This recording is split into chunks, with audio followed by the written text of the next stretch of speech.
Oh, hello, hello. So, the wonderful editor.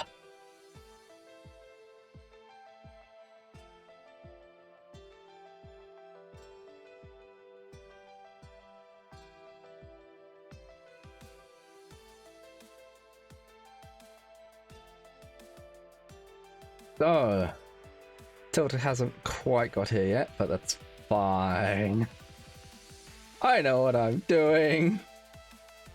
How is everyone?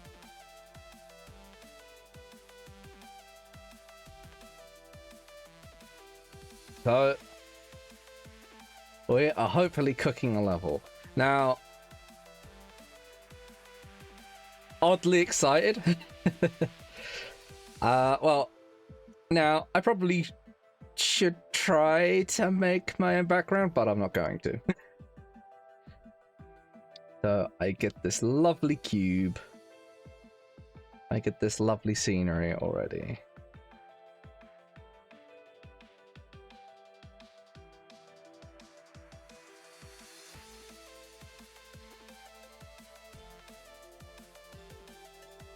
Get rid of that.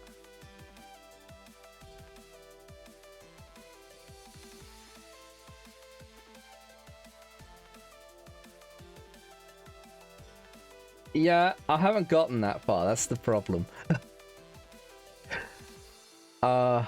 It's difficult. It's the directional light, right? So, landscape.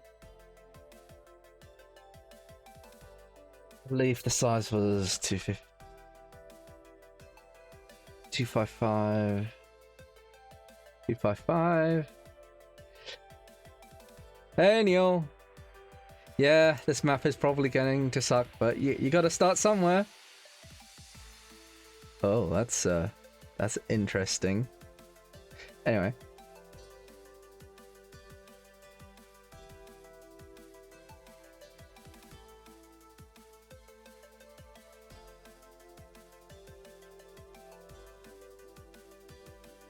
So, I already have lights built, technically. So, I guess now I need to go in here.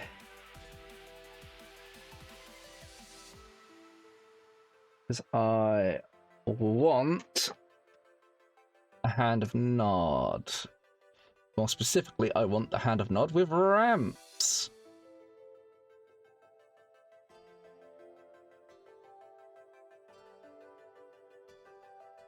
Okay.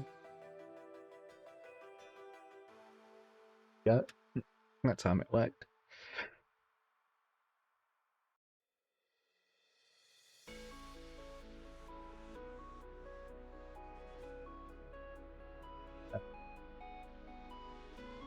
Help.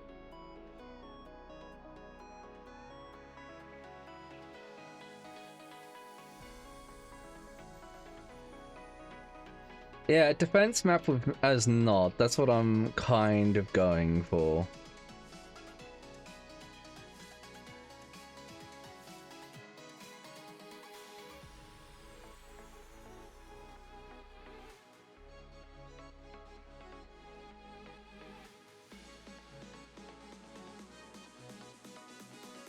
And I need a Hand of Nod for scale. You know what, while I'm at it, I probably want an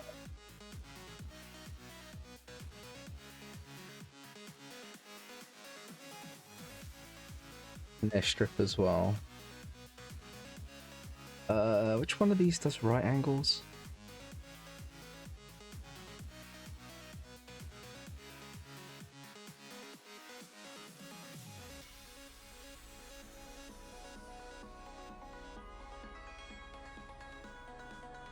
Baby steps. Make it with 3 Hons, 2 airstrips, 5 obelisks. That way you can go nuts. Yeah, but the thing is, the bots go quite nuts on Lakeside, but they don't really, they don't do a whole lot.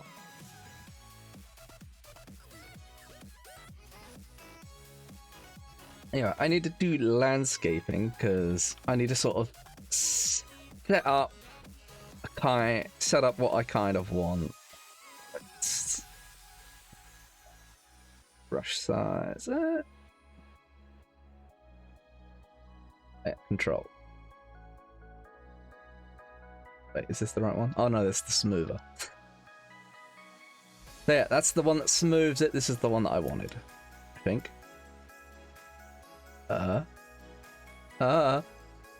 Okay, let's try and reopen that again.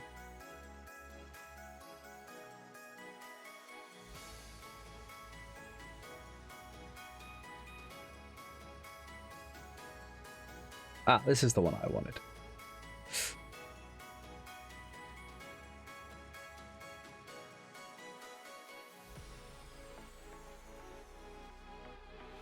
What's that height compared to that? Not high enough is what that is. Maybe 20?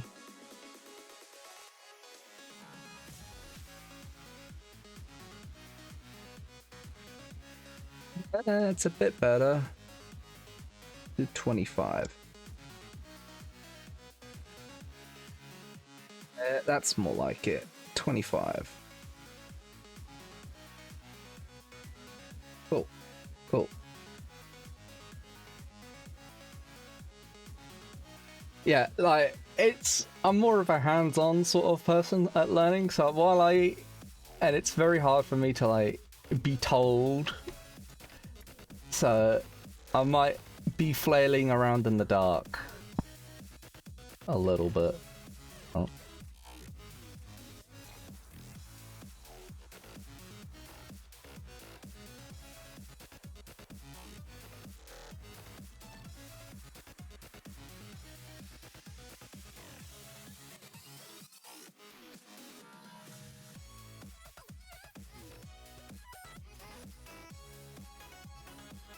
Camera as quickly as I'd like.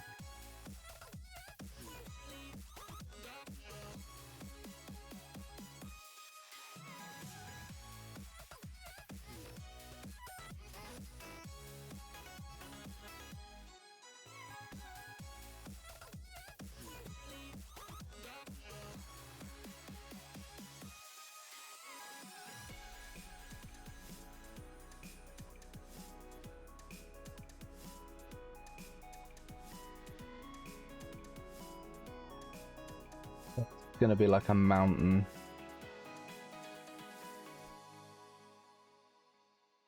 At least that's the idea.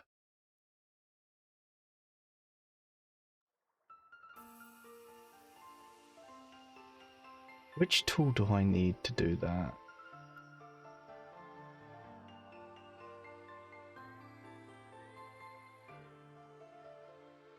Oh, that's the eraser. Okay.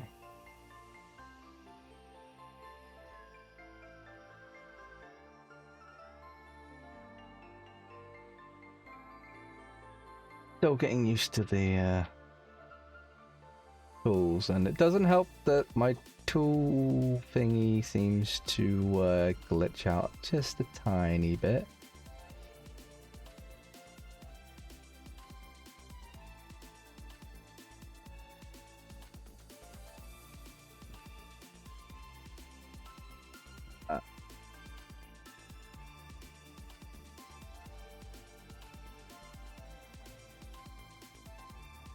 What I want. Cool. Stop getting these little spiked out areas.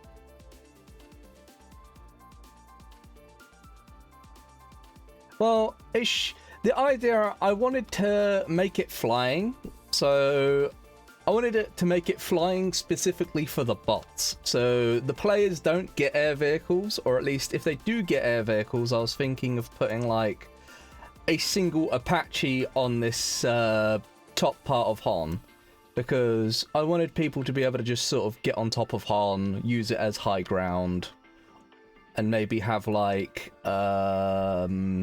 what was I thinking of? Act characters. I think it was vehicles.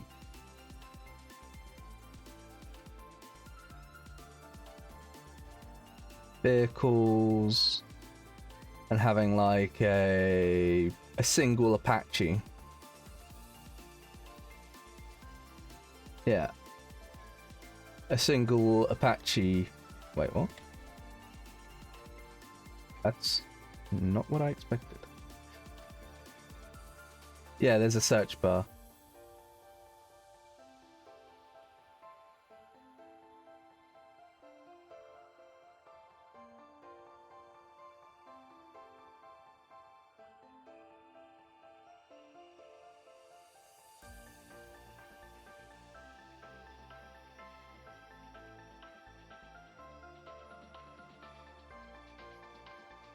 I think that's it. Vehicle Apache. Why? It gives a... Or is it this one?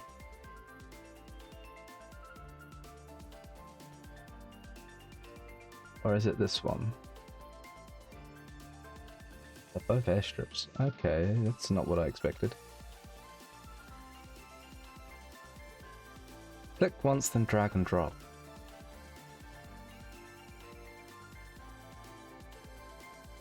Now, I was looking for like the vehicle spawners.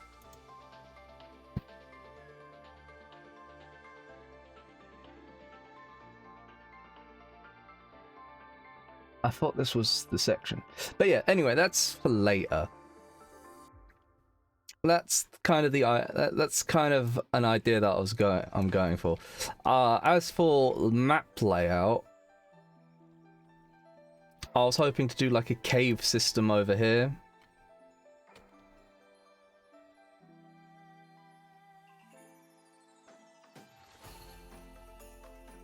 So they can have infantry coming in from the caves and have like a beach over here. So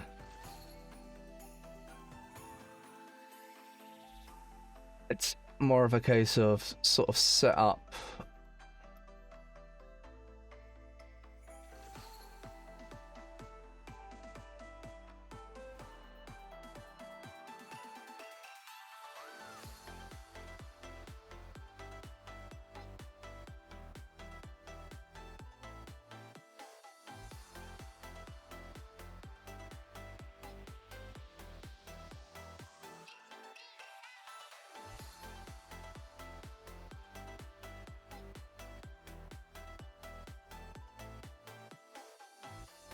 I believe it was Control Shift to go down. Yeah, Control Shift to go down. So this will be lower ground. Just do that. Wait, what? Wrong button. Have this as a bit of a beach area.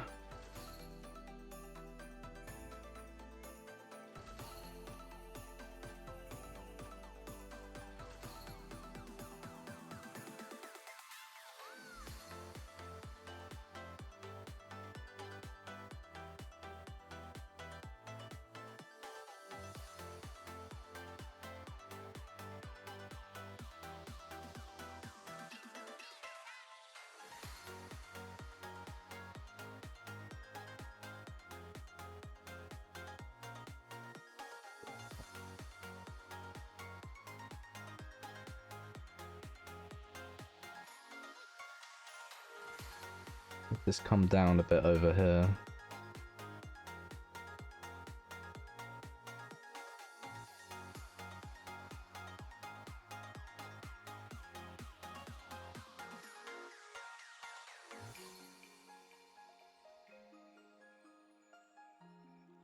Oh yeah.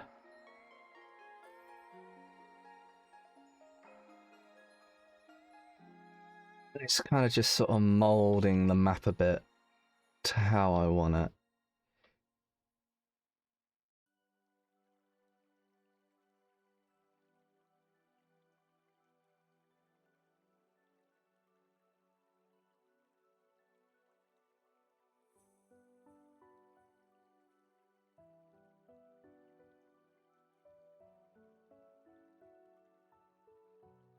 come out a bit.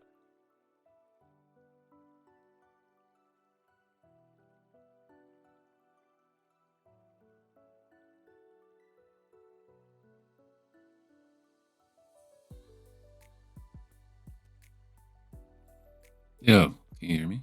Hey, Tilta. Let me stream it in. Stream what I'm doing in VC so you don't get any delay. Gotcha.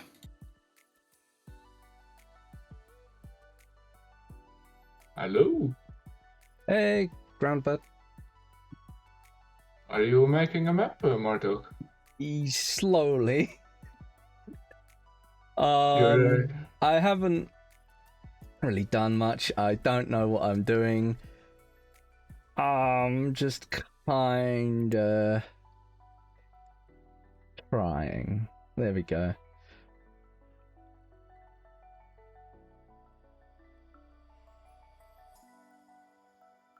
yes.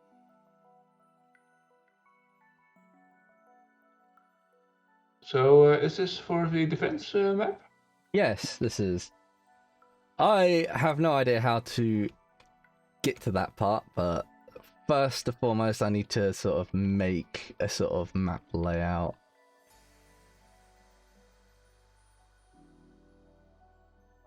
Yeah. So, do you have an idea what kind of map you want to make? Kind of. I am taking quite a little bit of inspiration from Dark Knight, so I've gone for the morning background. Mm-hmm. Just sort of. I want to have like a tunnel system behind the Hand of Nod where infantry can come out and have easy access to the back door of Hon, so they have that to worry about. A bit of close quarters combat in the back, whereas at the front there can be a more open, more exposed sort of fighting with the odd rock or two in the way or trees. So, as it's a defense map, you're playing against AI? Yeah. Correct. So, what's your plan with your map? Do they spawn in one direction and they just storm the base in horde mode, or do you have multiple spawn points in mind? I have multiple spawn points in mind. I have a few ideas because I do want, because I feel like with the Lakeside map, I feel like the bots don't really stand much of a chance of winning most of the time. They might kill Bar, but that's about it. They probably don't get to killing any of the other buildings. Like, I've never seen anyone lose to the Lakeside defense map, whereas I've seen some people lose to the Dark Knight map when it's just Bar. So I kind of want to have a map where there is a chance of losing, basically. This might need to be a little bit higher.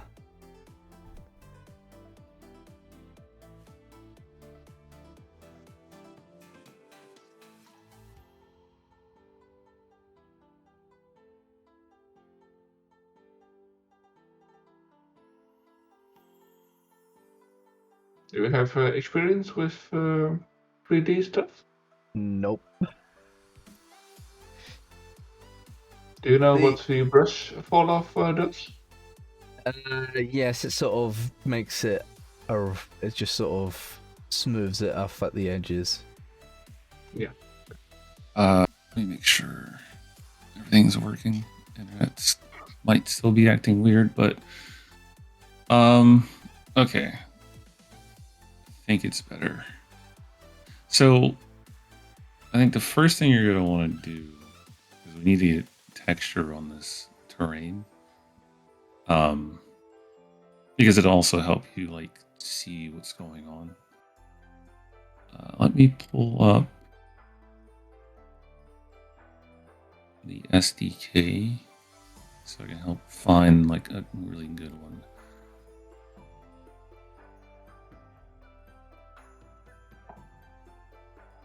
My problem is I have the one from the SVN. Are you using like the regular SDK, Marta? I'm using the one that I linked in the map makers thing, so Okay, cool. if that's the right one, I don't know. Yeah, let's look at the content browser here. The bottom left window, you see that? Yeah. Yeah.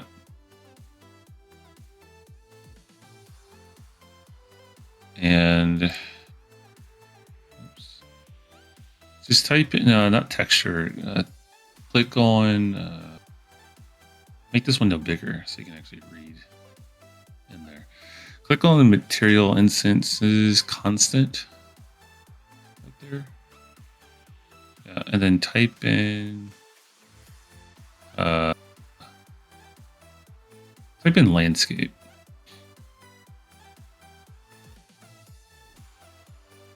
And scroll down.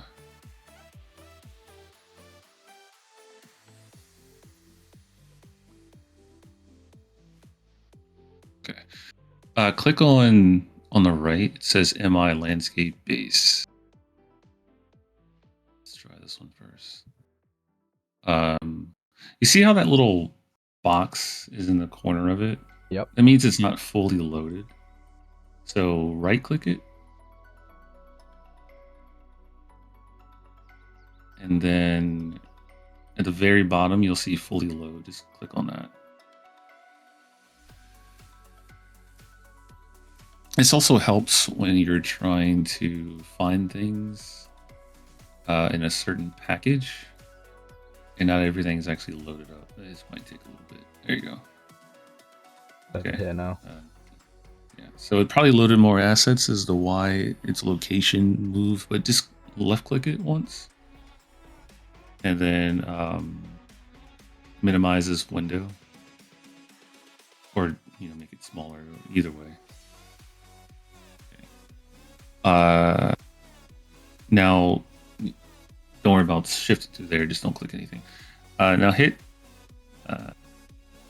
shift and 1. Shift 1. This is going to take you out of landscape mode because you need to click on said landscape. If it didn't work, it's going to be a little weird. Hover your mouse over the 3D area again over the landscape. Nope, 3D. Left side. Well, good luck, you too. 3D world. Did have a time. There you go. Now hold right click and just kind of move your mouse around a little bit. Now hit shift 1. There you go. So you basically needed to activate that window so when you hit shift 1, it knows, what you're doing. Okay, so now click the landscape once. Nope, not over there in the 3D world. That mode? No. Or no, just in the 3D world. Click. There you go. Now hit F4.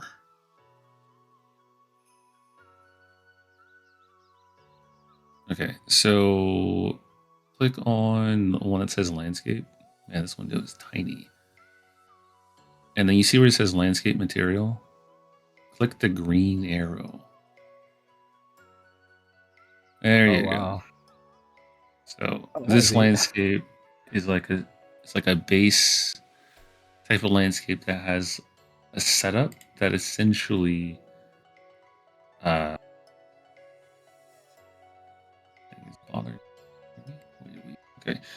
It basically has a setup to where if you lower and raise areas, it's going to automatically paint them for you, so you don't have to spend tons of time trying to make your map look pretty while you're trying to work on it. Kind of gives you an idea of what it's going to look like, and you can just keep working through it. At a later point, probably not today because it's not necessary, we can end up setting up one of these that also lets you paint. Right now, painting is not important. So, this has made my map look better than any map that I've made already. Yeah. So let's see. 1 second.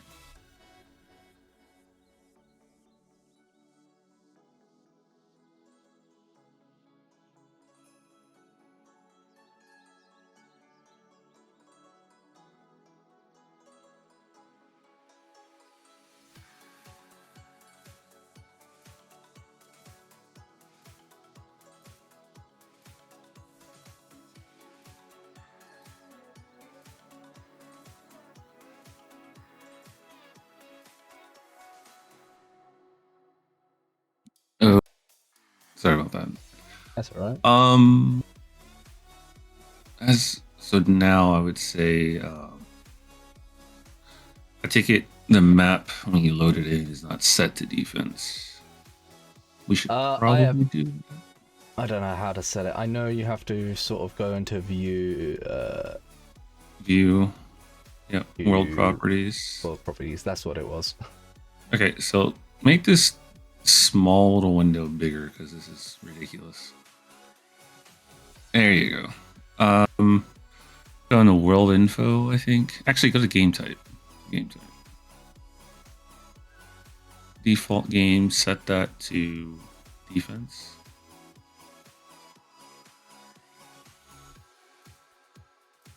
Probably survival, I guess. Yeah. I've never made a survival map, so. Game type and for pie. Do the same thing. Game type support on this map. I guess click that and see if it does anything. I only ever touched this like the very start of making maps, so I forget things. Click the green, yeah, and something. Click on that, and then survival as well. Screw it, why not? If it doesn't do survival after this, I don't know what to tell you. Okay, here's another thing you're gonna want to know. Actually, I'm going to show you so other people can see what's gonna happen here. You can close this window. You can also close the landscape properties there because you don't need it right now. Move your camera around so you can, like the thing. There you go. Now hit Shift 1. Okay. You know what? That was not correct. Open the landscape thing again that you just closed. There you go. Go to the paintbrush, the very top left, and put fall off to 50% because this 0 fall off is just bothering me. There you go. That's good enough. Doesn't have to be perfect. And then I want you to like turn your camera around. There you go. Now pick a spot and hit Control Shift and left click.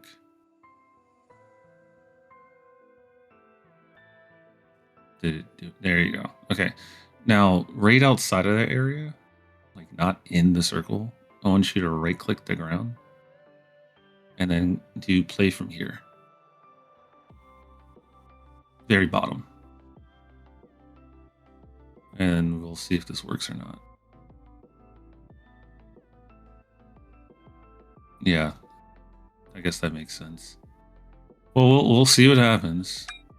But what I want you to do is when you spawn, go run and jump in that little crater. Oh, shit. Okay. Okay, so maybe we shouldn't have set it to this mode yet. Probably for the best. Okay, click escape. And there's probably multiple reasons why you couldn't do anything. Go to the top left and go back to world properties again. Let's just change it back to it being nothing or being just like, I don't know. Change it to like deathmatch or whatever. Yeah, you can click that. Yeah. And then on the other ones, just change it to,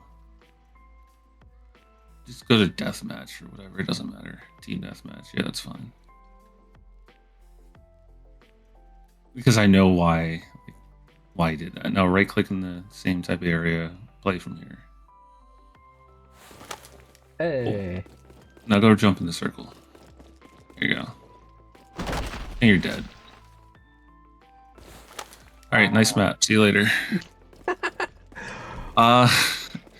So the reason why this is happening, and it's a very annoying thing to have in the game, because one of the first maps I made, I eventually added landscape, and I was like, all right, let me start working on this. And every time I ran to like the area I was making, because it was like a little underground or underwater thing, I just died. And I'm like, this is stupid. But there's a really good reason why this is happening. It's just really dumb that it's a thing. So you can click out of this. Okay, so you need to go up to view, world properties, and then go to zone info. See the kill Z? Ah. Okay, now before you change it, I want you to actually see it, so it will make sense. At the very top right of your screen, you'll see that thing that looks like multiple windows opening. Very top right of your screen. There you go. Now, go to see the top window, top left window. Right. So, right click in there and move your mouse around so it's activated. There you go. Now zoom out. See that red line? Yeah. That's the line that says if you cross this line You and go die. under it, you just straight up die. For some strange reason, in UDK, they decided that that line is going to be exactly like where your feet are. So if you go any lower than that on a map, you just straight up die. I don't know why they did this. So now click on the window and change the kill Z to like negative, I don't know, 2000 or negative 1000, whatever. I wouldn't click like that. You'll be there forever. I just do drastic numbers whenever. Well, it's not even that drastic. It changes to 2000. At least, yeah. Now there's a good reason to have it, just in case like someone falls to your map, they can eventually die. But Yeah. if they fall all the way through the map like that, they'll die later. So you don't want to make it like negative like 20,000 or something, because then they'll be falling for a long time. But yeah, it's a really weird one. So if you ever randomly die in your map, if you make a lot of height differences, Yeah. check and see if the kill Z needs to go down more. Because I've done this and then it happened again, and I think I was confused for like a couple of minutes. I was like, oh wait, I should go change that. So that's just the thing you have to do in every map that you start. I don't get it.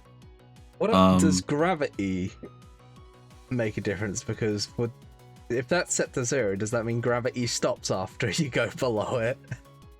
No, I think it's like a modifier.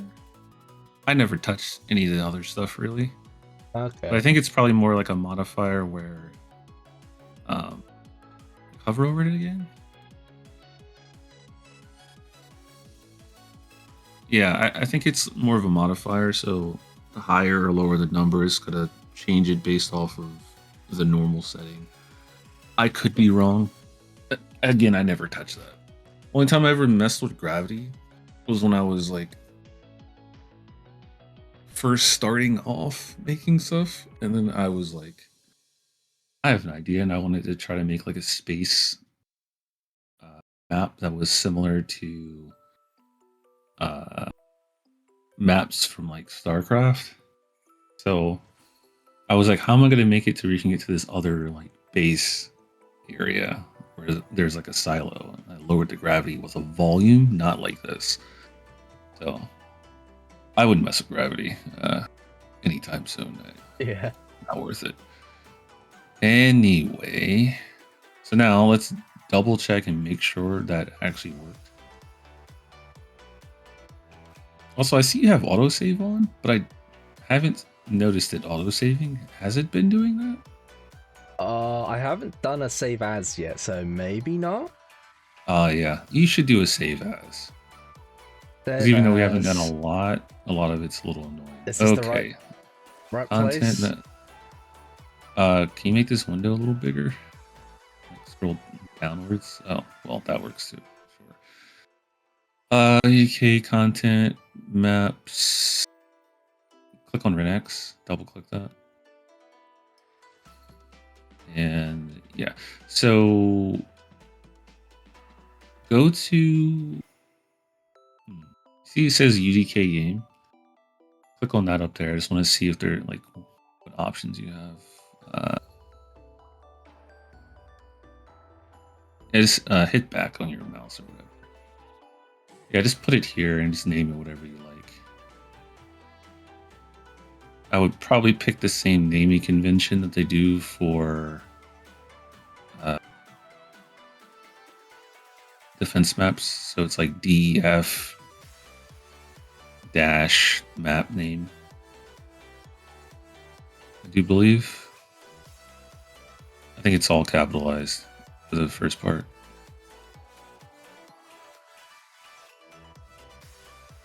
It can be changed. Yeah, it can be changed. Okay, so now we've done that. And now you know why. Yeah, let's make sure. Okay. That happens sometimes. Just hit escape and try again. There you go. Well, No idea why. There you go. So I want you to notice something about this circle that you made. Just something to keep in mind. From the sky, when you made this circle, it looked relatively small. As you're running in it, it looks quite large. It's a crater, yes. Yeah. So whenever you're making stuff, the biggest problem that most people have from the start is that their sense of scale is way off. And that's like literally everybody.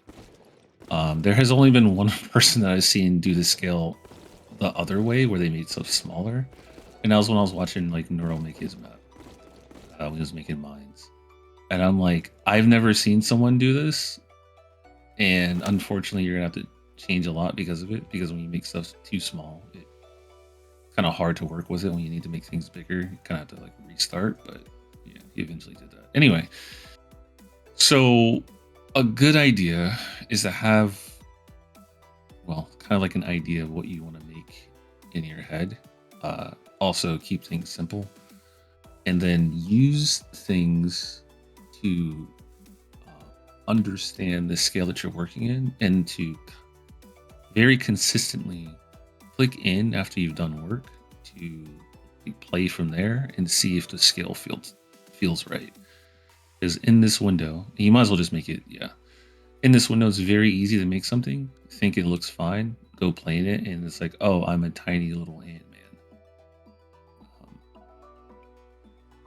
So, let's pull up like another tool that's going to help you. Because right now, you're like raising and flattening areas. And just for example's sake, let's go into the landscape editor again. And what I want you to do, pick a random spot. Try to make something that resembles like a little hill, like a little mountain. Just take like 30 seconds in a minute. Just try to throw something like that together. And then I'm going to show you a tool that's going to, help. You're in flatten mode. There you go. Doesn't have to be pretty. Just try to make like something that looks like you're going up like a little,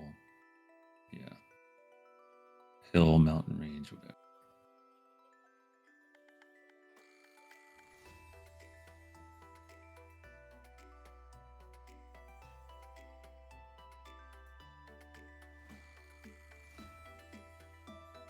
All right, and once you're good, just do play from here, and let's take a look at it. Don't use any like meshes. That's not the point here. No, I was gonna like spawn in a vehicle. Oh, yeah, if you want. Getting around a little bit quicker. Oh, no. That's a mistake. So one of the maps I made ended up having crazy skill because every single time I wanted to test things, I would hop in a fucking bike and I would drive around the map. Felt great until you walked. And I'm like, oh, I've made a severe mistake. Okay, so not bad. You can definitely take something like that and work from there. So, doing this over time can get really annoying. The same way it can get really annoying of every time, single time you make an elevated edge, you have to go back and paint the area properly and erase paint from the area. So, go ahead and click escape. Now, go into the content browser, which is a thing on the left, on the bottom. And nope, stop content. There you go. Erase landscape, and then make this window bigger because it's just expanded. So on the left side, yeah, click on. You see where it says packages on the left, far left. Big words. So yeah, all assets, share collections. There you go. Click on the box next to it on the right that's not highlighted. It should fix the setup.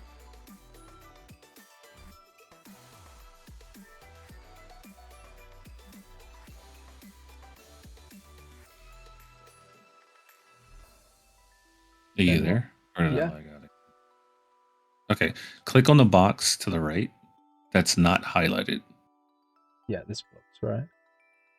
Oh, I think the stream might have. Hold on, let me restart. Okay, cool. No, it was me. Like I said, my internet is really stupid lately.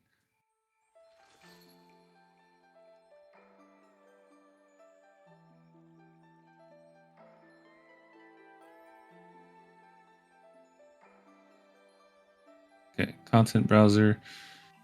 So now you should be able to see actual packages and package names, which you'll eventually make one like that, I would imagine. So, what was I doing here? Oh, at the very top of your screen, in that search bar at the top, not on the left side, type in the word alpha.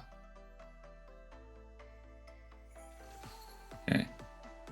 Uncheck material instances in the top middle. Okay. See all these black and white things? You're gonna just pick one of these. So pick like pick one of the A's, I guess. Yeah, that's fine. Okay. Minimize this window. Or yeah, that's fine too. Now go into the paint thing. Like click on the paintbrush on the right. Right. Paintbrush, first thing. Yep. There you go. Now, you see where it says brushes, the one that's highlighted. Click on the checker one. Now click on the checker one again. Click on the A. There you go. Now, see it says use texture. Click on the red arrow. There you go. Now, make this brush bigger. To like... no, there you go. That's good. Now click on somewhere on the ground that's not been manipulated yet. There you go. And then zoom in the area to see what it's doing. And to get like a better effect of this, make the brush like a lot bigger. Well, almost max, I guess. And then find an area in the corner that hasn't been, bothered, and then just click once. There you go. Now take a look at it, like zoom in. So this is what it's creating in one click, and depending on either, it's a mixture of the strength of the brush and the tool strength of how high it goes. If you turn the tool strength up like really high, it'll just go to the moon. So you can take a look at Okay. that if you want. But yeah, also realize that the bigger the brush, the more detail you're gonna get. So it'll actually go up in the air more. It's kind of like relative to the size that you're working with. But yeah, this helps a lot when you're trying to create areas. So a good way to like use it sometimes is to create like background landscape hills that you can't get to. It's also good sometimes to just throw that in an area and then start working the area after that. Or kind of messing around with these brushes, or messing around with the edited area instead of just always having like really steep, boring cliffs or having to try to make them on your own. It gets really tedious.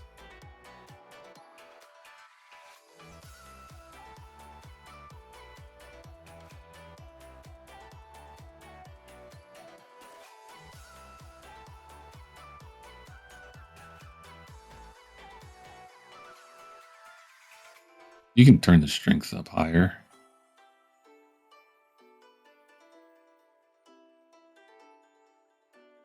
You can hold it. It's a little weird, but yeah. I usually just like do a series of left clicks in different areas and then mess around with it after. You can also like left click in one area like twice to see what you get. A lot of different ways to mess around with it. And then you can always change the brush to something else. Now, I don't know if you can like,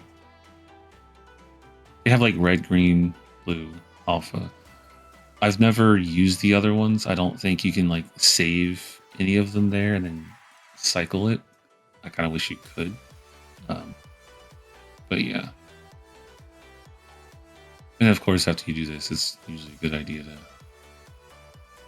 smooth out the areas so they don't look ridiculous because stuff is very jagged. I believe, like, bit of corrosion, right? There was a point in time when I spent a lot of time to figure out how to get those two things to do essentially what I wanted. And I will tell you that is not worth your time to do that. If it kind of already out of the box does what you want, sure. But see, look what you just did. Look at that opening there. It does that. And I do not remember the settings and so forth to fix or to make that not happen. So that stuff can be useful. Also, you're probably going to want to turn up your camera speed because it's extremely slow. I know, I don't know how. Okay. You see at the top, you see where that blue play sign is? It's really close to where your mouse is. Don't click it, of course. Oh, shit. I figured Oh, no! Yeah, see you later. Nice map. Right to the left of that is your speed, and you just left click it. Your other left. Oh, yeah. There you go. Yeah, click it. Now move your camera. Ah. And Yeah. it can go all the way up until it fills all the way up. This is fine. Yeah. So probably go up one more if you are working with big areas, and if you're working for small areas, you can go all the way to the bottom. Yeah. Anyway. So, but this is like the stuff that's not super important in terms of the outside, but knowing how to do that is important, I would say. Makes working in an area a lot easier and quicker. Because that's kind of what you want to figure out here. Like, you're going to make a lot of iterations and changes. And the main thing that you're learning at this point is kind of how to use the engine, I would say. So, let's see here. Do you have any ideas for what you want to do on a very basic layout? Basic layout, I want a beach down here. So Okay. this is gonna be sort of That's flatten tool. Yeah, flatten it out to down here and have sort of like a beach area, a sandy beach, where kind of, So the troops are coming from, essentially. yeah, a lot of the troops will come from over here and sort of flood out from over here sort of area. I was also thinking of having like an area where vehicles could sort of drive in, drop down, and cut and sort of come in from a side. One of the other Off of ideas like a was, cliff, essentially. yeah, like drop off a cliff and sort of drive in from here. Mm-hmm. You know, like how the cinematic for CNC3, where they sort of go over a hilltop and then all start coming down, sort of have something like that happen with a bunch of medium tanks. I was also thinking of maybe having a little bit of a fighting area on this cliff, just a tiny bit, where it'd be like maybe orcas could fly in. And then obviously a cave system within the mountain. Okay, so Lots cave of, system is something I would not worry about right now. That's Yeah. something to do afterwards, after you figured out because Everything the main else. gameplay sounds like them coming from the beach and you're kind of bunkered in on the base, and then at certain points vehicles will come in from the side and Yeah. units will come from the side. That seems like a good way to start, because remember, whenever you're first creating things, it's not to make something amazing, it's to make something that works. So you could probably have an entire map working and playable just by having the beach set up and the cliff set up working. Yeah. All the other stuff is not bad and it can be added, but I'd say you probably want to add that after you have some hours on your belt and you understand how to create certain things, basic things. So I would say the first thing to do would be okay, so the beach, do you want it to be lower than the base? Yeah. Okay. So first let's kind of figure out that part. Let's see, how far away should the beach be from your base? Do you want it to be far, kind of close? Kind of close, but also not too close. Okay, so I'd probably think of something around. Okay, let's go into the multiple windows thing again. No, don't play. And where's the top window? It's on the right. Okay, so you can, just move that out of the way for now. So what I want you to do is middle mouse click, and let's see if it works without you having to switch, and then drag your mouse. Okay, shift F1 to go back to regular camera mode. Or not shift F1, my bad, shift 1. Okay, now hold middle mouse button and then drag your mouse. So this is going to give you distances. Okay. I am not currently entirely sure the best distances because I haven't made anything for Renex in a while. Last thing I made were vehicles, so that doesn't really make sense. But I guess what would be helpful is how far can a MRLS shoot? What's the range on Merls? I would not know. You're the Renex player here. But so when you play this mode, what I always see is that people are on foot. So I would probably say the best idea would be to think of ranges based off of the distances that are reasonable to travel on foot first. And then that will get you to a spot that feels good. Because I imagine you eventually going to have ways where MRLSs park and they start shooting or whatever, right? Yeah. But since it's defense mode, it's not like you're trying to set up things perfect for more or less. You're setting up to be good for the players that are probably just going to be on foot doing whatever. Anyway, zoom in a bit there so I can kind of see better. If I were to just do like a rough estimate of what a decent distance here would be, it might be like, I don't know, like 2 airstrips distance. So let's just measure the airstrip itself. I imagine you're going over like 10. Okay, so let's make whatever the distance is going to be something around like 10K. So before we set that up, let's get a static mesh from the content browser. Because you're going to end up using this anyway. So get rid of alpha, type in barrier.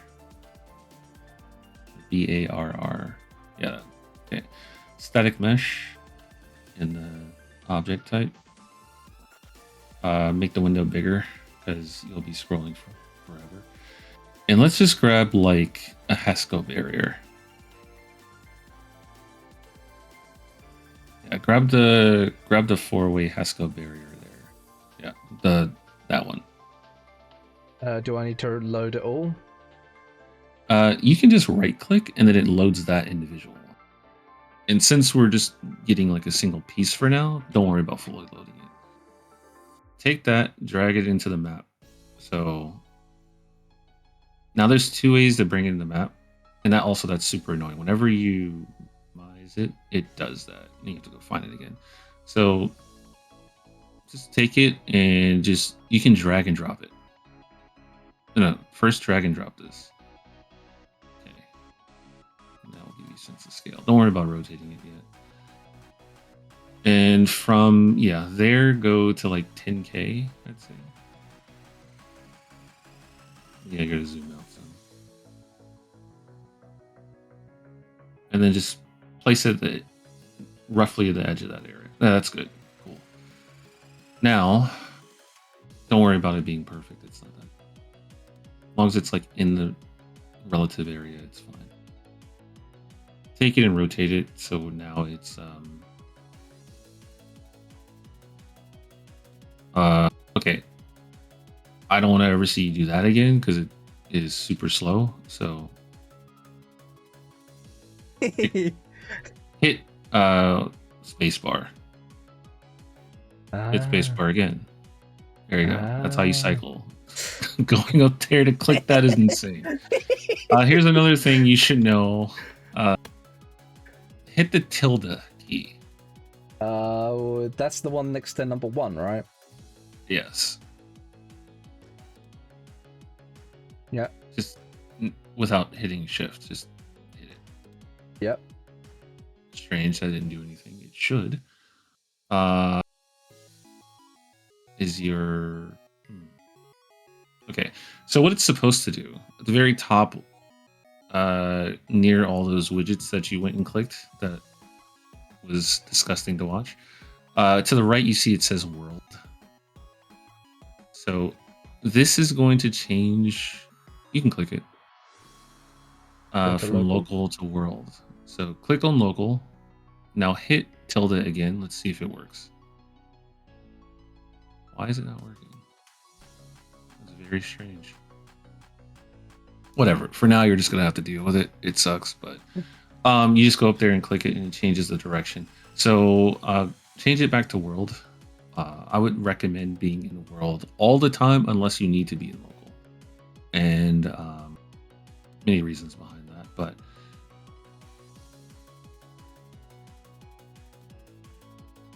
we'll mess around with that a little bit later. So okay. Let's go into the map area again and take a look at how it looks now. Okay. Now you have to find your Haskell barrier. There it is. It's a pretty decent distance. If that was like the edge of a beach, I'd probably be like, yeah, that's fair. That seems fine. So yeah, that's play from the front. Play from the front of your on barracks or beside of it. Yeah. On. Yeah.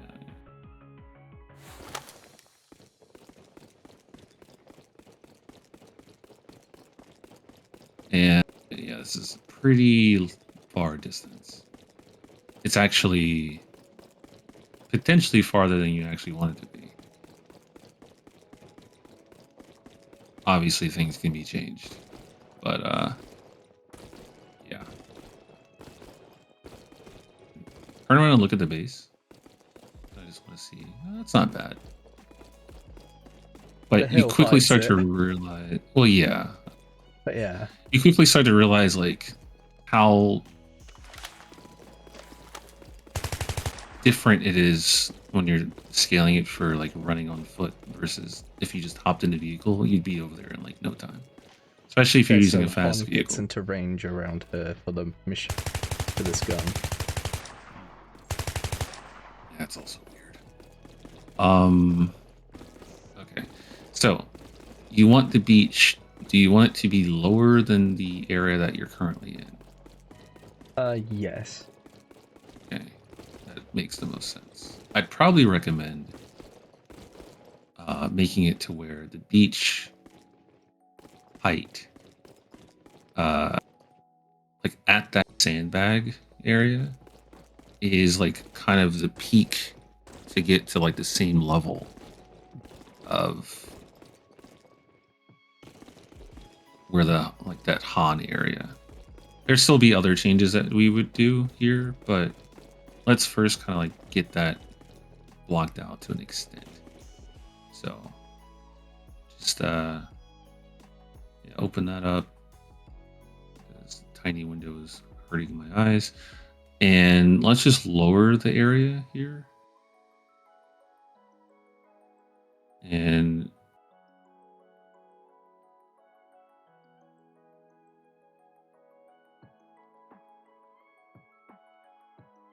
now you can leave the size of it. Well, that's fine.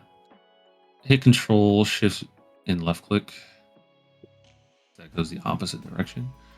And then get your camera close and let's take a look at how. Well, yeah, only do it once. Don't worry about it getting it perfect because there's going to be a lot of things you're going to have to do here. So no, don't do that yet.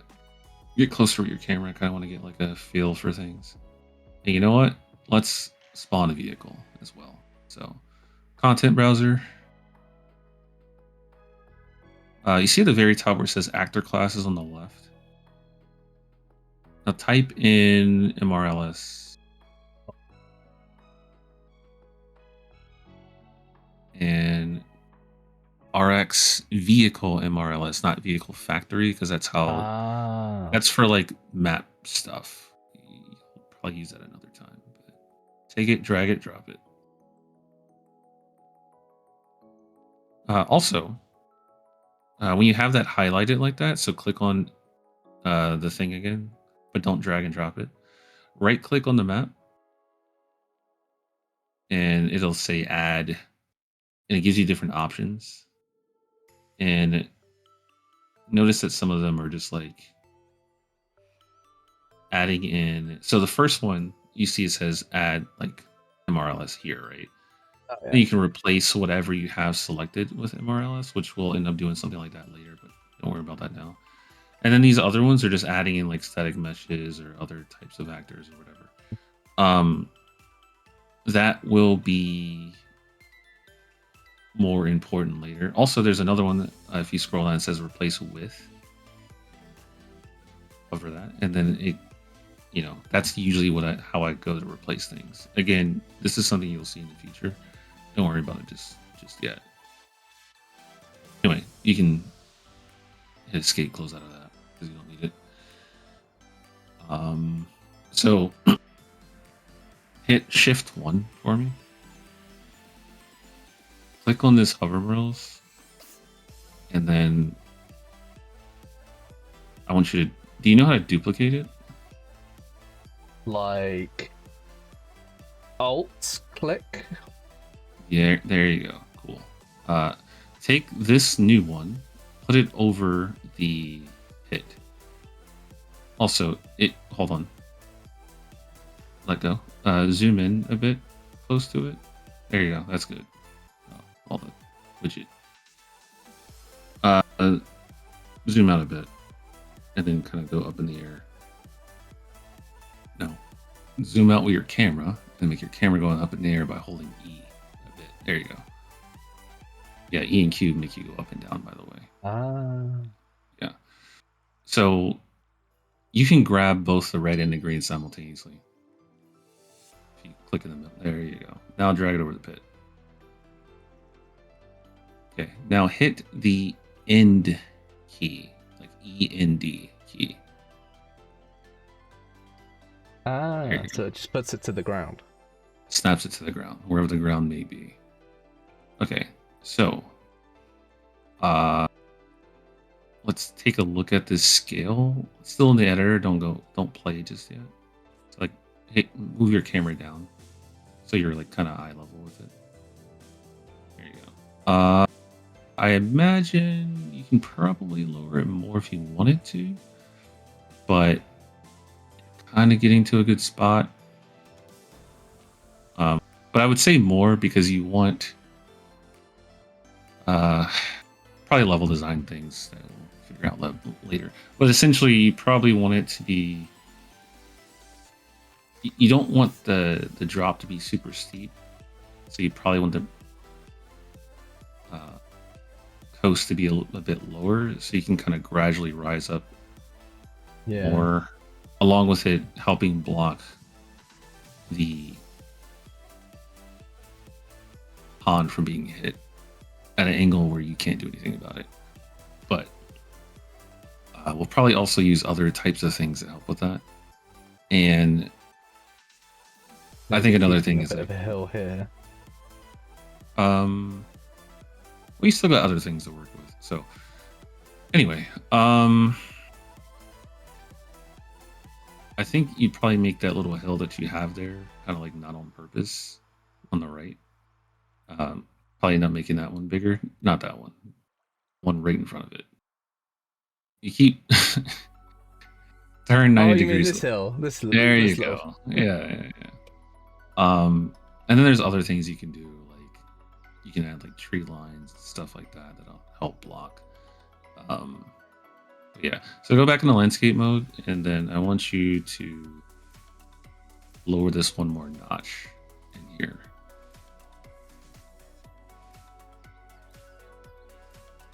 Control Shift left click. Okay. Now I want you to flatten the area, be like towards the coast or whatever. So flatten. Yep. Left. As well. Like so basically anything that's past that Hasco barrier area, just flatten it down. Might want to zoom out as well. Jesus. There you go. Okay. Don't worry about it getting perfect. Just good enough.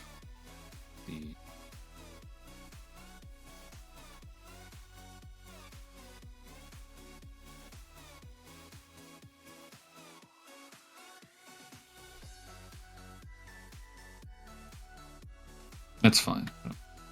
Okay.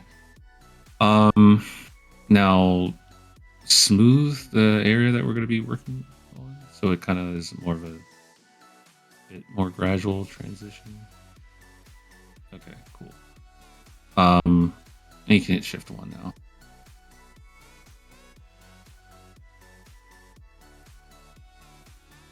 All right, so take that hover mills, that one, move it towards the coast, towards the green arrow. Actually, hold Shift and move it. There you go. You can do that. Just letting you know. So, you just put it wherever. It'll fix itself when you start the game. And just go ahead and do like a play from here. I guess you can pull it up in there a little bit. Yeah. Now do play from here.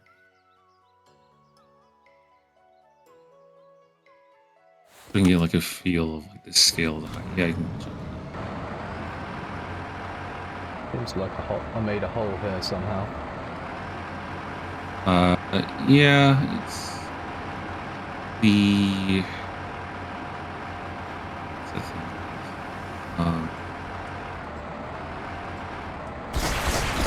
thing? The smoothing tool probably. Under attack.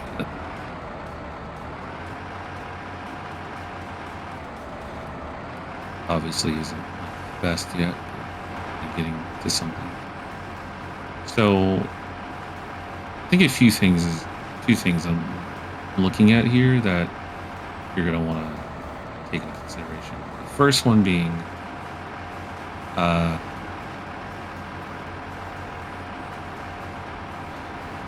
you probably don't want the upper area here to be this flat.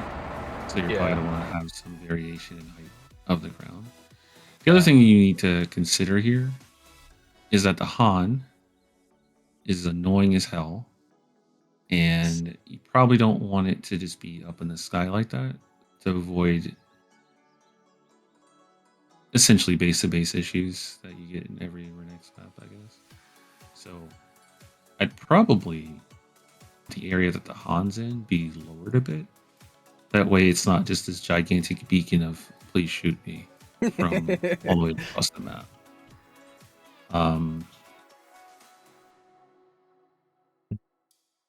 So I would take it, so grab it, and let's change the snapping grid scale on the right. Change it to like 256. And then move it down 1.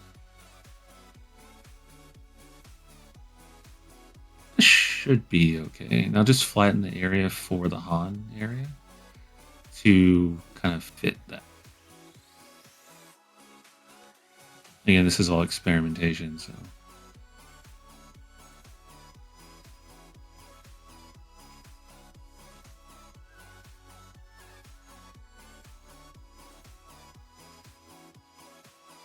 Again. Don't worry about trying to get all the area. You just need to get one spot because then you'll just flatten everything else to fit. Keep going down until you can see the ground. There you go. Perfect. No, you got it. Now, there's a trick you can kind of do here. So go to the flatten tool. First, flatten from there and kind of like make it so you can see better. So like, yeah, that's good. Now, kind of get a little closer with your camera so you can see how much area that you're over a decent amount, which is fine. So go towards like the front of the Han with your camera. And you can kind of see, so over there on the right side of the Han, there you go. You'll see that, no, forward and look down so you can see the ground. There you go. See how it's like some of it is touching the landscape there in the corner? Not that corner. Keep going. Next corner. Not the little divot area. Yeah. Okay. No. Okay, put your mouse at the corner. Okay, now go to the right, to the next corner. There you go. Flatten from there. Because it's going to get you closer to where you need your flattened area to be. There you go. Because it picks the point of where your mouse is at. Also, change your total strength to like at least 90s. Because the flatten tool doesn't always go exactly where it's supposed to. If you have it lower, and it'll just go to like a lower area, and it's kind of annoying. And just flatten out the whole area for the Han. So this is like the ground level. Make sure you start from the right. There you go. Good.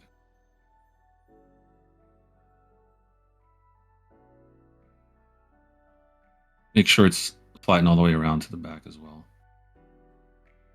Yeah. Cool. Do a play from here, run inside just to make sure it's level like you want it.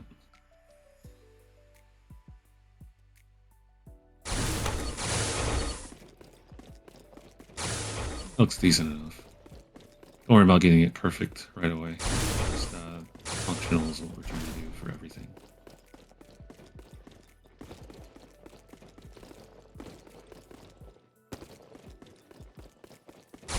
So that works.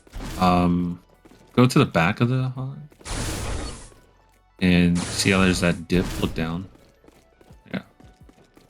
So make sure you flatten that out. This is also why you don't turn your fall off super low, so we can kind of like have a gradual thing in it.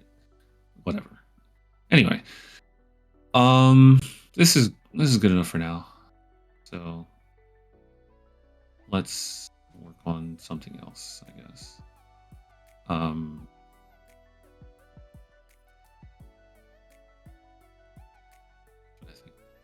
Yeah, you can smooth that front area if you want to let people walk in there. I mean, But in theory, crazy idea.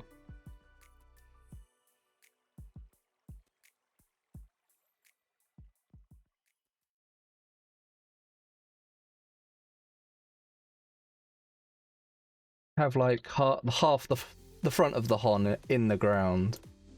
well, now you have to go and check the inside of the Honda to make sure there isn't ground going through it. Bottom. True. That's true. But this is one of those things that's like just a warning Yeah. that is like not important yet. Yeah. This is like, yeah. I would just either leave it like that or undo it or whatever. But well, this isn't something to focus on yet. Just Yeah.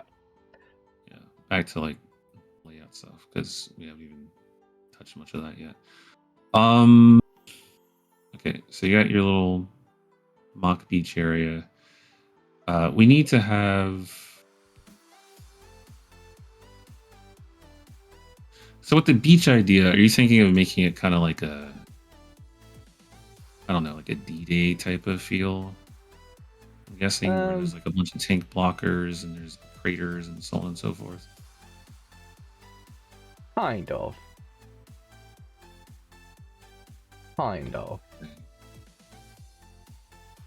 Well, what do you I was want? hoping. Well, I wasn't thinking that the fighting would be happening too much over here on the beach. Yeah, I'm not talking about fighting. I'm talking about more like the design of what it looks like. Yeah, I guess in a sort of more like think post D-Day. So D-Day has already happened and they've already secured the landing kind of thing. Yeah, the stuff is just kind of left over. Yeah. Yeah, that's fine. Makes sense to me. Okay. Trying to think of like what the environment past the beach is going to look like. What is the environment going to look like of the area that you're in? Like your base at least. You want it to be like a concrete base, like that has mostly like flat on the inside. It's all set up like that. Do you want it to be like it's in the middle of like a wilderness type of thing where Middle of the wilderness, I'd say. It's not going to be like a full-on base, more like an outpost kind of thing. Maybe some concrete around the Harn itself. Maybe I was thinking. well the concrete just real quick, the concrete thing is more of like, is it going to be flat in most spaces of the base? No, I'm thinking more along the lines of improvised setup. So nothing too flat, nothing too organized.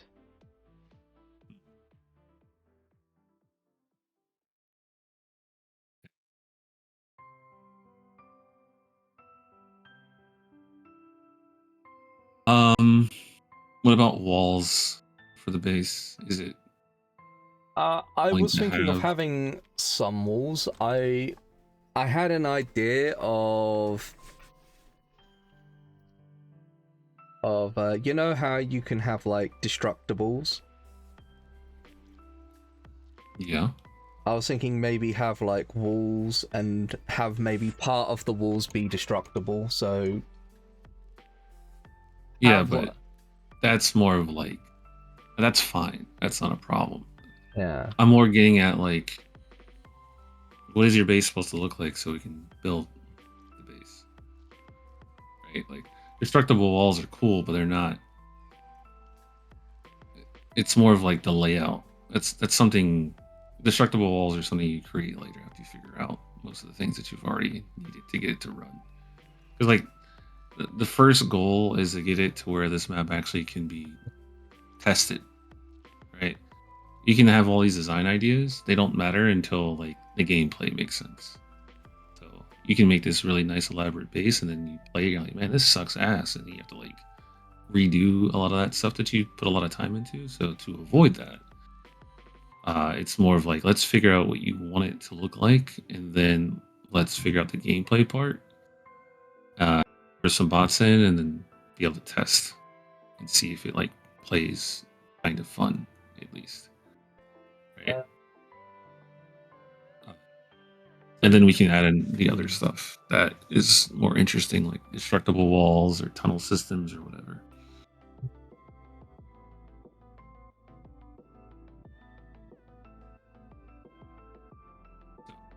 I guess I think I want to explore more of what the rest of the map is going to look like before I go into how the base actual will look like.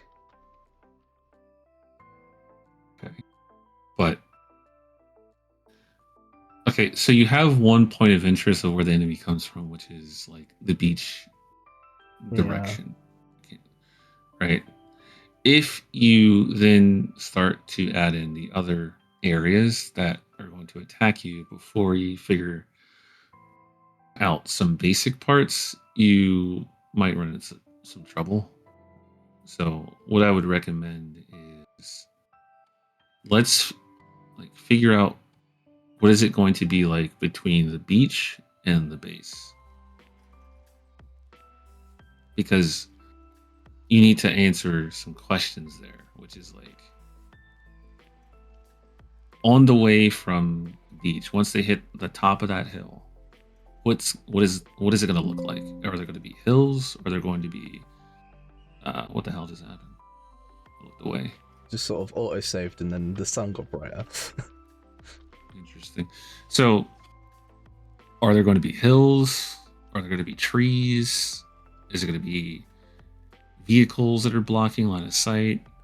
Is there a pathway that's going to be a very linear pathway where they're just going to be going down one corridor? Is it going to be multiple directions that they're going through? Yeah, multiple entrances. I'll probably have another entrance over here. Random question, but does Renex have dino assets, or is it possible to import assets? What do you mean dino assets? Like dino nuggies? You want some dinosaurs running around? I don't know. It's a question from my Twitch chat. It just says dino.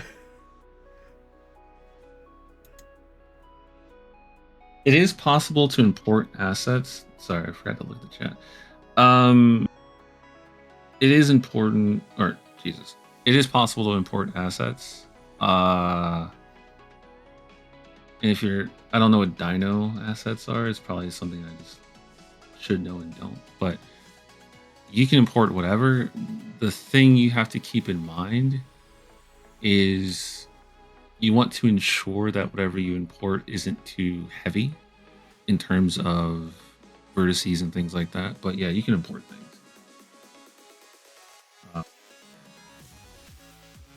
Also, if you're trying to import dinosaurs, possible, but if you want those dinosaurs to do things, you're gonna have a lot of work cut out for you.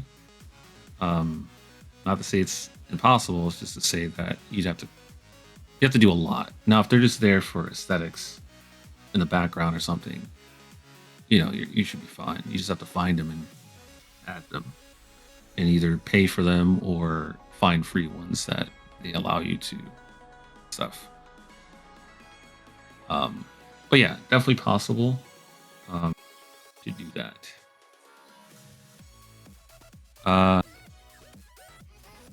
What were you saying though for that more talk? I forget.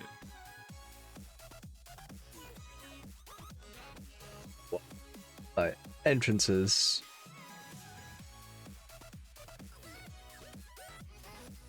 He says thanks.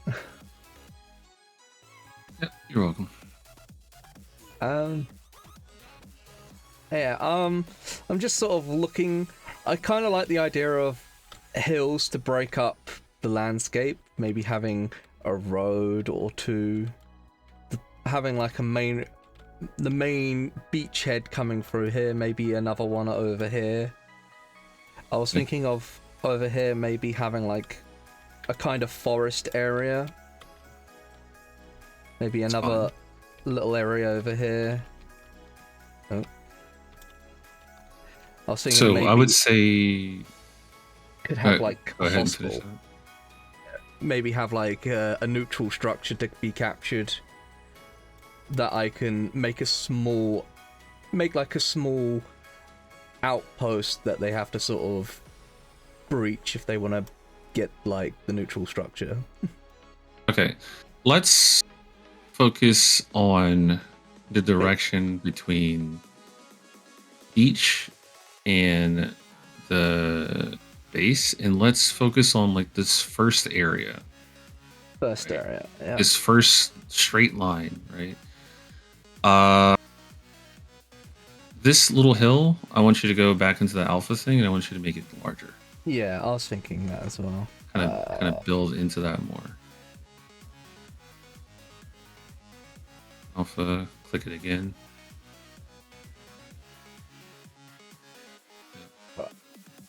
Scroll up to make sure you're in paint mode. Don't click the red thing because you already have it set.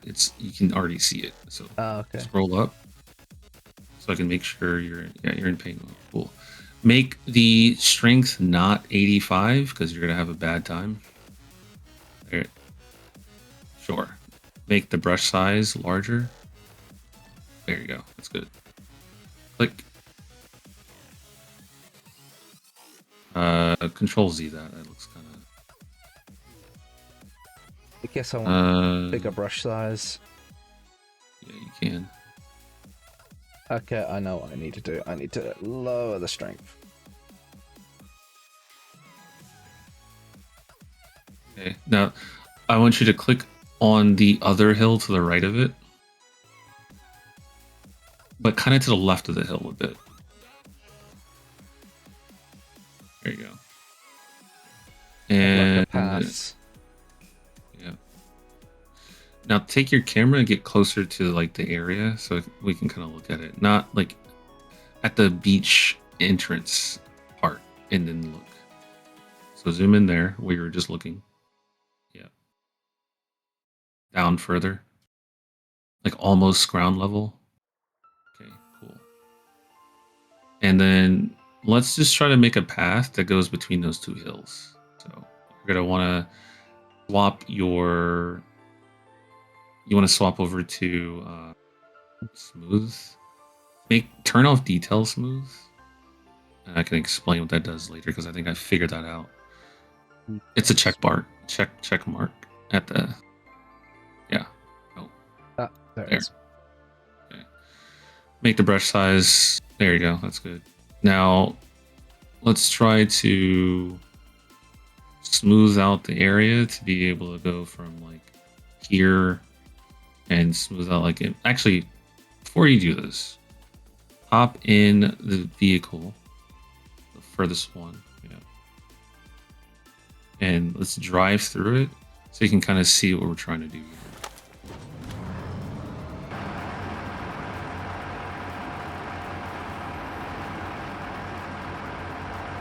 Not making an EDK, it's a ton of, it feels like a ton of work, but mostly what you're trying to do at the start is just get used to doing things. Get used to using them, so on and so forth. Once you get past that, it's actually not hard. It's one of those things where,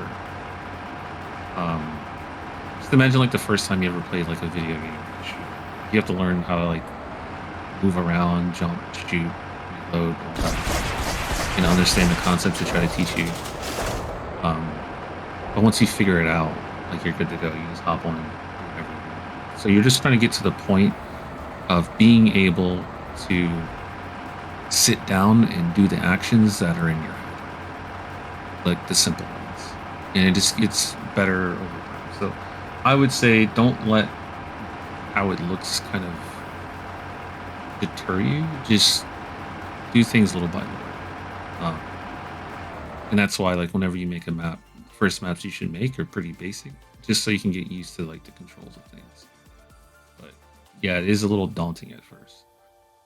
But okay, yeah. So go ahead and smooth that. I would also recommend changing your fall off to be around 50%, because having it there kind of doesn't do much. We're just trying to go forward, kind of take your camera, get it closer to the base area, a little closer, just on the other side of it. There you go. Turn around. And what I would do is turn on the flatten tool, and then flatten from like the base side, not all the way here, like right at the entrance of those two, right about here. Flatten your path to go in between there. There you go. Now you're good. Cool.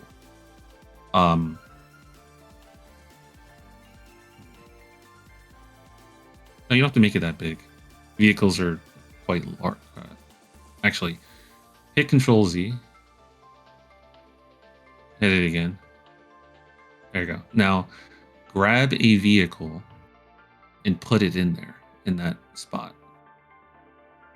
One of the vehicles that you already have spawned. You don't need to drop. Well, I guess you can drop another one. It doesn't really matter. Since that probably looks like it's faster.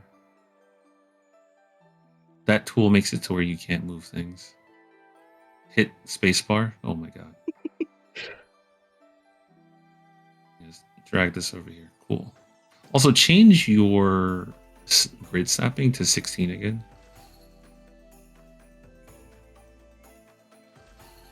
Yeah, just so it works properly.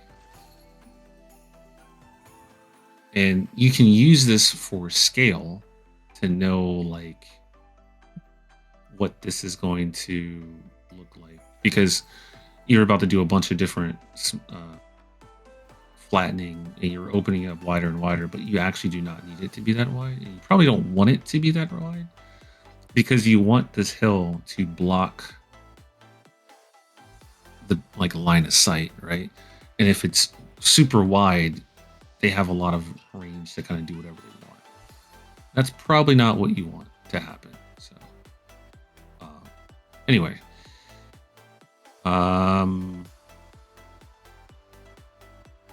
just the thought, because I don't really know defense that well. Do you plan on there ever being a reason to where you'd have to push past this choke, or go towards the base, or go towards the beach?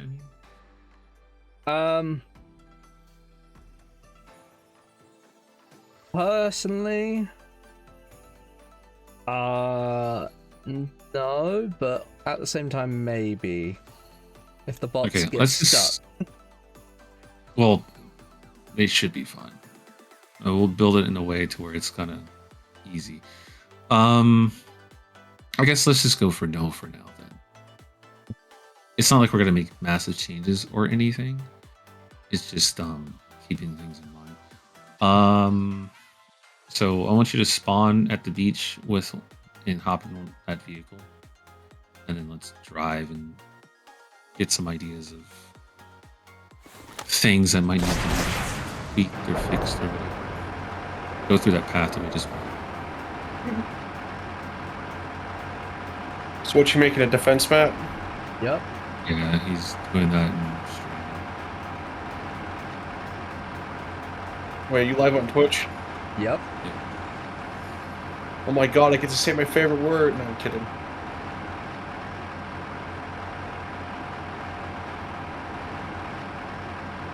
Seems fine. Yeah, seems okay. How many buildings are you planning on? One, but the reason I got the airstrip stripped down and not the tower is because I don't know if I need it. What do you mean? Because while I do want them to be able to purchase vehicles, I don't necessarily want an airstrip to be In the map. beside it on the map. Yeah. I'm sure there's. I mean, there's definitely ways to set that up, seeing as how the was it Dark Knight or whatever map Yeah. It does allows you to buy vehicles, right? Yeah, though that has a little bit of a So- bug to it. Yeah. I mean, yeah, I got you. Okay, so stand at the airstrip and look towards that opening. And notice how unbelievably flat this is. So you're gonna want to figure out like, what are we adding here to break that up? Do you just want to do little minor hills that are small? Do you want some trees? Do you want destroyed vehicles? Do you want Could do what they rocks? did on Oasis, where you just have the airstrip on underground. Could do, but I'm I'd not still worried need about an that. air I'm worried tower. about the gameplay. Yeah. So I guess I would want hills. okay. Small Grab the alpha brush hills. and make some little small hills then. Because the reason why I'm bringing this up is because with a flat area, you're just gonna get shot from every hit scan bot imaginable. Scroll up. Brush size. That's good. Now check the strength. That should be fine. Just put some in some areas. Make some smaller, some higher, or whatever. Oh, he's got thrown to Narnia. There you go. What? Be a little higher than others. No, it's fine because you're just going to smooth it after anyway.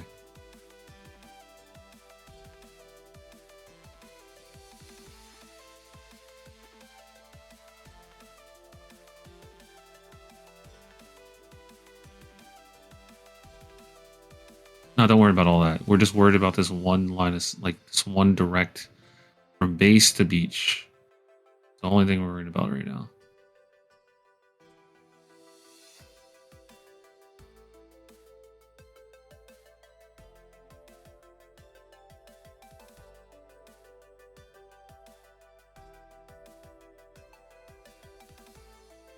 Don't smooth too much yet. Let's take a look and see what it looks like first.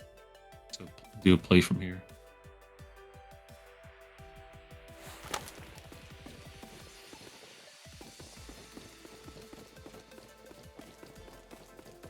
It's still like, you see how you have hills, but it still feels relatively flat. Yeah. Yeah. We will fix that in a second. With some different tricks. And yeah. Okay. Let me exit out of that. Go back to the alpha brush. So click the paint, click the alpha. Okay. Make the alpha brush. Let's see. That should be fine actually. What I want you to do is move this landscape edit to like the side somewhere. Pick a side and move it because it's like bothering the hell out of it. There you go. That's good. Just so it's not like kind of in the middle. It's just weird. Hit Control Shift and left click in a few spots at random almost. Like in the general play area. You can even do it on the hill a bit. It'll add, whatever. Click about right here. Yeah, if you like once the other way. Control Z that, and then go the other way.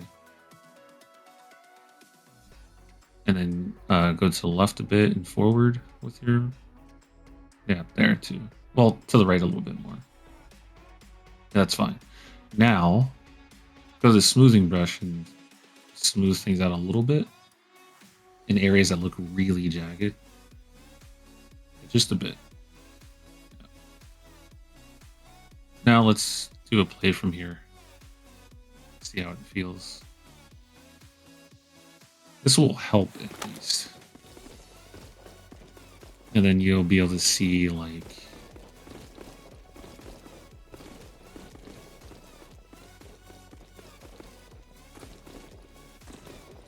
yeah, so from here, smooth things out to not feel as worn down and jagged.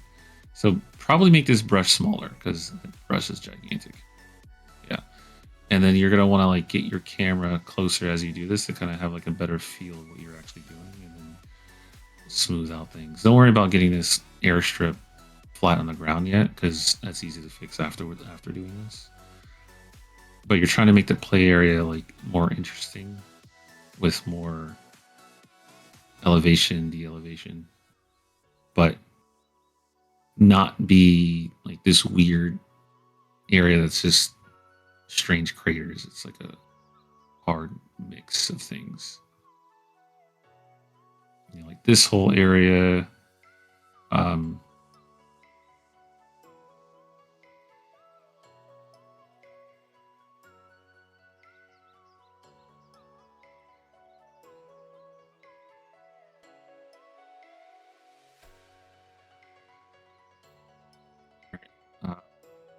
So the area right in front of the bar, or close to the bar, might be this little divot here.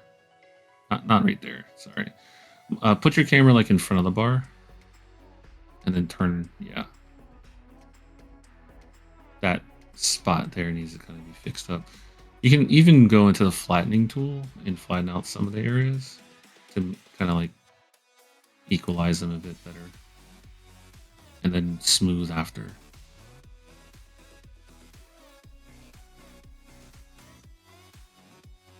Okay, that's good. Now take a look at it by getting close. Or sure, that's fine. Let's do that. And just kind of run around and see what you want.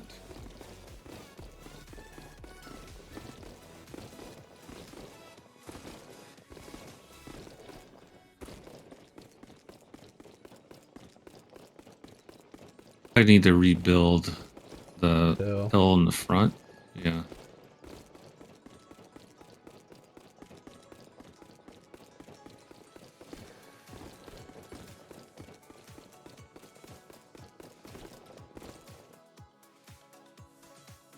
Helps a bit.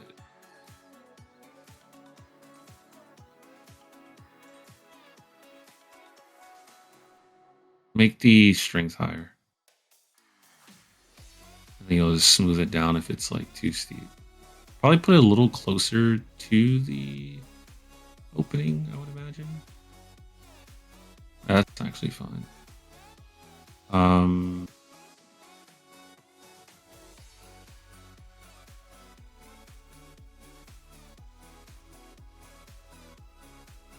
Any idea for defenses in terms of like manned defenses or any defenses really? Any spots that you want them to be and you want them to sit? Line of sights that you want them to have?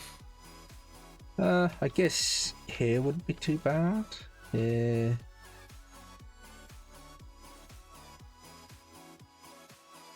It depends. Don't worry about the airstrip because you say you don't want it, so let's essentially pretend it's not much of a thing. Matter of fact, you could probably take it and just move it backwards a bit.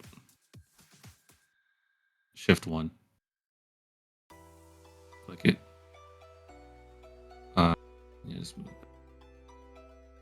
That's fine.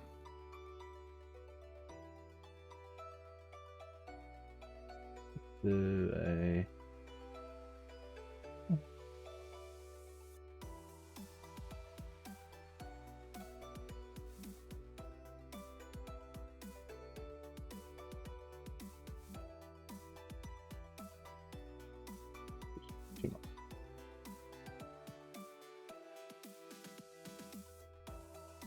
too little. You can just click there twice. If that, yeah. That's a bit better.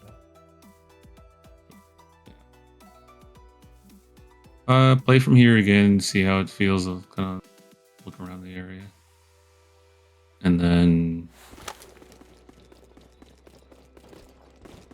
this part isn't as important on the side. I'm more looking at like run to the Han.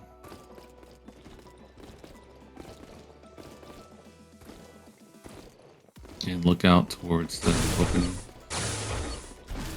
Okay. Would you want to put like any defenses on a hill? Like this one or something? If anything, a bunker at best. Doable. Yeah, just grab a bunker from the content browser. We're not going to worry about getting the hill perfect for it. We're just going to like the asset there.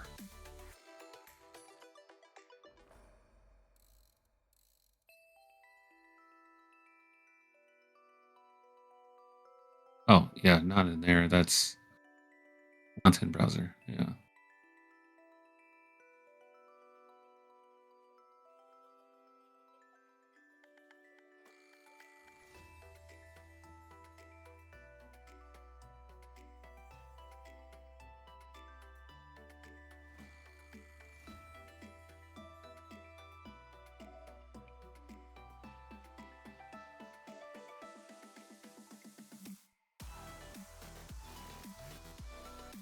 Shift 1.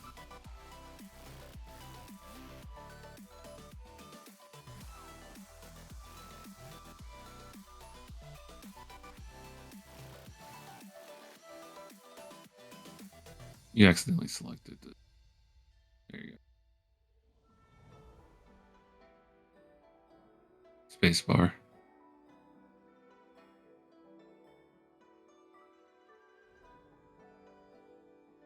Just drop it down a bit.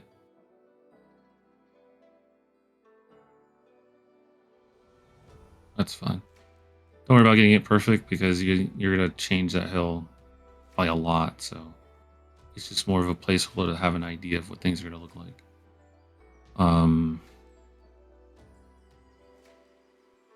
So now the question I would have here is like, do you want the bunker to be that far away from the Han?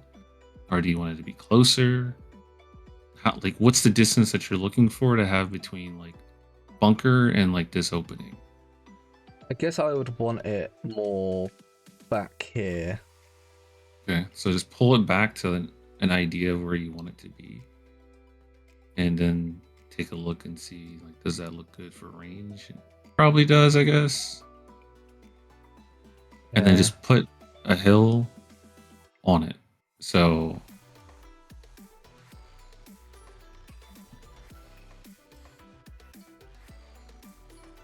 I wouldn't make the brush this big. Brush is kind of huge. One bump is good, but then yeah.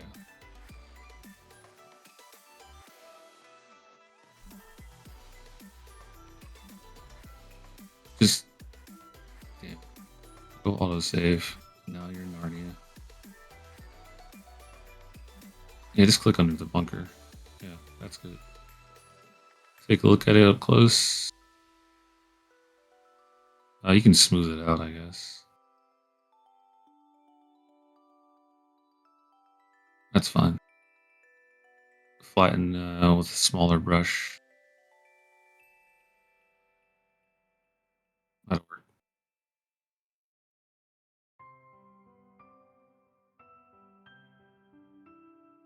And then now go to the other hill in the front area and just kind of smooth that out so it's not a hill anymore. Smooth it, flatten it, whatever you want to do.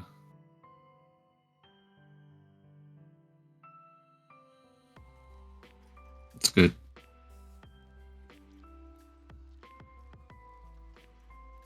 Hop in the bunker, or hop in the game, I guess. And yeah, you shouldn't smooth that much, but Just kind of want to get the distance of like exit out. Hit escape. Control Z like once or twice.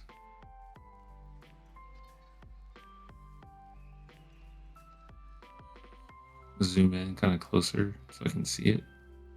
You can lower the bunker. Shift 1.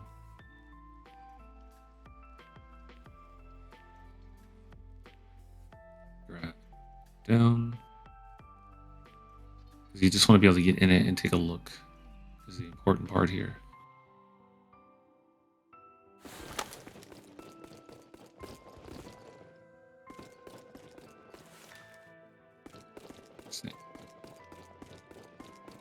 So when I look at this, I feel like, and when I think about this, I think like, when I'm in a bunker, I feel as if I should maybe be a bit higher in the air. Yeah. It doesn't necessarily have to be that way. But it'd probably be nice if it was like a little higher. So what I would probably recommend, grab the bunker, move forward a bit. About, nope, not that far. Backwards, about there. And then, so my idea that I'm having is like, you can make it to where there's like a pathway up to it almost. I wouldn't worry about making the pathway part. For now, we're just going to do the hill part. But raise the bunker up a bit more. Okay, and now go inside the bunker in terms of just like your camera. And then look at the hover rails. That seems like the height is decent. Actually right click on the inside of the bunker and just do play from here and let's just see if the height feels right.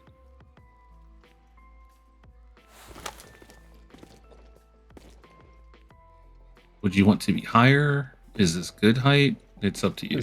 This is pretty good height. All right, so just make the hill reach up high enough for this. Do we have... Do we have the other bunker that has the ladder going up on the side? Probably. Go in the content browser and search. It should open up fully so you can see everything. Scroll. Okay, turn off static meshes as an option. Turn on, oh, okay, you're going to learn something. Right click in that area up there. Or actually, don't right click. Go to all types on the right. See how it says favorites? Go to all types. Nope. Nope. Yeah. Okay. All types? No. Okay. So unclick you did something and now something like your stuff is grayed out. Okay. Click on static mesh again. Let's see if it changed. Okay, there we go. Click on all types at the top. Not that one. To the right. There you go. Now click on find prefabs. It's all in alphabetical order. Starts with a P. There you go. Grab that one. Actually, right click this bunker.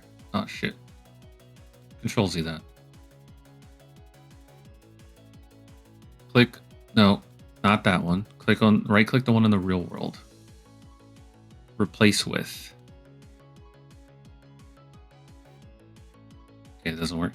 Left click the bunker in the thing. There you go. Now right click the one in the real world. Replace with. Jesus. Okay, just do add prefab not bunker.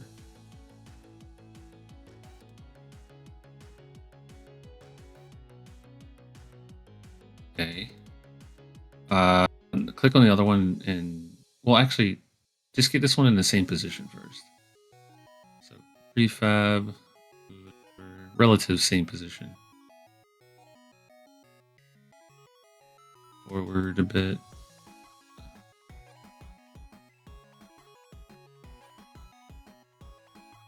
Yeah, that should be good. You can just hide or delete the other one. Just delete, actually. And then raise your ground level to fit. I don't remember this having two guns like that. Two guns and a missile thing on the top. I don't remember any of them having this. Yeah, we'll find another one. Don't worry about it. But just make your ground level raise up high enough for this.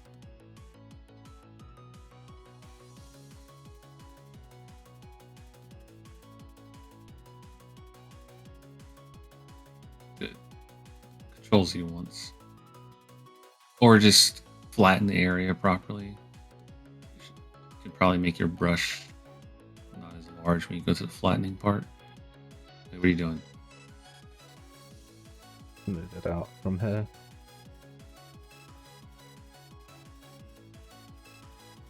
Wait, why are you... Okay, hold on. Just flatten brush, please. Yeah. Now just find an area that's in the right... Yeah.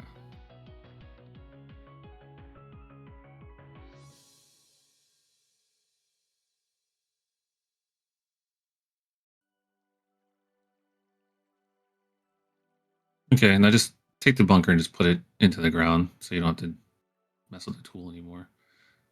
Like, it just needs to move down like one notch, probably. Yeah.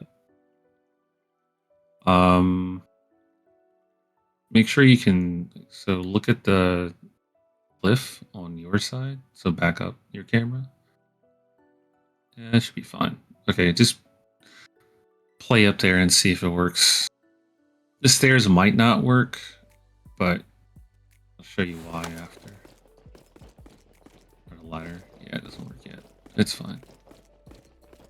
I don't know who made this, but I think it's probably more of like a aesthetic thing. Okay, hit escape. Go to... See the top of your screen, all the way to the top? There's a light bulb to your right.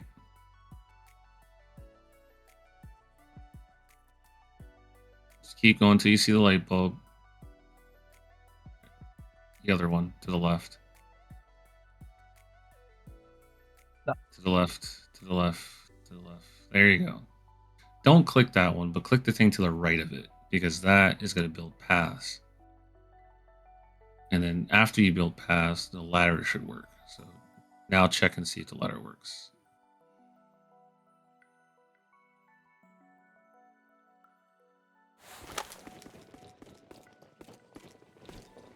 Guess not. Whatever. Not that important. Oh, I know why. You need to build geometry. Hit escape. Go back to that light bulb again. Go to the left of it. Build geometry. Now build the paths again. See how that ladder just appeared out of nowhere? Those are ladder path nodes. Alright, go ahead and play from there. The geometry is the volume. That is a ladder volume. And then you build the paths and it builds... It says, oh, I am a... You know... ladder now. So it works. It builds a path. Anyway, this should be fine. Let's not get too into the weeds with this anymore. But this kind of sets up something, which is like now you have these two paths on the side. And we should probably build into that idea to get like good... like this is creating form because you have the functional like bunker raised area. So yeah, you can close out of this. And the bunker can be replaced with like one that actually makes sense. Yeah. But for now, this works. It's all placeholder idea, whatever. Question: do you want vehicles to get into the base from the beach? Or do you want the vehicles to get to the base and then have a section? Actually, it's better for me to just show you this instead of creating this. So grab those sandbags that are near the beach and duplicate them and bring them to the base.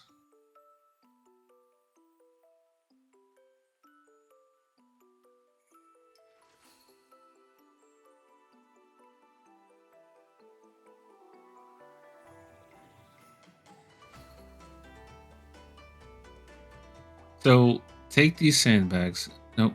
Put them back. Close to that area. And put them at the corner closer to your camera of this hill. Yep. And pull it the other way. Closer to your camera. There you go. And move your camera position so we can actually see, because we can't see shit right now.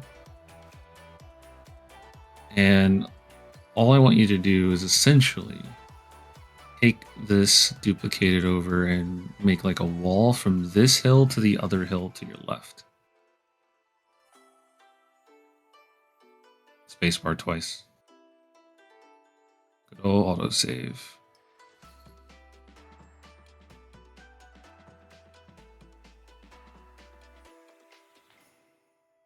Yep. Don't worry about sitting this perfect. This is more of like an idea, so you can kind of see what I'm thinking. One more. Grab these last two. Don't raise that one. Leave it. Grab that one and the one next to it. Control. Yeah. Duplicate them up. There you go. Well, put it down one more because it's like hanging in the air. No, not with. Oh. Control Z. Yeah. Move it down once. There you go. And you can take the last one and duplicate it again to the left. And then, go up in the air again once with another duplication. Just so you have like the idea. Here. Now, of course, there'd be openings so infantry can run in and out, so on and so forth, right? But what I'm trying to throw down here is that you can have the enemy vehicles kind of roll up and then be stopped here, and then they're just kind of shooting over the wall. So you're not just being overrun and killed, because if you are making a defense map that has a singular building and the game mode is more about keeping the building alive than it is about keeping infantry alive. So if you end up making your map to where vehicles are kind of running wild wherever, you might run into problems where people are just being obliterated and you can't even defend your base. Now, if you were to build like an entire base, not saying to do this, just this is like my own thoughts of someone that doesn't even like really play this much. But if you build like an entire base or more base pieces, then a singular building going down isn't that bad. So then a vehicle getting into your base and maybe just obliterating you isn't as bad, because at least you have more buildings to defend if one of them goes down. So this will kind of just end up putting the vehicles, because I imagine, Renegade bots ready to do whatever. They just keep rolling forward until they can't anymore, and then they would just keep shooting your base. So this would put them at a spot where people can still like see where they're at, shoot them, defend. And also I'd imagine, I don't know, could be overthinking it, but something like this could be helpful if you run into a problem of like gameplay issues that are kind of some of the things I'm highlighting. But again, this isn't necessary. But I would say play from here from the Han, so you can kind of get like an idea of what this looks like.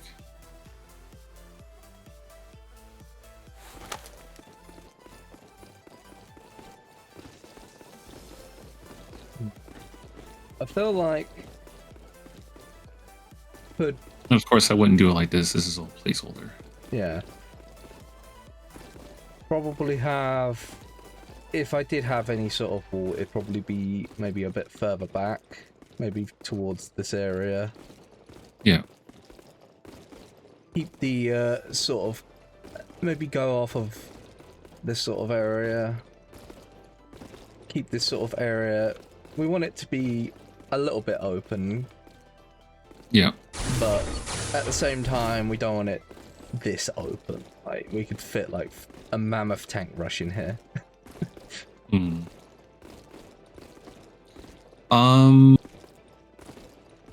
Yeah. I mean, you can also have another bunker on the right as well on another hill. Same thing on the left. There's a lot of different things you can do with this setup, but hmm.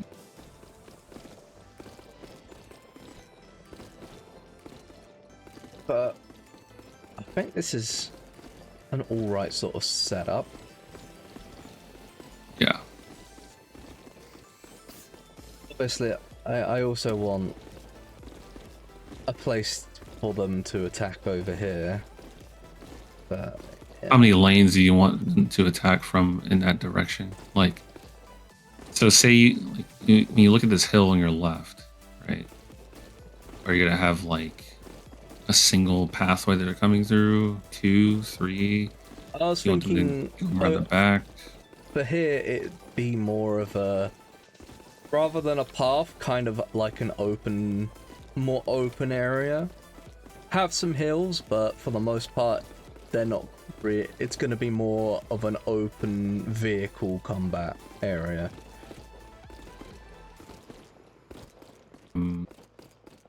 So basically an area where you would expect to not only fight their vehicles coming in, but you would also be hopping into vehicles to battle them over there. Yeah. And like a more open-ish battleground that has more open space, but still line of sight blockers with maybe like hills and things like that. Yeah, Whether I mean, it be I hills think, or trees. yeah. Well, the thing with trees is you want to make sure you place them kind of strategically to ensure that you're not running in some of the frustrations of having trees. Meaning, like,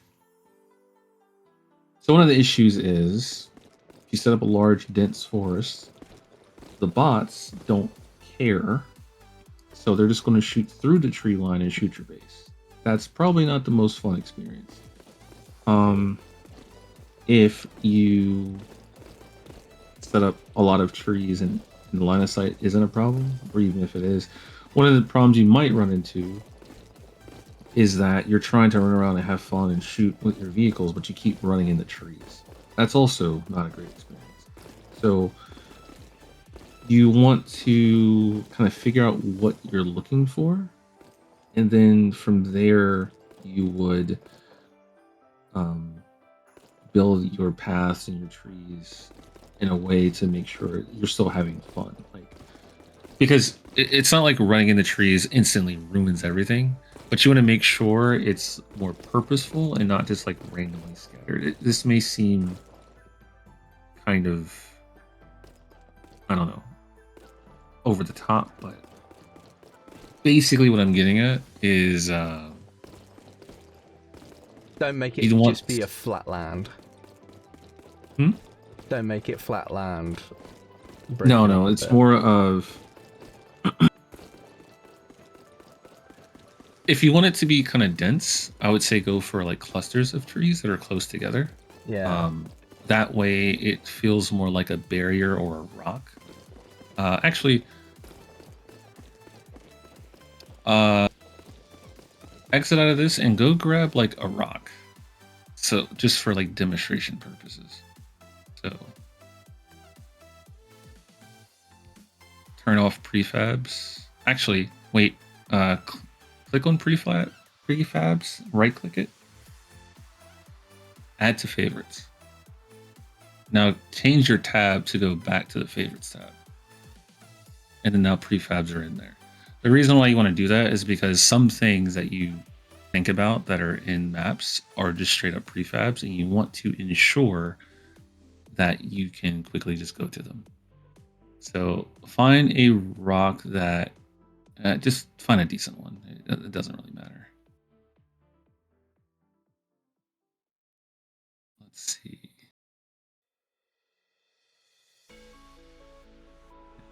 Just gigantic boulders. I would say click on one of the Renex rocks, but I hate them. You know what rock I'm talking about because you've seen it a million times.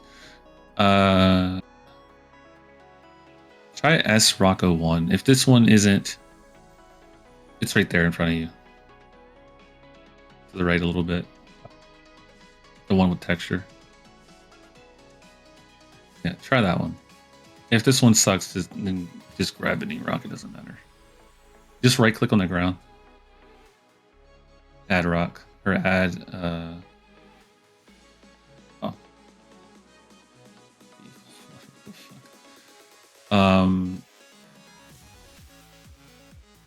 Just drag and drop it. This one is tiny. Just change the scale of it to like 10 or 5 actually. The bottom right of your screen, you see those numbers. To the left. All the way to the left. There you go. 5.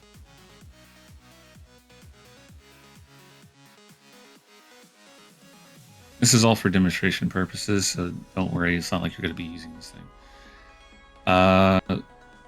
Minimize the content browser, and then we're going to move this rock and duplicate it around in some spots. But, so, put it, what's the best way to do this? Change its scale to 7.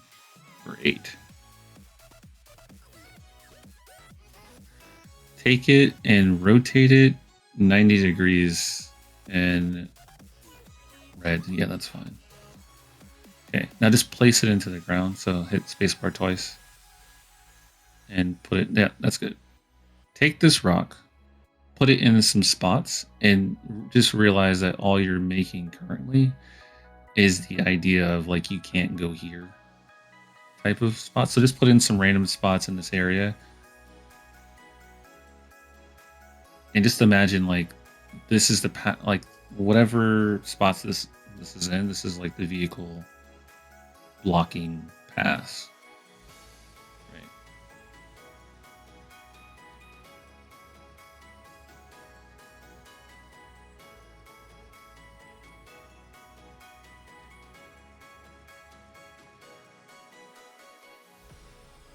Sure. That's good enough for now. So grab a go to the content browser and then add in a let's do a medium tank. Let's type in med.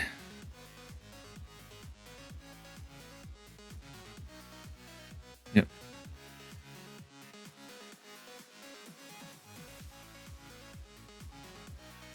Drag and drop. What's happening? Is your mouse dying or something? I don't know, it's just sometimes it doesn't actually select it, so when I drag it doesn't actually drop it. Yeah, when you select it, you should make sure your mouse doesn't move, so it doesn't like think you're doing something else. Alright, so you got your rocks, right? And this isn't the most dynamic path, but okay. Exit out of this. And grab, close this window. Minimize it. Yeah. Grab these 4 rocks here. Don't worry about the one that's far away. Just grab all 4 of them. Yeah. Control. Thank you. No. Grab this other one too. Grab this 5th one.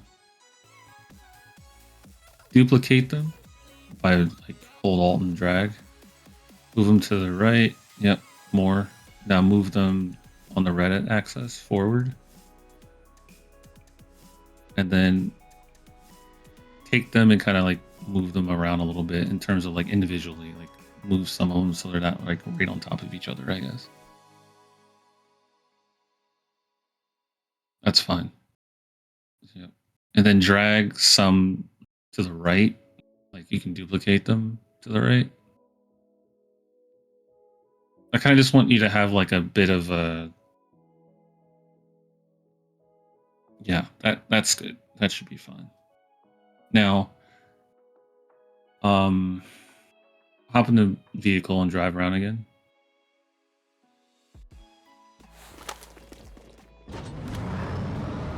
So, the reason why we're looking at this is that, like, obviously, these are rocks, and they are... You look at them, you're like, yeah, I'm not going to drive into them, but I have more than enough room to do it. And honestly, like, if we're actually setting this up for real, I would probably have you scale some of these to be larger, because... But overall, they're kind of getting that job. You can't go here, but it is blocking some LOS. This is kind of the same-ish thing that you want to do when you place trees, because you want it to be very obvious of you're not going to go here, but you also want it to like kind of make sense, but at the same time not ruin gameplay by just having trees everywhere that you're just getting caught on, because I've seen that happen a lot and it's really unfun. So some tricks are like putting the trees right next to the rocks and things like that, or just putting them in clusters that are essentially just rocks themselves. And you can still get like a dense feeling of trees without it being this horrible feeling of I can't drive anywhere without running into something. There is an optional thing you can do, is making the trees foliage, but then you do not get collision at all. And in some cases that is okay, and that's what you would want, but you probably don't want to do that too much. A good example of that is that, you know, there's some maps where people will make like light poles and things like that foliage, so vehicles won't run into them. Interesting thing about that is I find that you can still shoot certain objects of foliage, but yeah, don't worry about that. Anyway,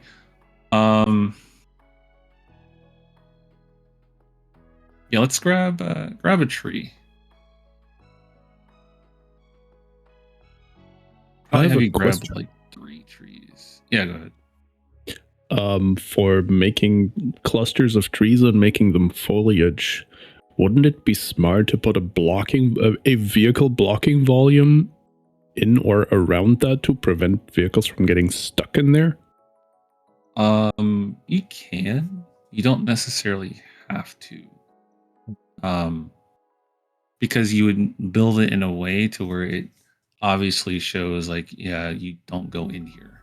It's more of, this is a patch of trees. Obviously, as a vehicle, I can't ride through it. But yes, that protects you against experienced players. It doesn't protect the guy who is like, it's his 3rd time tanking and he gets stuck everywhere because he's driving where he isn't looking. Yeah, I mean, for me, it's one of those things where it's like, hey, watch where you're going, I guess. But you can set up blocking volumes. Some people do that to get a more consistent, like,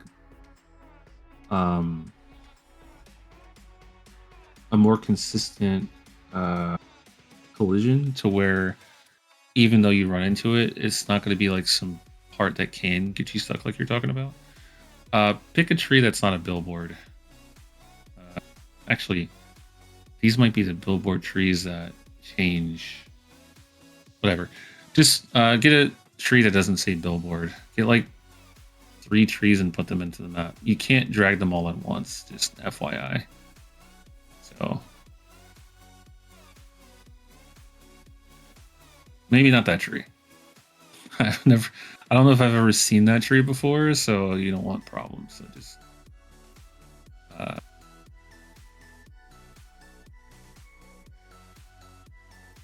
sure, try that, I guess. That one.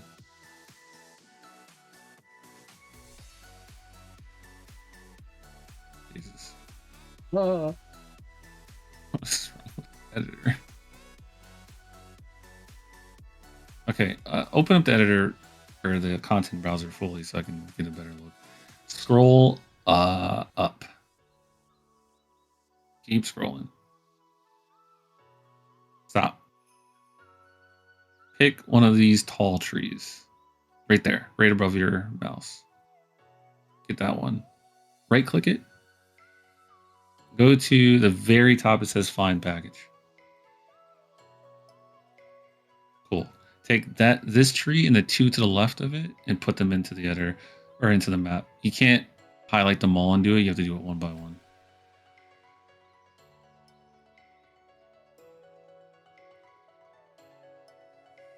Take that first tree that you added in. So you can, yeah, just delete that shit.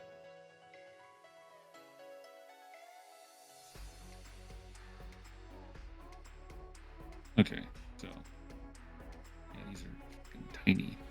You can scale them up. Trying to think the best way to go about doing this.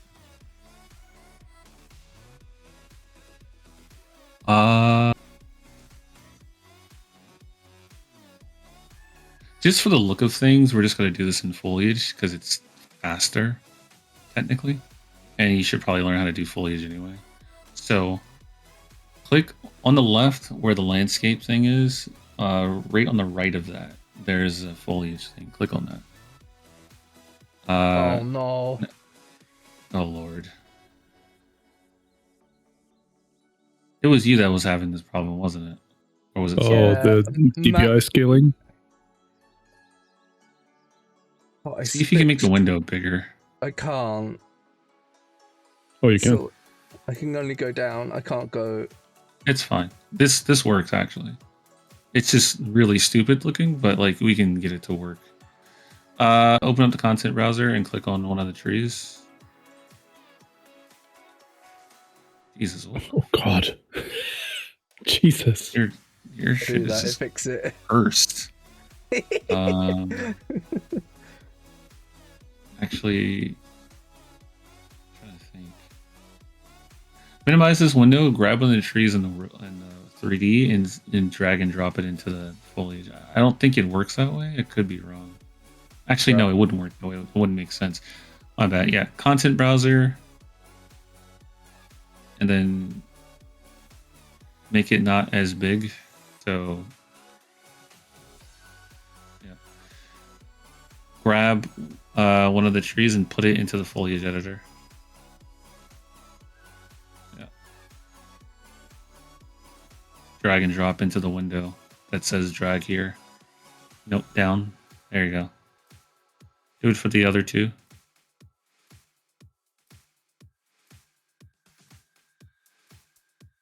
Okay. Scroll down to make sure it worked. Yeah, it did. All right, so change the brush size to be smaller because 512 is humongous. That's good. Change the paint density to be pretty low. Oh, yep. This is still gonna probably go crazy. Now you can minimize the content browser and then move the foliage thing over to the side so it's not in the way. And then control click on the ground somewhere, not next to the tree. Okay. Move your camera so I can see how dense this is, because it's probably way too dense. It's not terrible. Whatever. Anyway, Control Z once to get rid of those trees. Actually, you can just Control Shift left click as well. Control Z is not working. There we go. Okay. So take the idea of how these rocks are spaced out, open the foliage editor back up, and then place trees in those areas. I think the problem is if you try to do it on the rock, it's going to put it directly on the rock. But we can fix that. Yeah, go ahead and paint. Oh, it just does it through it. That's very interesting. But do like some clusters of trees in those areas. You can make it a little bigger as well, because you would like left, or you can click and drag around a little bit when you do it. So control click. Yeah, there you go. And then afterwards, we can just take the rocks and move them. This is probably too dense, but again, whatever. Going through all those settings is a little... We'll go through it. Make this patch like bigger than the rock. Yeah. This is just to get like a feel and idea of this, not to do it perfect.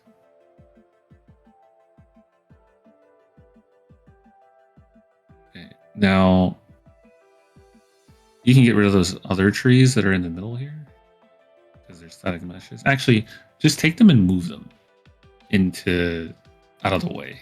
So just move them over close to a rock or some shit. Or that works too. Yeah. So move your camera kind of like ground level. And this might help you see kind of what I'm getting at, which is like you would set things up to be in certain areas, blocking line of sight and stuff like that, but they wouldn't necessarily be everywhere. And that way you still have your paths, you still have things set up. You can also do things like this so infantry can even go through those areas if you really wanted to. I'd also probably Good luck. Good luck. Well, it wouldn't be this dense. This is... I think it's not so much the density, it's more of the fact that the trees are just so short. Yeah, you can make the trees bigger. They're just small. Yeah, tiny shrubs.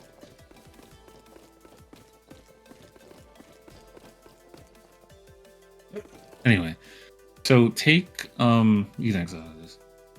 Go back to the foliage editor, because now we're gonna make this not as awful.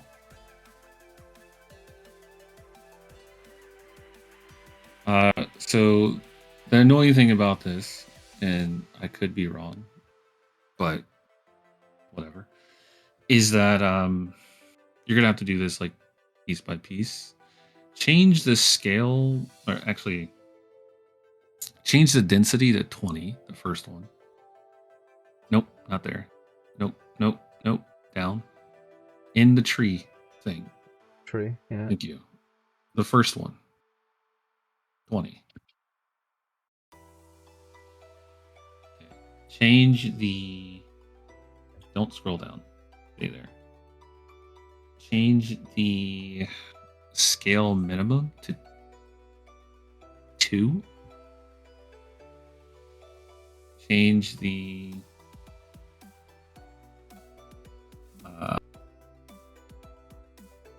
what the hell? Oh, you can't reach max. That's fine. Change it to 3, I guess. And do those same 2 settings on the other trees, and let's just see how this goes. 20 and then 3. And then you'll have to figure out how to fix your editor, because I don't understand what the hell's going on with it. It's because my screen resolution... I believe that's what Max said. Because I had the same thing with the land thing, and I managed to get that fixed. And I thought, what's your screen resolution? It's 14 something. 1440 by 900. No, Probably. it's the other way 1440p probably. 2560 by 1440. Oh. It's the big one. Okay.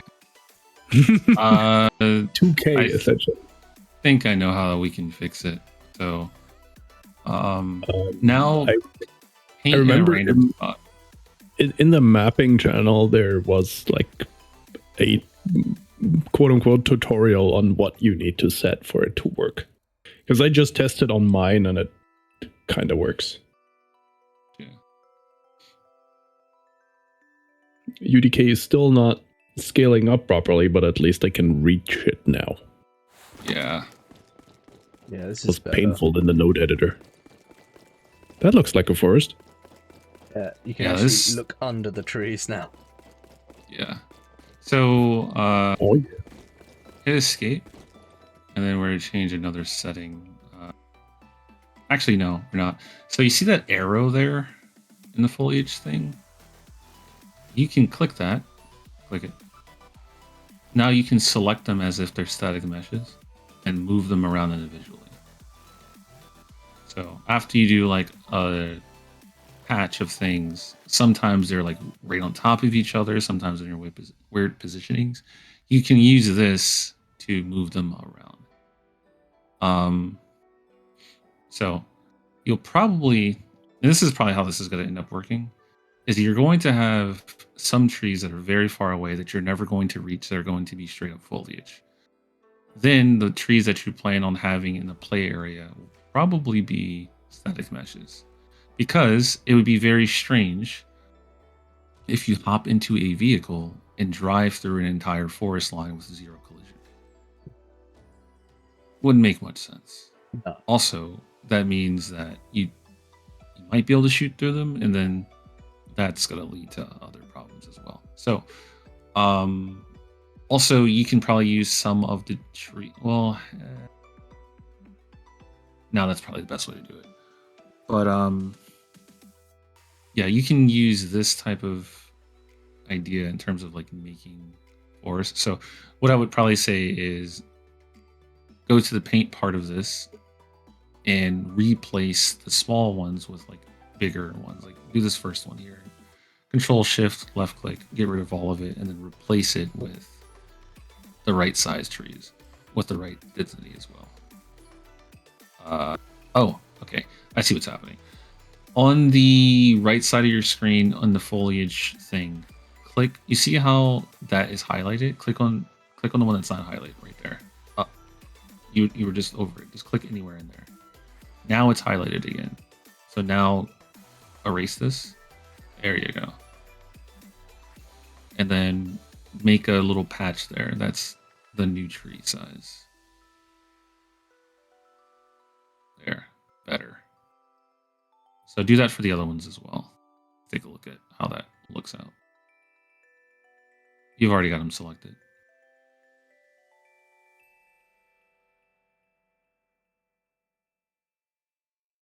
Doesn't have to be precise because you're not keeping this anyway.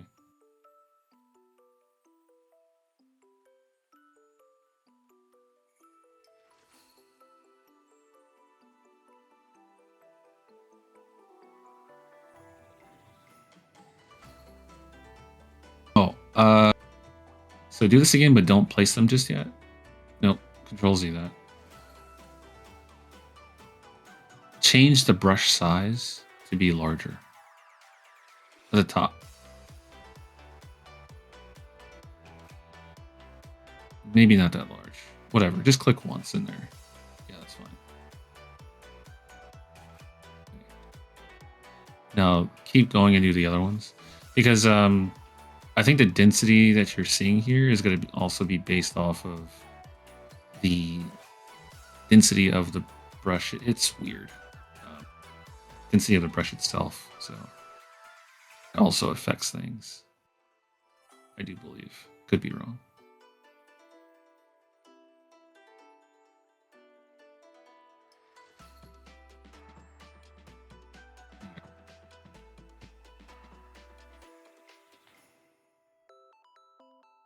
So now if you look at this from ground level, or you can just do play from here over there near the tank, and just take a look.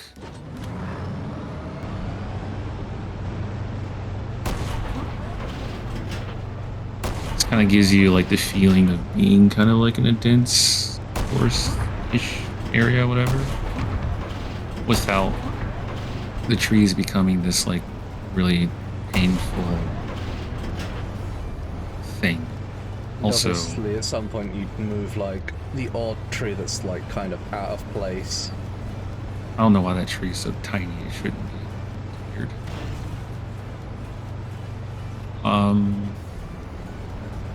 It's a young one. Still has to grow. Just got planted. So then you would set up like mixing this with like rocks and stuff, and then also setting up like your paths based off of that. So then it becomes a lot more obvious of where vehicles are going to come from and how the gameplay should be, and so on and so forth. How would I give all these trees collision?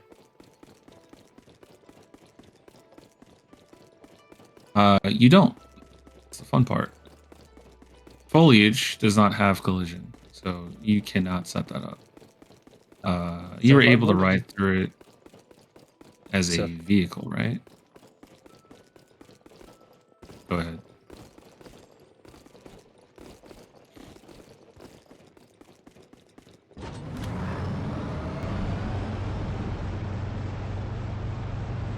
Try shooting the trees. See if that actually lets you do it with your brake click. Hop out of the vehicle and shoot it with this. Yeah, I forget if this like works. Oh, wait, what? Okay, good. Yeah, foliage does not have collision, and you can't give it collision. There is a thing in there that says collision. It does not work. That's why a lot of this is going to be used for inaccessible places. Yeah, and grass and stuff like that, and shrubs. So that's one part of it. And then the other thing to keep in mind is when you're putting down the trees that you're actually going to interact with, it's going to be static meshes, and you're going to have to do them like bit by bit. I mean, of course, you can do duplication and all that, right? But you want to make sure not to go too crazy with trees because they can become very taxing if you go crazy with that. So keep that in mind. So if I do want a forest with... If I do want a forest of collision trees, it's going to be taxing. It's going to tank the performance. Yeah. Also, don't play sound clips in here right now.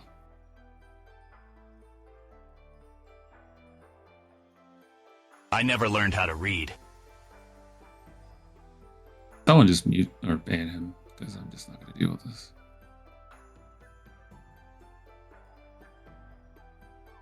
Actually, I'm just going to mute him on my side. And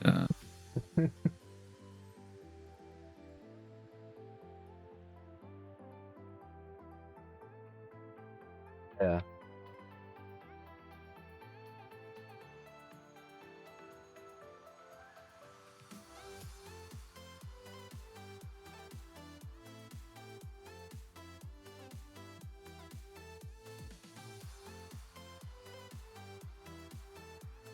anyway, hopefully you have him muted because I'm just going to keep going. And actually, let me send this out.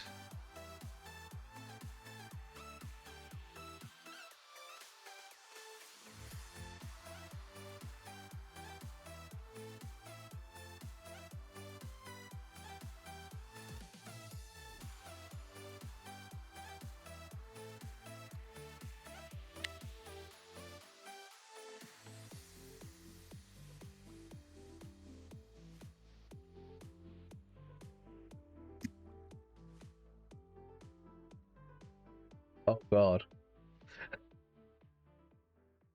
What? I was thinking to myself, oh, I'll just put some trees on my mountain, and they don't like angles. You can fix that, but don't worry about that now, because I'm very doing the outside of the map is like the least important part. Not saying that Yeah. you're going like crazy or whatever with it. Yeah. I've watched way too many people go spend hours designing the outside of their map. Well, not too many people, but a few handful of people. And I'm like, hey, that's not important whatsoever. All you're trying to do is get gameplay working. That is the ultimate goal when creating a map, is to get to the part where you can test it as fast as possible. Because if your map is dog shit, you need to know that as fast as possible. Because if you don't, you're going to spend forever making something. Like, you're going to be polishing a turd for like days, weeks, months, years even. And then it's just going to be a gigantic turd. And like, I don't want to play this. So all that hard work goes into absolutely nothing. I've seen people do that, and I'm always like, please stop. And yeah. Anyway, so don't worry about that. Like, you can just throw some trees on it, whatever, when you're like almost done, just for the aesthetic. So what I would say is, now that you kind of know how that works, because you need to learn foliage stuff anyway. Also, close the editor is currently running. You see that red square? It means like you're in the map running around, so you can just click that and stop it. Fair enough.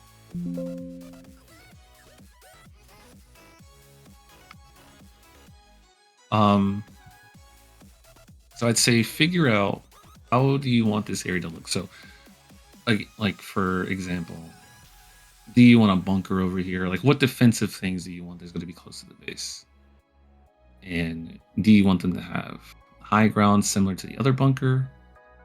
Do you want, like, what distance do you want it to be away from the other bunker? Do you want 2 bunkers? Do you want, just I guess figure out like how are you going to defend it. Also, I would probably take this airstrip and just move it, because if you're only planning on having one building, yeah, I'm just thinking. Go ahead. You need a spot for drop-offs. Drop for spot offs and maybe a rep pad. So I'm thinking, if I keep that in So if this is mind, the space, yeah, that's fine. if I keep that as like as a space, and maybe think, okay, so I've got a hill here, I could do like. Well, first, do me a favor and grab. Oh, actually, go ahead and grab what you're grabbing. I'll tell you what else you need.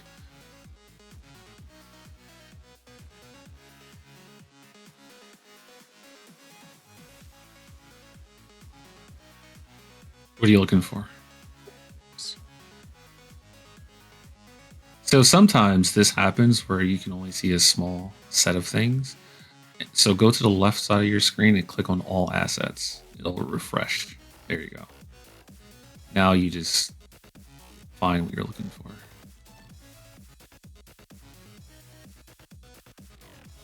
But what are you looking for, so I can tell you how to find it? Kind of like a wall of some description. Like, that segment will potential, but I'd rather have something that can be Thinner? walked on. Walked on. Yeah, just keep scrolling down, because there's like a catwalk that you'll probably find. And if not, you probably have to build your own. Oh, click on prefabs. Prefabs. Get rid of static mesh. Actually, you can keep static mesh, never mind. Get rid of the word. Well, no, never mind. Just scroll down and see if you find anything that you like.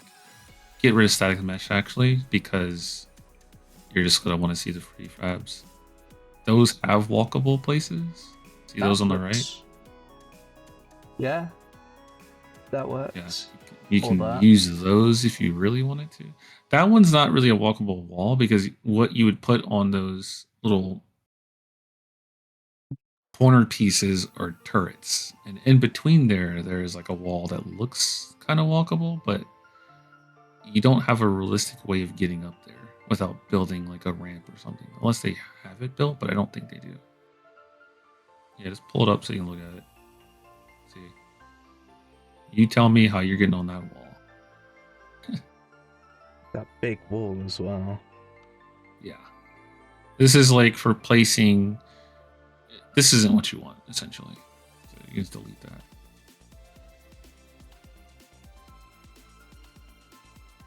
But yeah, grab some of those wall pieces there, I guess. The nod ones, because that's GDI. Good lord, your editor is just having. Yeah, that's fine. So, as we're setting these walls up, keep in mind that you're not trying to get it perfect, you're just trying to get like an idea. So, don't worry about snapping everything, and you just want to have it in the direction or the area that you want. So, but what is the idea here? Have like a kind of base entrance. Something that's a bit more built up. Or move it a little farther away from the airstrip then, because you need space.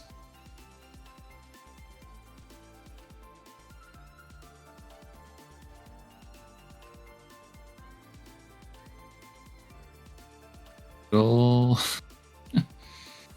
auto save. Check it out one. Weird. Every time I try and copy it, it changes the orientation. Prefabs will do that, yes. Very fun.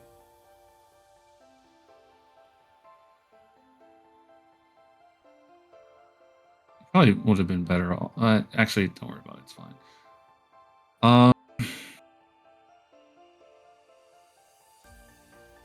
Kind of like this.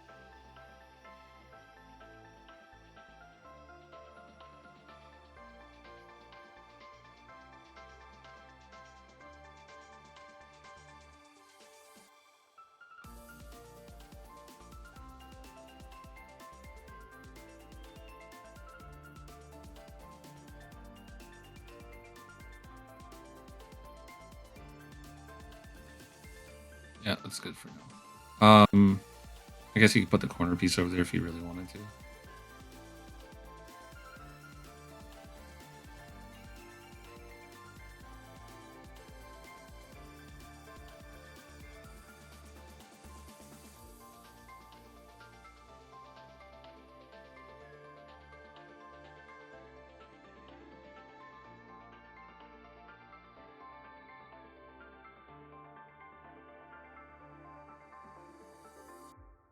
Okay, so go grab those HESCO barriers, and I want you to pull it next to the.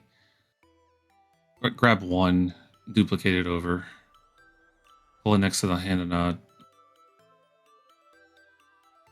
because you're going to want to ensure that you put a barrier next to the airstrip, so people and vehicles are not flying into the dirt and getting stuck on the lower ground. Obviously, the area can be built up to have enough space and have ramp and whatever, but for now, you just want to make sure that's there to keep in mind, and of course turn it 90 degrees and line them up, whatever, right? But just so when you're setting stuff up, especially when you get close to like a testing point, you want to make sure people aren't just falling in there and hating life and yelling at you.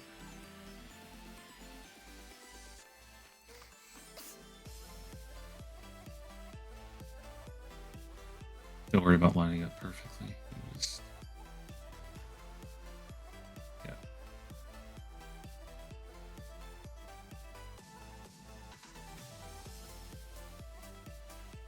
Oh, yeah, this is my bad. In the future, keep in mind that you can take two and duplicate them at the same time. You can also group things, so you don't have to go this slow with it. Control G. Control G. Control Z real quick. Until you get back to the selection that you just had. Again. Control Z. Yeah. Now Control G. Okay. So there's a few things you need to know about grouping. I'll tell you now so you don't deal with the headache I did for over a year. Of course, you can hit Shift G to ungroup it. So do that. Yeah, there you go. Control G again.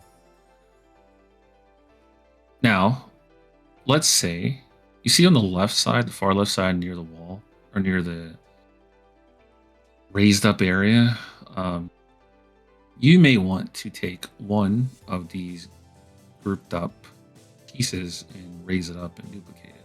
If you tried doing that now, the problem you have is you would duplicate literally all of them. Yeah. So a trick that you can do is, I guess it's not really a trick, right?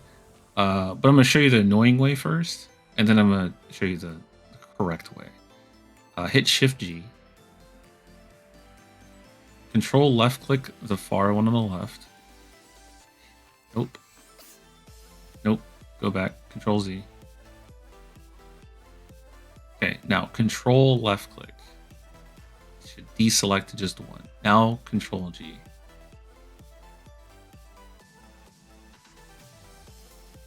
Now take the one on the left, duplicate it up to where it's on top of itself.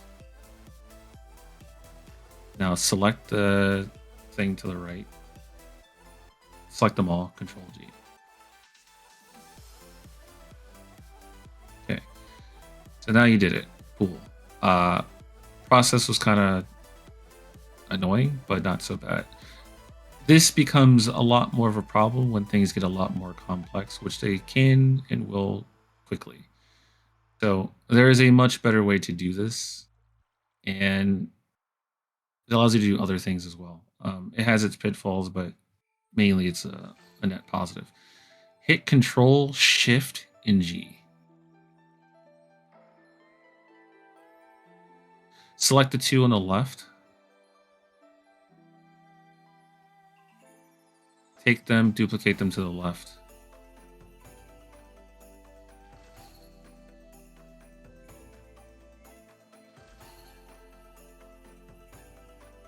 Okay. Hit Control Shift G.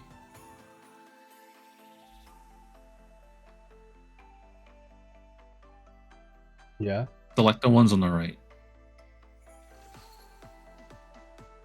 Okay, those are still in the group. They never left being in a group. All you did was change the ability to select things that are grouped as a group or to select them individually. The weird thing about this, and you notice how when I told you to hit Control Shift G again, nothing happened.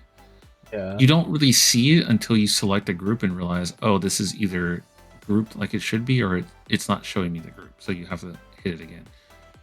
But just keep that keybind in mind. So when you're doing stuff like this, it's a lot easier to, on the fly, change things the way you want. Doing it the other way, where you have to like put something in a group, take it out of the group, manipulate it. Oh, I'm sorry, take it out of the group, deselect the portion, add the group to the other part, manipulate it, add it back to that shit takes so much time away from you. This is very nice to be able to do it this way. The one thing to keep in mind, though, that is a little sketchy is, let me just show you. So select the one on the far right after hitting Control Shift G. So Control Shift G, select it. I don't want you to duplicate it. I just want you to move it somewhere. Okay. Okay, move it to the on the red a bit as well. Okay, now hit Control Shift G and move this to in the green direction a little bit. Notice how it's still part of the group, but you moved it. So the thing you have to keep in mind when you select things that are in a group, you can hit Control Z until it goes back to where it was. The one thing you have to keep in mind is that, yeah, it's still part of the group. So you need to ensure that if you're moving something and just trying to edit it, that you, for one, want it to still be in a group, and that you're not going to cause other problems. Because one of the problems you can have is you take that piece that's over there, move it way out into like some other part of the map, realize, oh, I don't want this anymore, select it and delete it while you have groups on, not realizing that you just destroyed like an entire area. I have done that a few times. I can imagine that's unfortunate. Yeah. Generally though, it's not so bad. Like the trade-off, like I'll take that over the amount of time I've wasted going back and forth of adding something to a group and removing it from a group over and over and over again. That shit sucks. Anyway, but yeah, this barrier setup is for whenever your vehicles are spawning. You just want to ensure that someone isn't just going to fall into some random pit. That's all that setup is for. So yeah, so I would say now is to kind of figure out how do you want to build your area over here with the vehicle section. You kind of already got a decent start to it. You will need to change these trees to not be foliage so you can have collision and everything, but figure out like a path or two and get some height in there, which you already have a bit of, which is good, and then use like rocks and trees to kind of block out the area. I would say, are you gonna want hover? Jesus, are you gonna want MRLS to be able to fire from that direction, or do you want it to be more like a tank battle that goes on over there? Like, what's the gameplay battle that you're looking for? for here? Tank battle. Gotcha. Over here, bit of everything. Yeah, so it's like the forest area is more of like you're gonna run in there and get your hands dirty and have fun playing as tanks and rocket soldiers or whatever. The other part is more of like defending your base from whatever's going over there, so you're kind of more dug into whatever defenses that you'd have, I'm guessing, right? So I guess you don't even necessarily need to have bunkers on that side if you don't want. You can always even just do base defenses or no defenses, like maybe everything got destroyed, and that way it kind of like pushes people to instead hop into vehicles or get over there and fight on foot. So you just have to kind of set up how you want that to play out in terms of like the layout or whatever.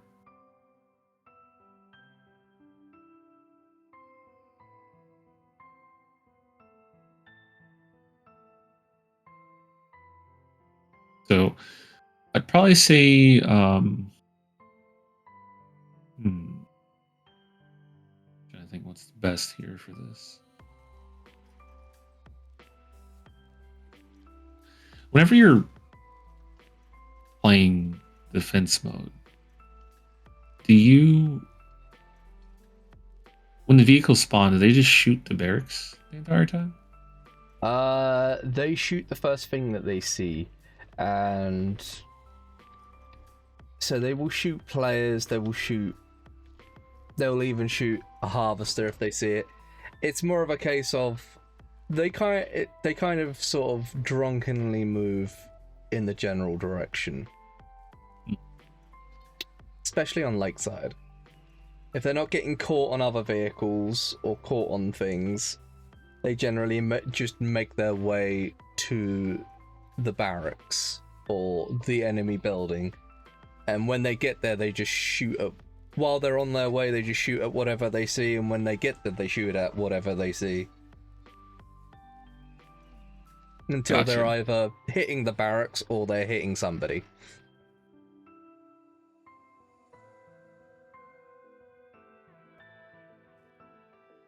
Okay. Yeah, I was just trying to figure out like that with the interaction of like the base, but it just has to be something that gets ironed out later. I can't like overthink it right now, but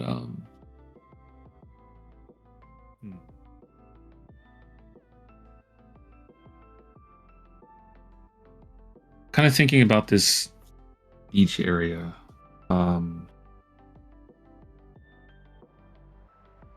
Do you want the front of your base, say like past this like Haskell barrier, right? Do you want that to also still be beach, you think? This area, I was Not thinking... there. Huh? In front of the base. Like that opening. So yeah, turn around towards the beach. In This front of area, this. no. Okay. This Gotcha. place probably not beach. Probably beach up until about here, and then yeah, beach from here till about maybe here, where you then just have ocean.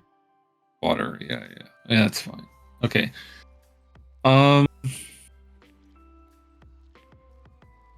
I would say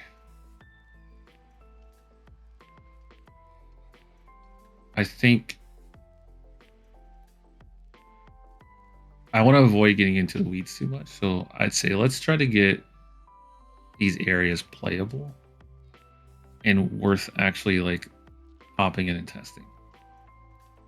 Right? It doesn't have to be like testing that you send out to people. More of like if you were to load up a match of this, you'd actually be able to play versus bots and see how some of the interactions are going. So, I guess I would need to. I don't know how to set up the bots for defense. I don't either necessarily, but it's not hard to figure out. I would imagine. I would hope. Yo, where are you? Well, it's more of setting up like putting in waypoints so that for them to spawn, setting up like the game mode, like we did earlier that we reverted so you can like test out stuff, and then setting up spawn points.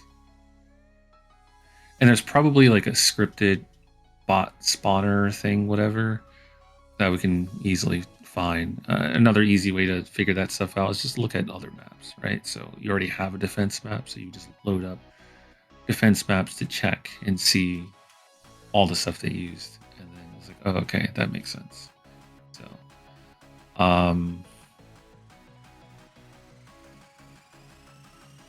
but it's also when I say get it playable, it's like setting that stuff up, but also like, so like, which area do you think you want to figure out first for that? In terms of, you're gonna make it to where you can play and shoot and see if you like it, beach or the forest? Beach. Okay, so if you're setting up the beach, you need to like this first little angle that people like vehicles come in through here is fine in terms of like that being a gameplay thing, but do you want to have like an immediate, like, do you want this to also be a path right here on the other side? Yeah, come around this side as well. Okay. Do you want them to be able to go, so yeah, go like you're going towards the base. Do you want them to run this way? Is that how you want that to go? Yeah, Okay. there's a sort of another angle. I kind of want to like also do these changes faster. So go into the content browser, and I want you to type in, we'll open it larger, and then type in cube.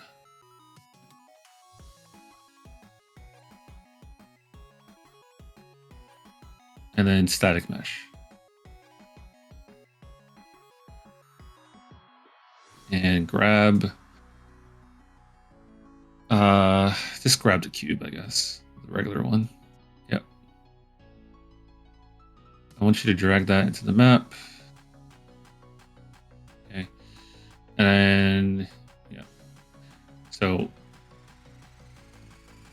duplicate, or actually take it and move it towards like the hand and nod, or duplicate one and put it next to the hand and nod. Doesn't need to be sitting anywhere particular. Yeah, that's fine. Because I want you to start taking this cube, and I want you to, instead of going into like the material editor or the landscape editor and doing cliffs and so on and so forth, that's going to take time. I just literally want you to take this thing and start like scaling it around to get like that. So first thing I want you to do, block out the outside barrier or the outside boundary just for like this area for now, meaning like so go to the top left where you have all those widgets and things. No, you're not going to do it like that, but that's fine. You can leave that one there for now. Select the first one there. Oh, the top widget, you see where you have the cursor, then you have the thing that you can move. Go to the one all the way to the right next to world, left side of world. Click that. Click on the other cube in the map, the first one that you had duplicated from, and take it and drag to green. Yeah. So I'm just looking for rough estimations of like blocking out like areas and zones, so we can first just focus on lining up things to be like, this is the type of play area that you're looking for. So you can just prototype out the idea. So seeing if you need more space, seeing if things need to be adjusted in some fashion.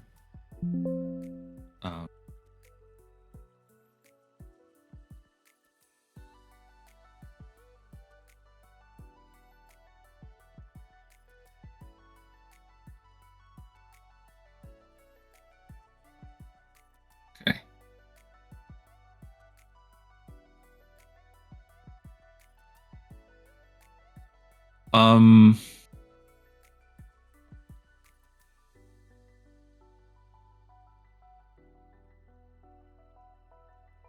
So this, get that original cube that's like not been deformed yet, and take it and duplicate it and bring it to the left side of this hill, or to this hill on the left is what I meant to say. Bring it up. So click, actually scale it to 2 or to 3 actually.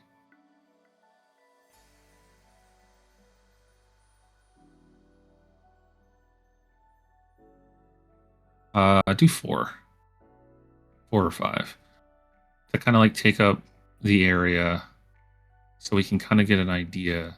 That's good. You can leave it, because all we're trying to do is set up the left path, right? Just kind of see the dimensions. So take the cube, move it to all the way to the left, to where it creates the path of the no, not that far, to the edge of the, there you go, right there. What we're trying to do is figure out like, what are the dimensions of this path going to look like? How is it going to be shaped? We're doing a very rough estimate of things here, and we're trying to line things up to make sense in that fashion, if that makes sense.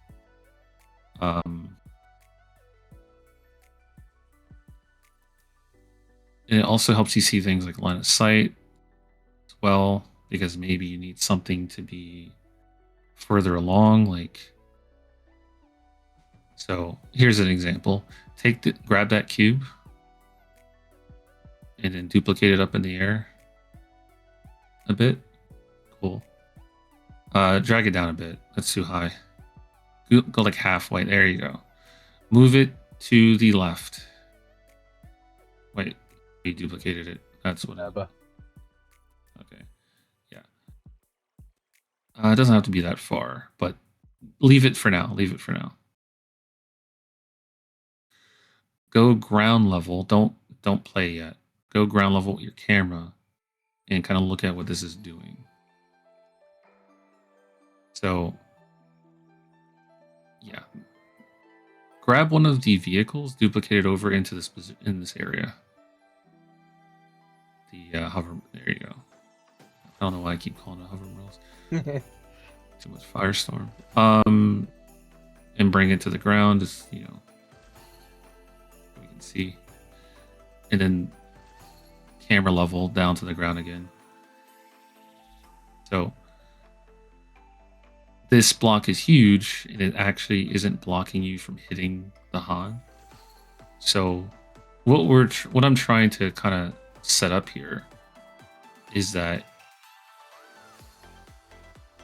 you want to make it to where the base is being attacked when you want it to be attacked. So this is when you start blocking out these different things and figure out, like, if you want this to be like a cliff or something, or a rock formation, getting like a rough estimate of where it needs to be. What are you doing with this? I was thinking of making it like dip down a little. Sure, but that doesn't solve the problem. It might actually cause more problems. Do it real quick, just so you can see.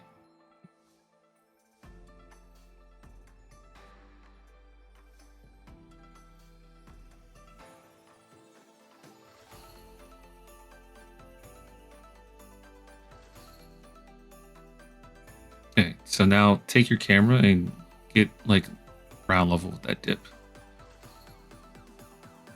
Because what happens with a dip in this position, it doesn't actually make it to where you're not going to hit anything. It's going to make it to where you can't see them hitting stuff. Okay. Right? So the dip will actually give them cover and give them like a line of sight blocking from being shot. So that's not, you kind of don't want to focus on that right now anyway. So just hit Control Z until the dip is gone. Take this block that's above, duplicate it down and make it smaller, because actually, don't make it smaller yet. Just move it away from the camera on the Y-axis, the green. The other way. Not that far. We're going to just make like a large piece. Bring it in closer. Almost touching the other one, basically. Well, touching the other one. You're doing this as like the worst camera angle. Move your camera angle. All right. Take it, move it to where it's almost like a quarter of the way intersecting. Yeah, that's good. And then move it to on the red axis, the other way. So that way, you see how you have to move further up to be able to shoot? That's kind of what I'm trying to do here. And then you can have overhang after that.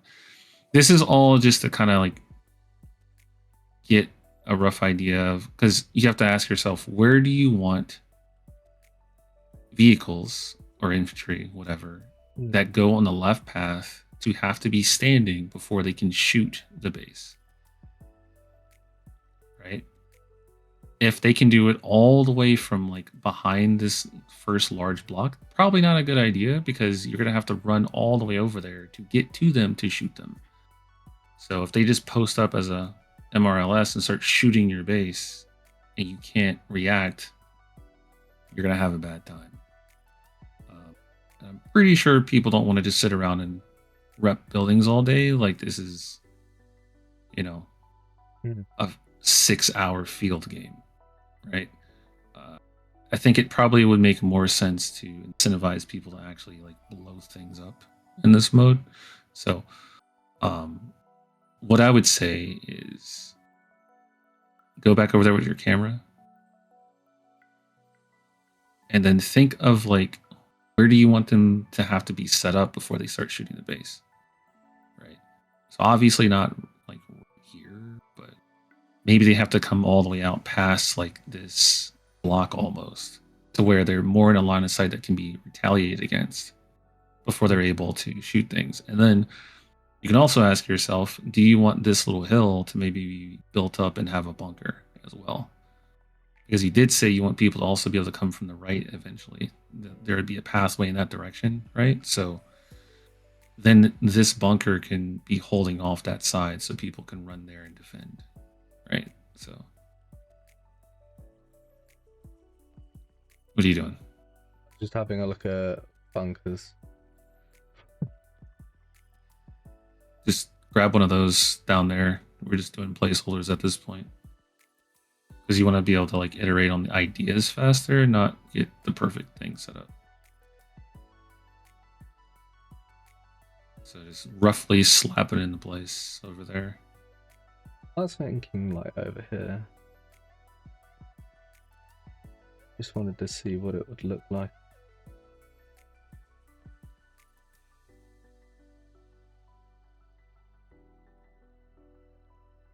Well, your bunker is kind of being blocked by The hill. the hill, right? Wouldn't you want a bunker would make sense to be on a hill, unless you got to take the bunker or take the hill and delete it, I guess.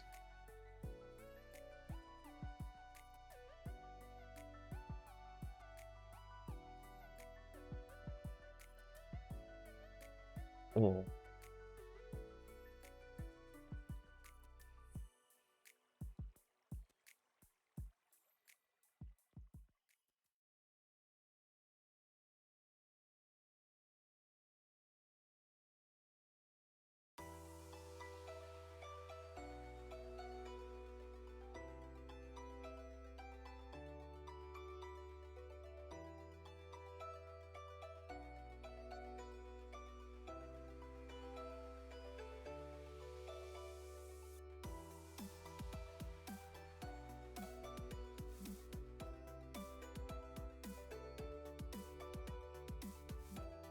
Let's see, it was really funny.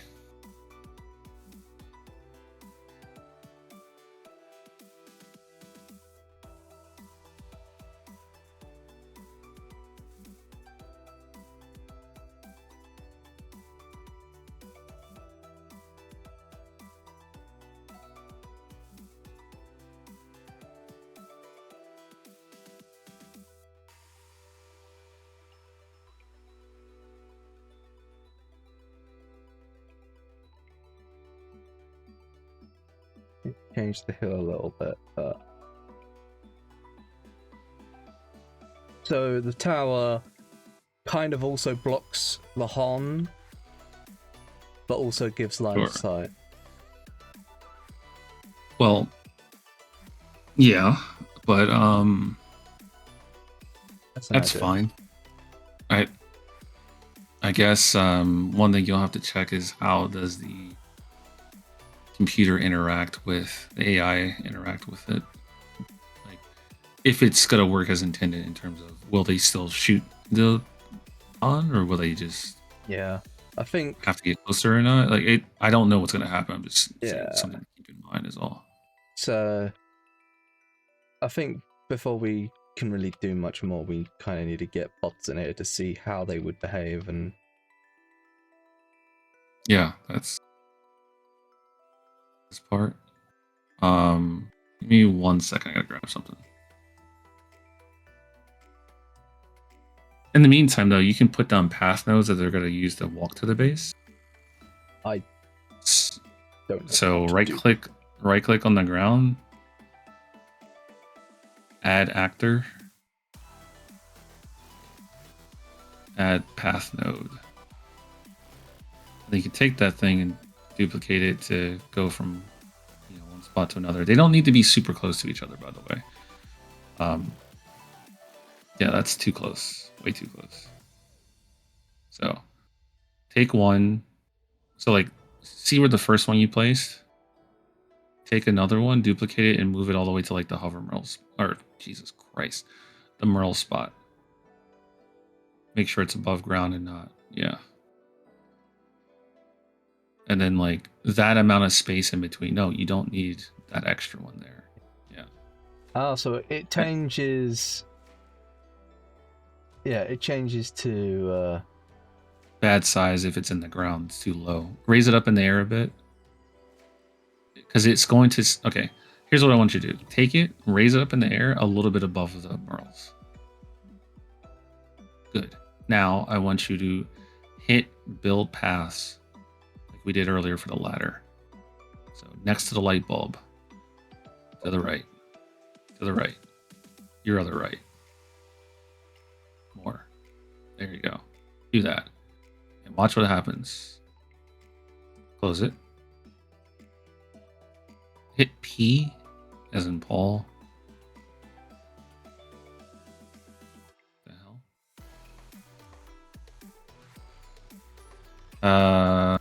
I don't understand why it's not. Okay. Take the path node, drop it down a little bit. About there. Yeah. Hit build paths again. There you go. See how it snapped down to the ground? So as long as it's close enough to the surface, it's going to snap down to the ground and try to set up paths for you. Take this one, duplicate it, and move it to... Okay, there you go. There's your path. See how it's like set up? As long as that is not broken, bots will travel from path to path. If your path color is like blue, then only infantry can pass to it. Like it's on a vehicle path, so you need to do adjustments to make it to where you can get a vehicle through it. Yeah. So set some paths up to get from the beach to the base from those two pathways. Don't like go crazy with too many path nodes. Make it pretty simple. We can add more later, but for now you just want to get like paths that go from the beach to the base. So however far you want them to go to or in the base. You do that, I'll be right back.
Okay.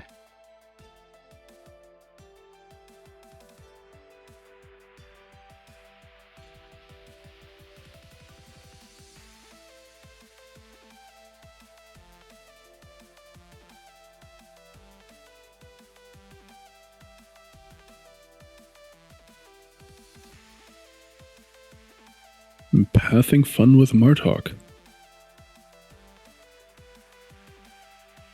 I'm now just seeing some of the things Neil has said. SMH neural, how dare you? See, this is why I don't map and instead decided to work on the game. What? Mapping's great. It's super fun. You're gonna Oh, I don't doubt that. Button.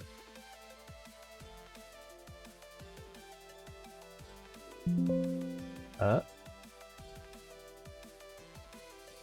hear mapping's extremely fun when it crashes and it doesn't fucking save. Don't say Oh, that. I had that happen. I had that happen with a material yesterday, and I was furious. Because my package What? wouldn't save? You would be jumping in for joy over that? Yes.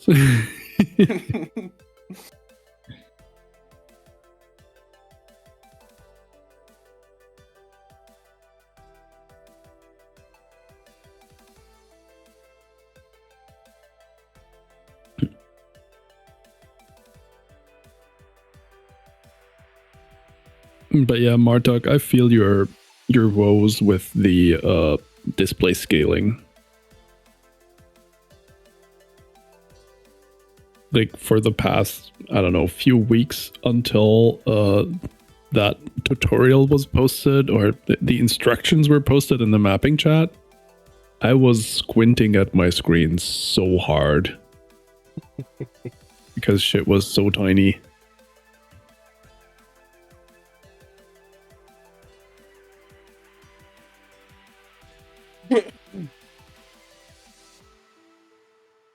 Like the node editor at 100% scale is just insane on my screens.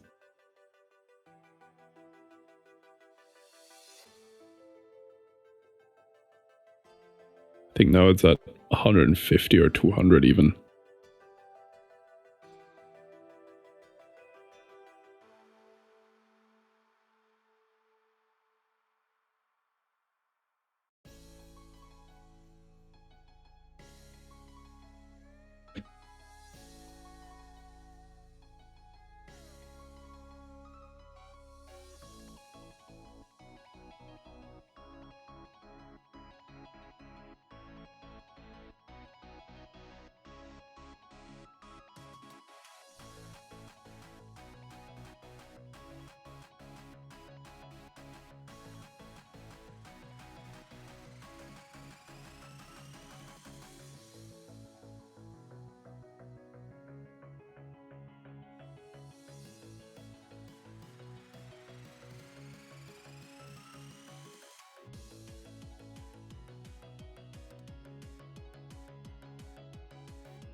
Just gonna do that.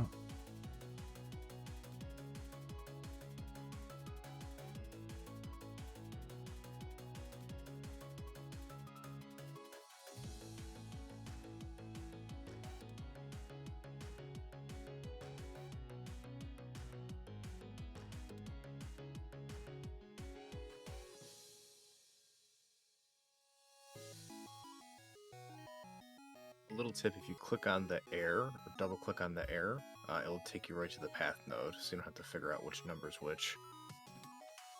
Yeah. In the airstrip.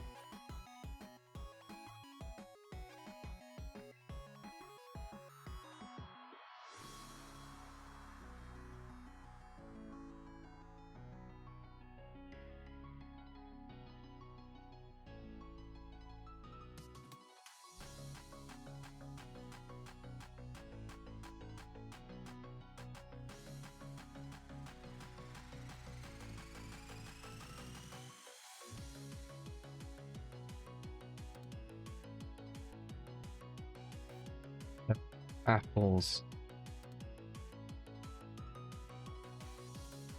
Many apples.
So blue is infantry, I'm guessing green is vehicle, and white is both.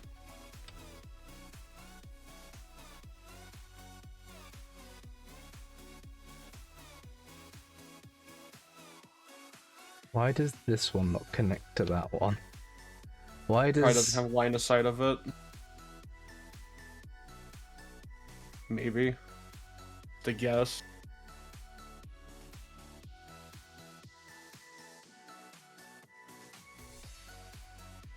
That or there's some magical limit that I don't know of.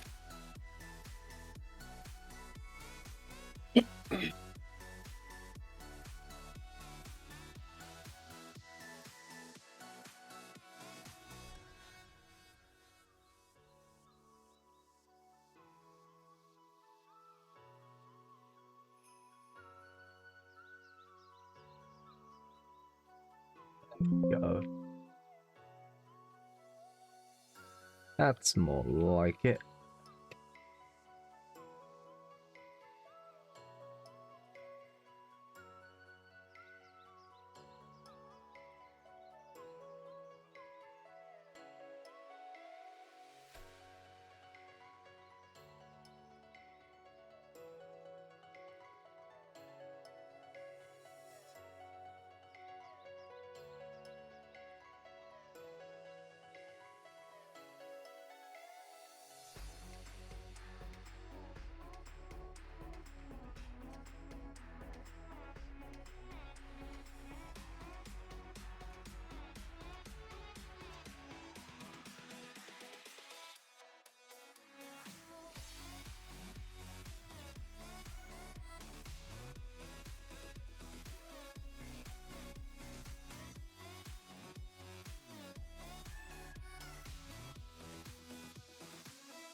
Green line go through the world.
There we go.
Just seeing if this Apache respawns. There's two different actor factories. One's called a Apache Factory, and that will make it respawn. If you go back to your Is that content what it is?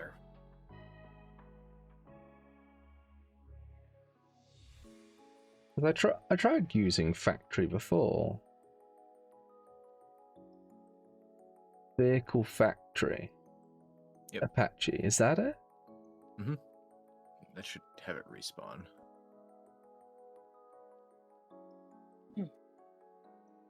I haven't seen it used for vehicles. That's usually what's there for, like, the defensive turrets. The ones that you can man. Because I want to make this... The reason I'm giving it, like, the aircraft version is because I want to throw orcas. I eventually do want to throw orcas at them. But I don't necessarily want them to be able to build Apaches. But I figured it could be nice to just have one.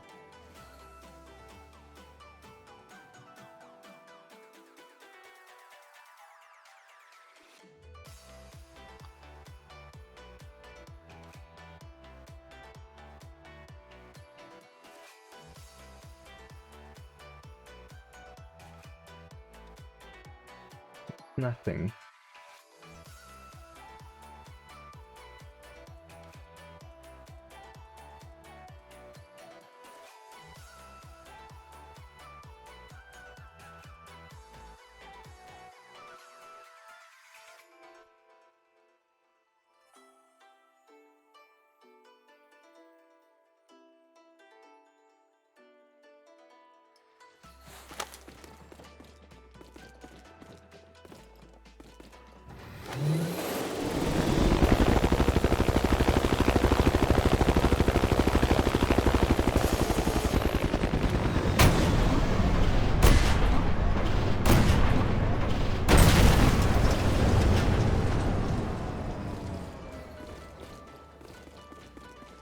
Came back real quick. I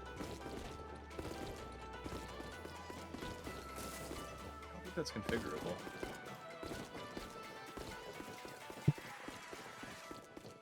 At least should have a rep pad on the roof. Well, it has like the plus sign up here. So I Said think that Granger. it was Reaper actually. Oh. But yeah, I do think I should have a rep pad on this map, but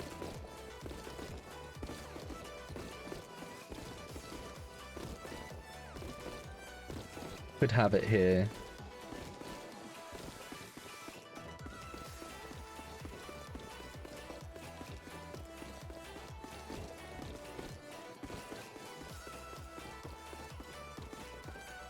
Wonder how I would configure that. Friendly reminder to save your map. Unreal Engine likes to crash a lot.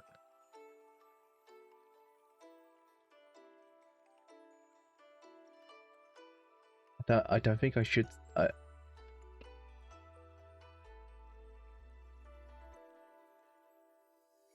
Is always it just go save with the current floppy level? disk. I just go with the floppy disk icon. I think I'd save all.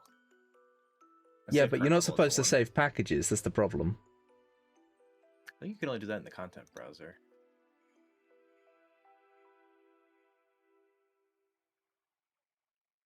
Yeah, save current level will just save what you have open for your map.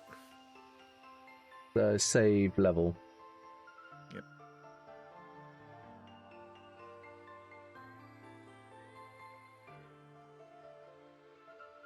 Okay.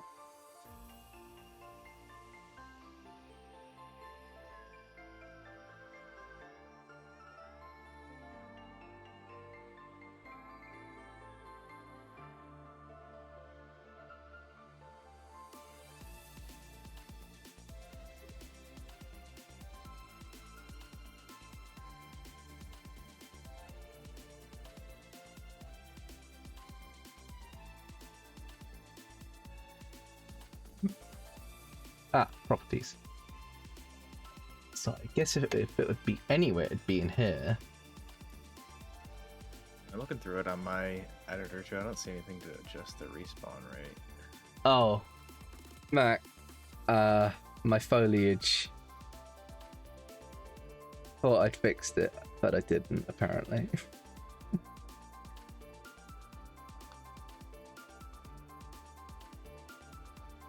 You changed that setting? I thought I did. It works for landscape now, so that's good. Oh. So There's the a separate landscape one line worked. item. Yeah, there's a separate line item I thought for foliage. I think there's 2 of them.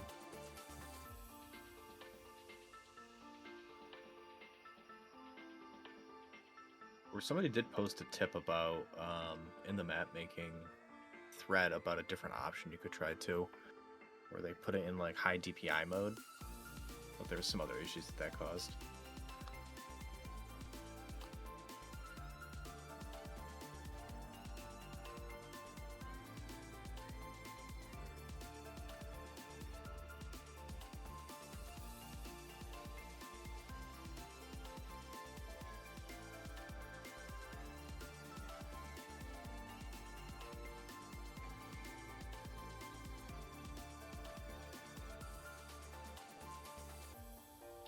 Yeah, it would be under that top one UT vehicle factor. I didn't see anything in there that was. It's like some things about how it spawns, but nothing about timing.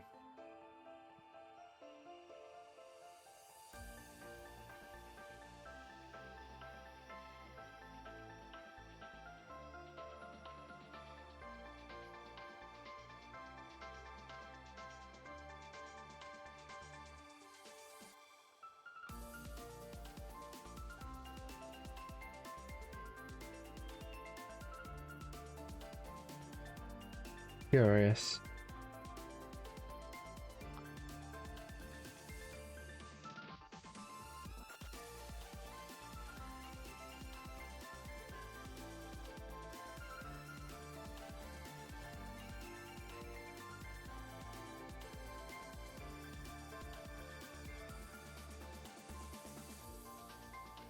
It might be set in the code itself on the actual actor. I looked at the rocket emplacement too, because that one like has a longer respawn time, and I don't see anything in there for like setting it. So I wonder if it's set individually on the actor itself in the code.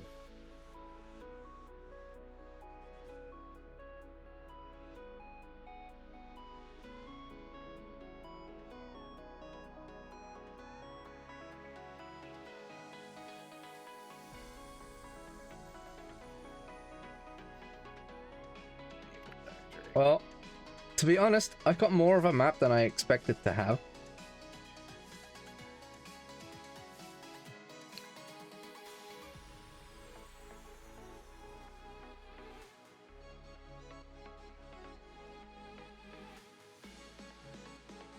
The landscaping looks nice. I'm awful with the landscaping editor.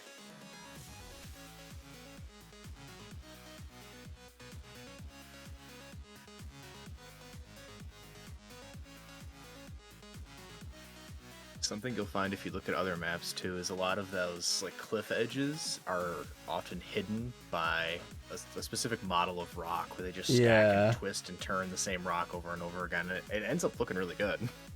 Yeah. It's just one rock.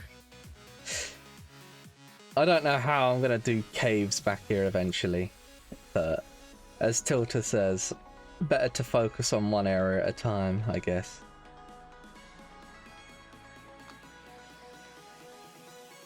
Well, I don't really... Hey, Suvi. I don't really want an airstrip. I just want the HON as a building. But I want them to be able to get vehicles.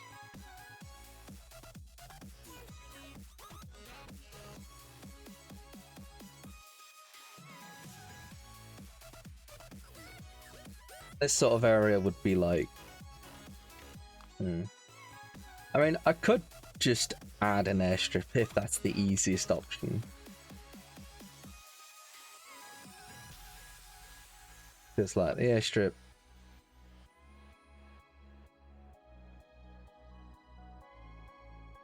Have to fit. It could fit.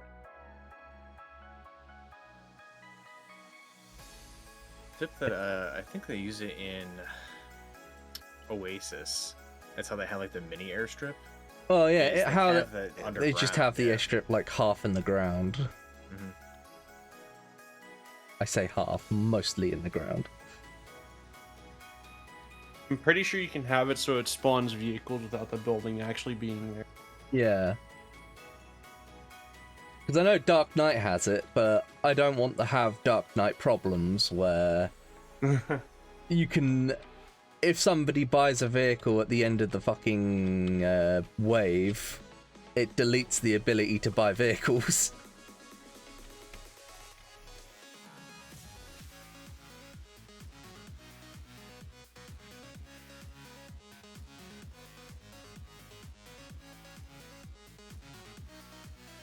I have a feeling it has to do something how complicated it is to do. Or I'm back.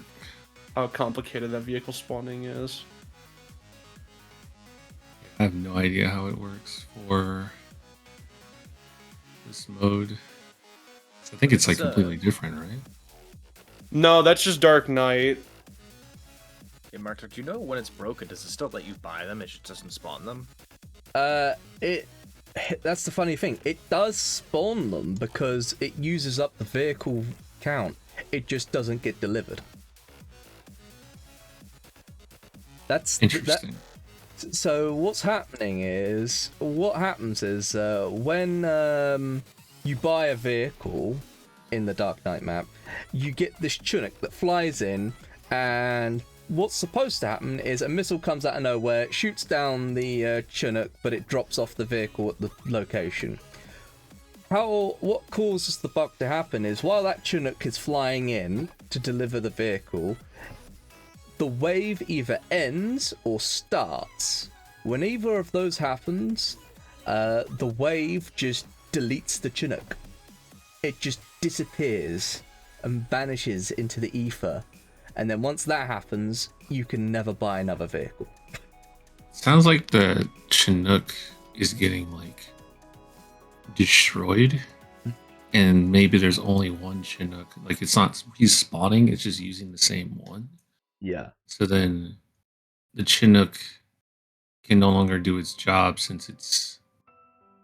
Yeah, that's weird. So it says, hey, you bought a vehicle, fills up the array, but no vehicle can get delivered because the Chinook doesn't exist anymore on the map. Be my guess. Yeah, it's a matinee that's playing. I'm looking at Dark Knight right now. So something happens at that wave event that breaks the matinee, and then the spawned vehicle event can't happen. Oh, okay, so it is spawning that would... Yeah, there's like a vehicle spawner event for Kismet specifically, where it's just a queue event that gets hit by you using the purchase terminal. That triggers a matinee, which plays the whole Chinook thing, and then there's like spawn the queued vehicle at a specific spot. Okay, that's interesting.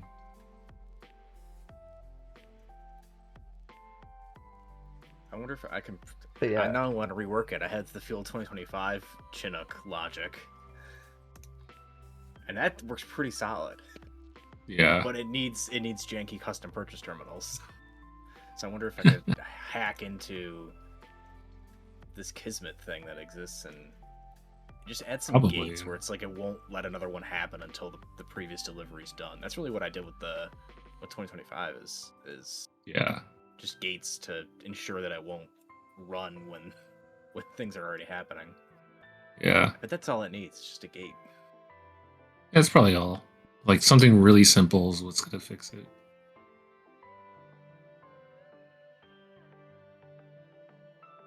I think I've got all the path nodes that need to happen. Kind of need to be happen. Yeah, I mean it looks fine. I think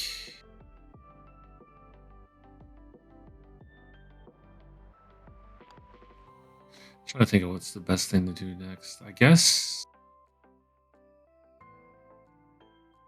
let me take a look at how hard it is to set this up to see if I am up to doing it.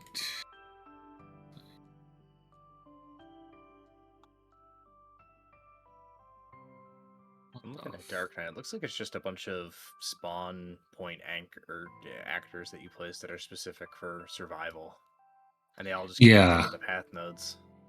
Yeah, that's the easy I don't think part. there is like a general's reinforcement bay. Huh? Suvi was asking in Twitch chat. Oh no, there isn't.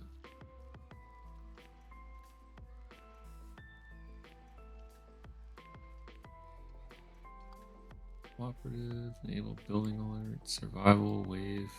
Oh boy. Oh, this is not bad. Oh my god. What? I'm looking at the waves and it's a lot. I wonder if you could just copy all this somehow. Oh, that would be nice. Setting this up bit by bit. Oh my lord. Is it in the world Okay. properties? Where is it?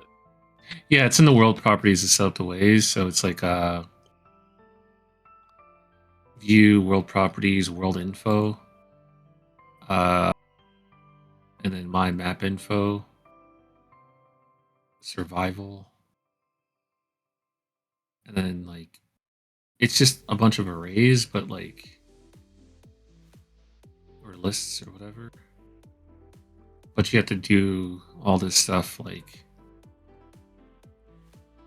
bit by bit. Like it wouldn't be. It's just. It looks like a tedious thing. We can set up a mock one, a simple one, just so you can figure it out. So this is where you're gonna switch the game type to not be that anymore. Yeah, survival. I'm pretty sure. Put this on another monitor while I'm looking through these settings.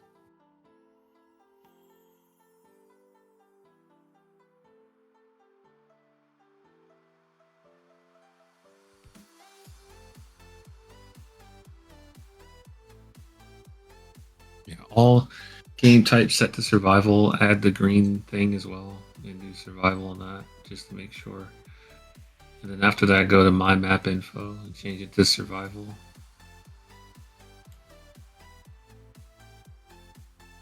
Whatever it's going to say. Hit the check mark. Survival at the bottom. Go to cooperative first. Building alert. Yeah, change player team to 1. Because 1 is for nod. Then go to survival after that and close that one. And this is where all the fun begins. Click on it, the 0. The drop down 0 on the left. Infantryways, add in something there. Then click on the thing. Wow. Okay, this is something I can spend. Oh god. Can I just get that It did, box it bigger, did the other please? way. Yeah. There you go. You don't need that much. It's yeah. Click on this. Click on the 0 on the left. You don't need the window to be this big, because all that stuff isn't important. Click the 0. Change the base, or not the base number. Change the infantry class. Pick any random GDI infantry and throw it in there. It is multiply per player. Let's just do 10 per player.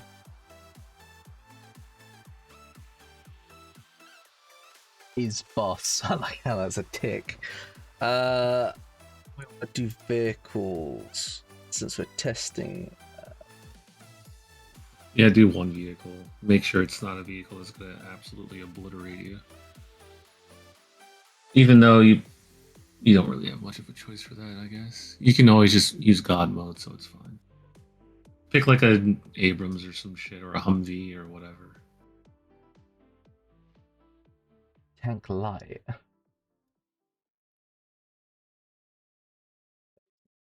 At 5. I don't know what base number means, because these base numbers in here are not. Oh wait, that's a good point. Sorry. You're right. It's per player. I guess base number is what will always come, and per player is how many extra will come, maybe. Yeah. I guess I can test that out. Too. I think it needs So- to be Maybe. above 0. Yeah, so just put it to 1, and then for the base number at least, and then go from there. Because, yeah. Okay, let's put it at 2 just to test out. So if there's 3 med tanks, we know that's what it happens. And change your base number for the Grenadier too. Yeah. So it spawns those. 2.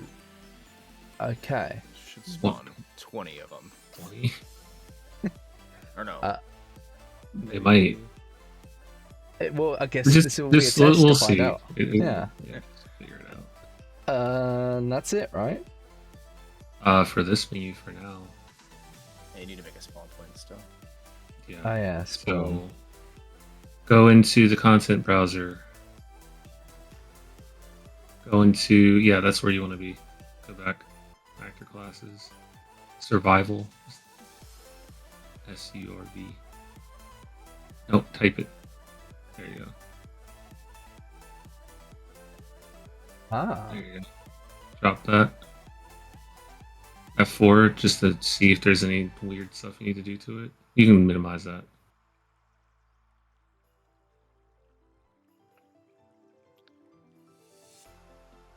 Okay, yeah, it's good. Drop a few, so duplicate that thing a few times. Have at least, I don't know, 5 of them down there. They don't need to be super spaced out or anything.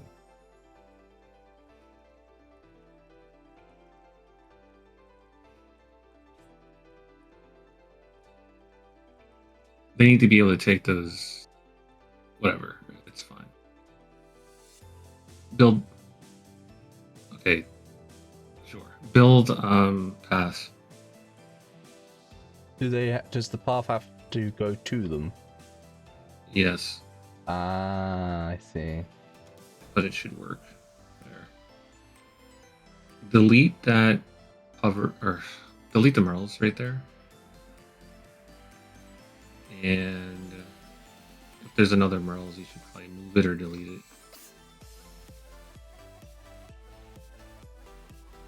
There's one more, isn't there? Yeah. They won't get into the malls though. They might. They don't. They literally don't. I'm pretty certain they don't get into vehicles. What bots are you talking about? Bots in general? The bots from the survival mode will not enter another vehicle. I've never seen it. And I've parked vehicles in front of their face. Yeah, but these are editor vehicles, so they might look at it, see that it has no team, and just take it. I guess Anyway. just play on the ground. Try it.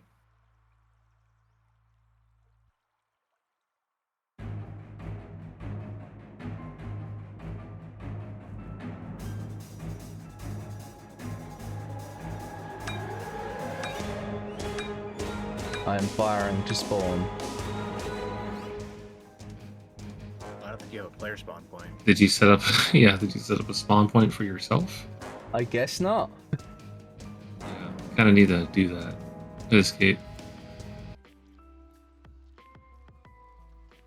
Uh, Yeah. Player start. Let me see if there's a specific player start. I doubt it.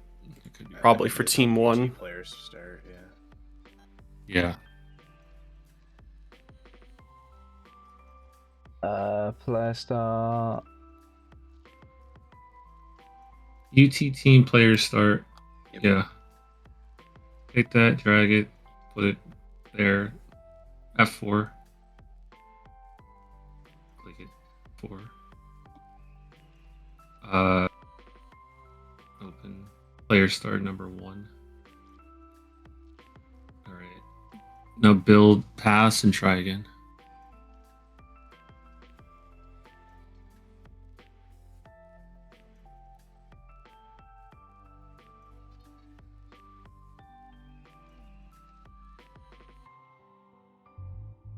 If team index need to be changed. Well, if it doesn't work, we'll know.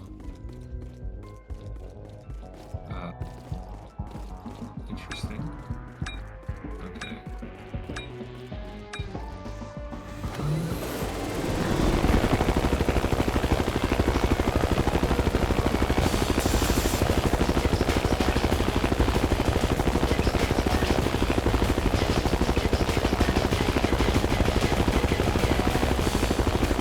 There is only one med.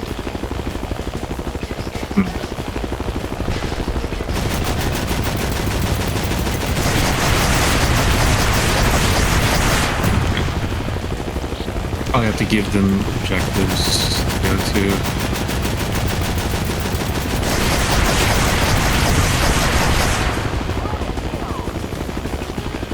There is 1, 2, 3. Oh wait, no, there's a lot more.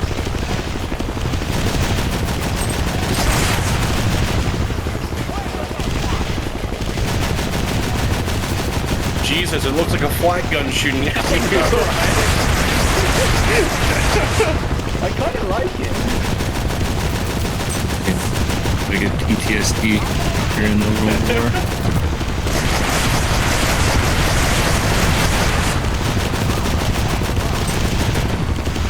Anyway, Trying to find if there's like what's the defense?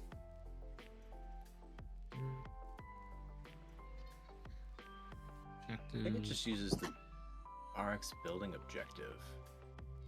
Yeah, I think so. I see like UT defense point, but I think that might be for bots on defense. But I'm not sure because I never use those things. Oh, this is for the scripted bots that spawn to help you. I'm looking at. Okay. So yeah, There's also a RX area objective. that sounds promising. Yeah. Let me try not being in this map because this map. Shit. Are you looking at Dark Knight too? I'm looking at Lakeside. interesting.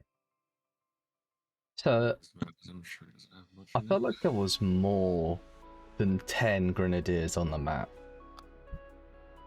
Might be, but you had 2 times 10, right? Yeah. But there was only one med.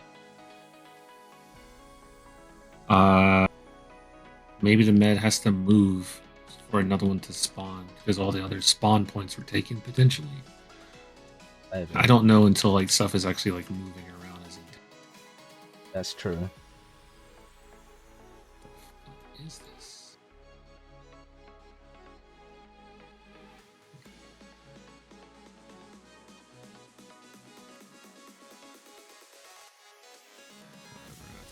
Stupid. Okay, where is it?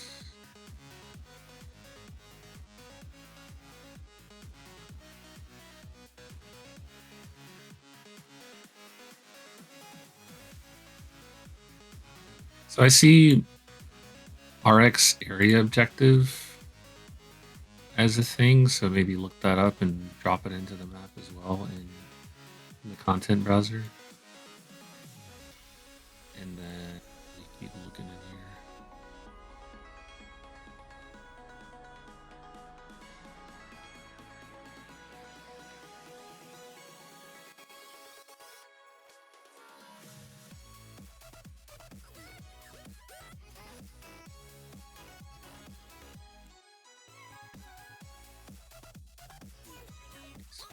You're gonna want to search the actor classes tab.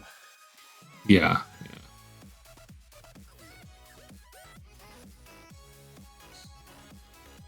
Line of sight. Objective. Destroy building. It's the area objective under navigation, and then you might need building objective too, but I'm not sure. Yeah, you might. I only see building objective on Dark Knight. I don't see an area objective placed there, but I mean, we could try just building objective and see what happens. yeah, how those were used for the other scripted bots, but they may be used for survival bots too. They may be the same type of bots. Yeah.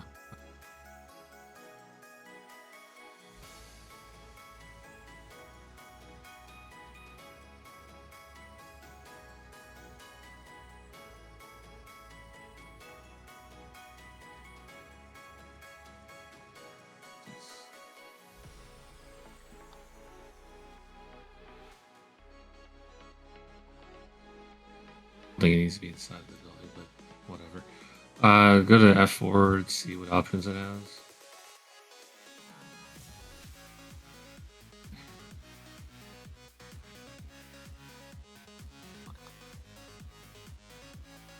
Is this called building objective?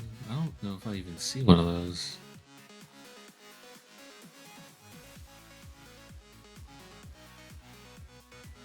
Okay, so you see the top right where it is the lock. Click the lock. Now click the barracks. Hand and nod. Now click the green arrow. There.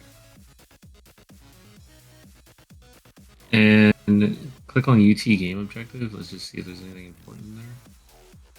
Vehicle parking spots. Don't worry about that. Don't worry about that. Okay. Just close that. Build a close that. And take the point and move it outside of the base because it shouldn't be inside of it. You have the base selected. Control Z.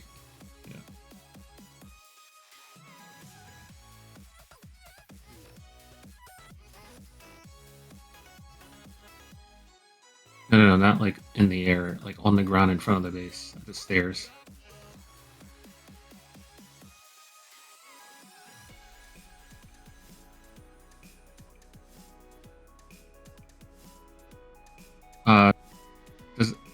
Just a little bit more forward, just to make sure it's not overlapping.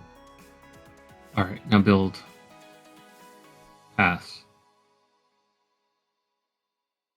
Nope.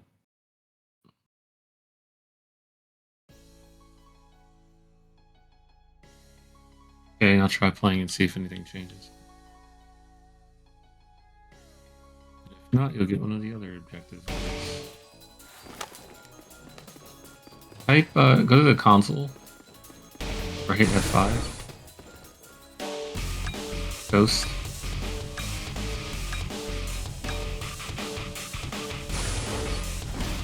I'll fly over there because this is way faster than doing it.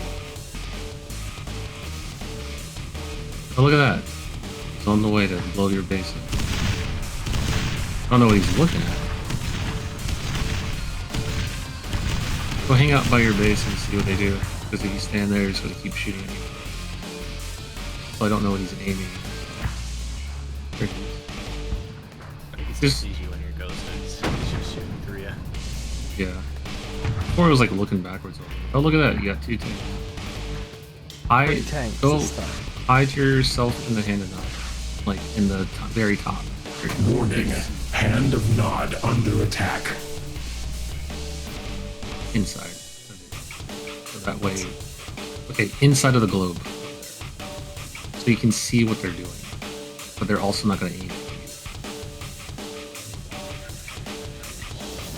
Shooting your base. Maybe you have to like set it up. Well, better than nothing.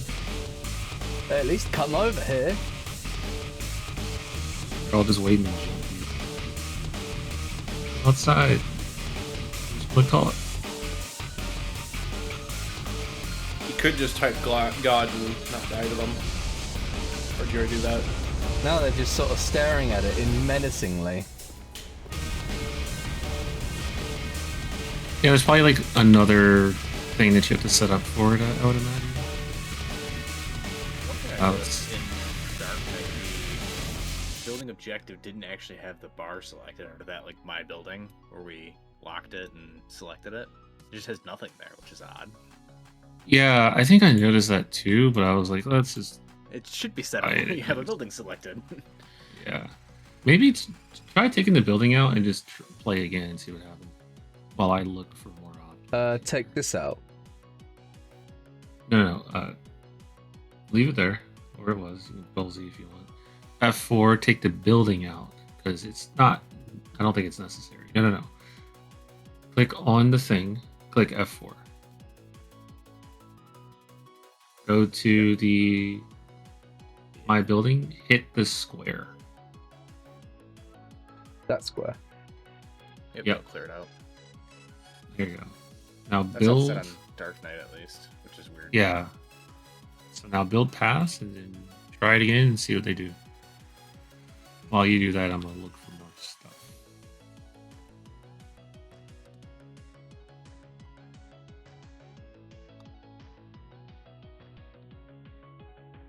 You think it's the area objective? 'Cause I see that too. Do you see one on Dark Knight? I didn't see any. I didn't know that building objective there. Let me check out Dark Knight. I'm looking at different maps. I thought it would have been simple. They're just spamming.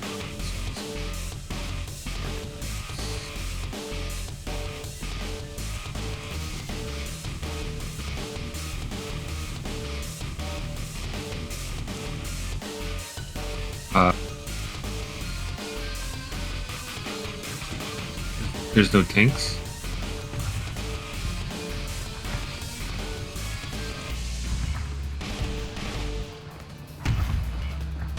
They're not moving. Okay, yeah, you need more.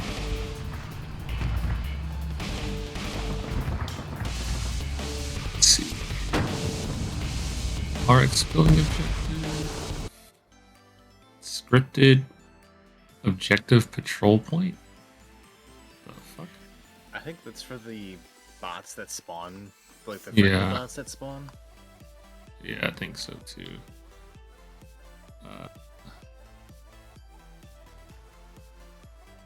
You know what? Let me just go to scene and see if there's anything in here. That's where I've been scrolling through to look, see if I found anything. Yeah. Type in bot. Scripted bot spawner. Spawn. Survival spawner.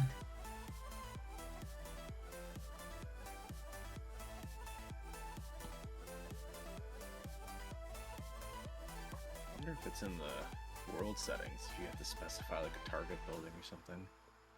I'm gonna poke around in there and see if I find anything. Very interesting. The way they set their spawner. Oh, wait, this is a whole different thing. RX scripted bot spawner, spawn points, spawn number, max spawn, character types.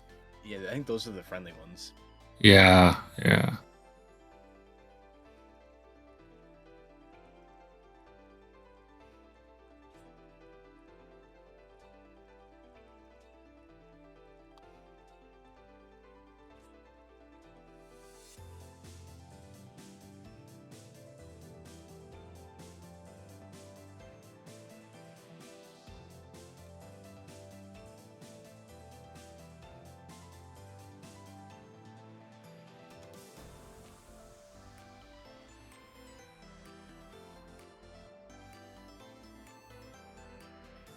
Oh wait, go to the objective thing that we placed.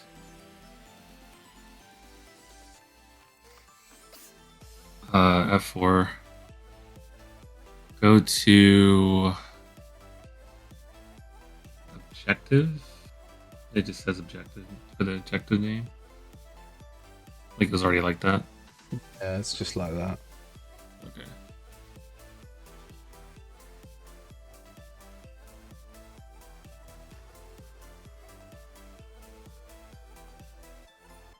Not sure.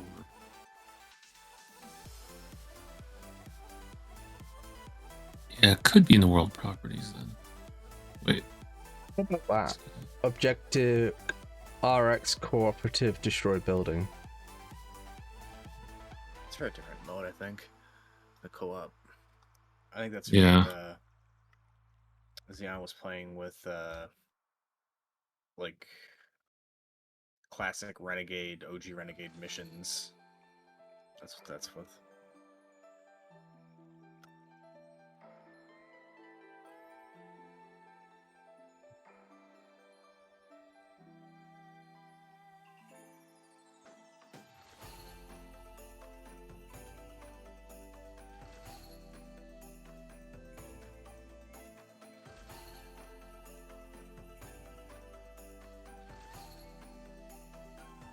Let's go check these world properties then.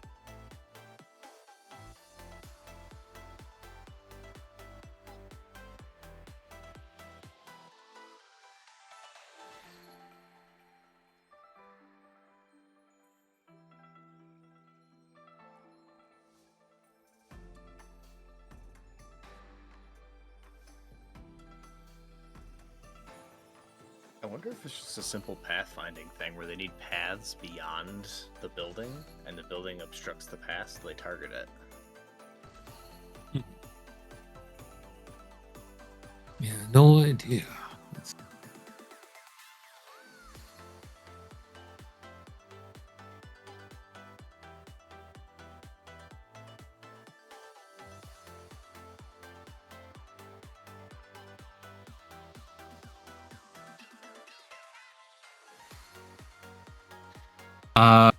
Click on your building.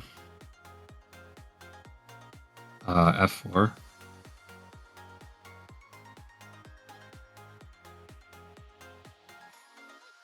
Team ID.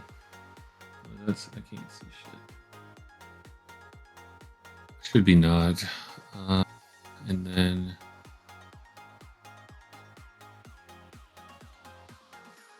go to building, RX building. Yeah. Okay, never mind. Huh.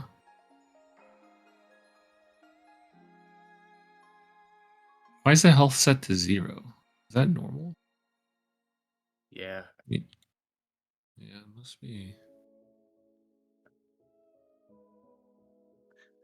That confused me with the repair pads. Yeah. What, 0 health? That doesn't make any sense. I think the actor class for the building or something sets it to the max when the game starts. Yeah.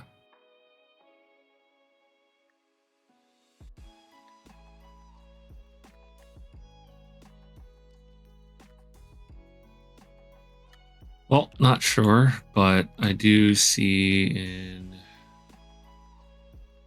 Actually, let me just do a side by side.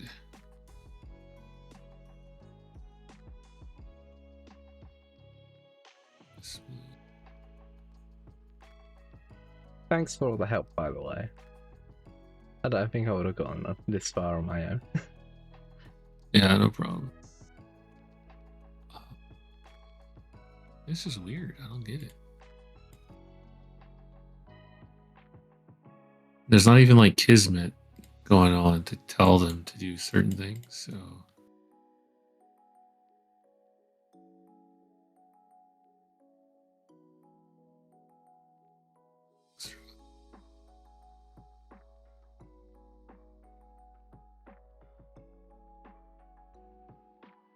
oh, is it that tag or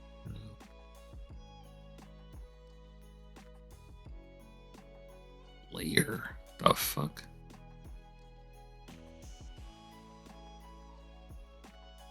Let me see where you're at here. Go to open up at the bottom where it says object. Let me see what this says. Okay. Call it nod. So all capitalized nod. Name. Click on layer. Yeah.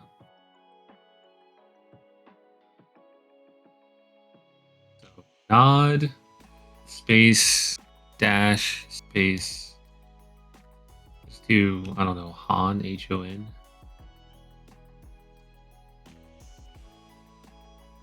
Like that?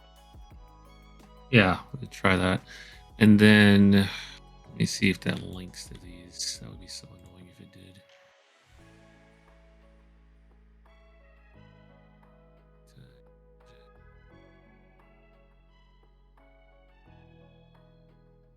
I feel like this isn't necessary. But scripted object.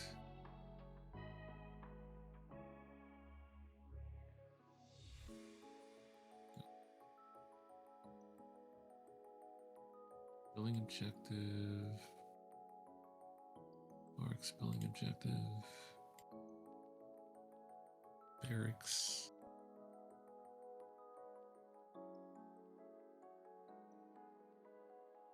It even mattered. I'm gonna check another map real quick.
There's a specific building that you need to be using.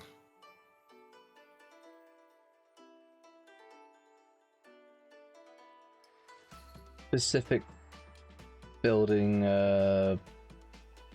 building.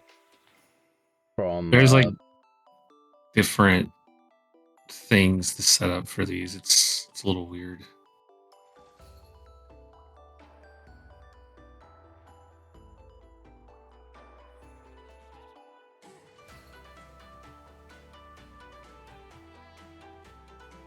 Wish I would have checked the other one now.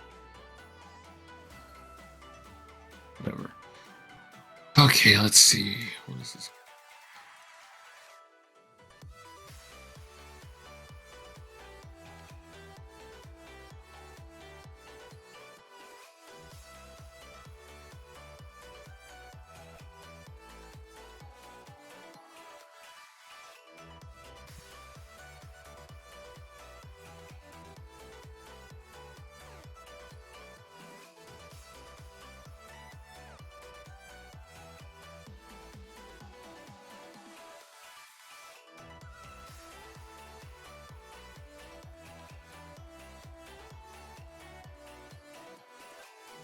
Yeah, not sure, but I have a sneaking suspicion that one of the issues might be actually let me check one thing.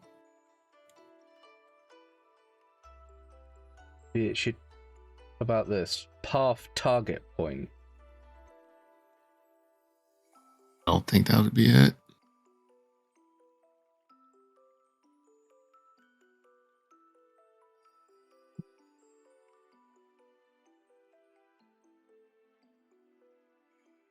Does the base in Dark Knight or whatever have a what is it called? A team base volume on it? I'll check. Currently looking through other options here.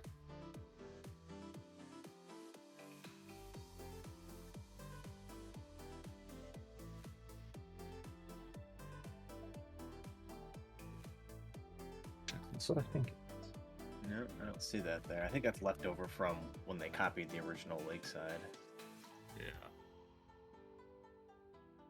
I think it's really only used to block you from placing beacons in base, I think. Maybe some spotting things too. Gotcha.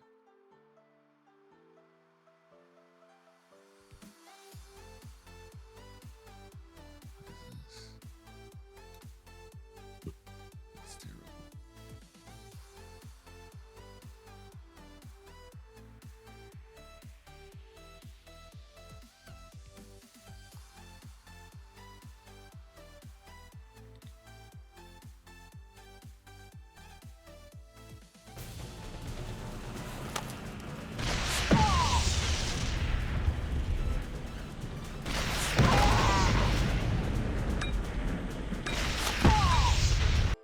Active properties.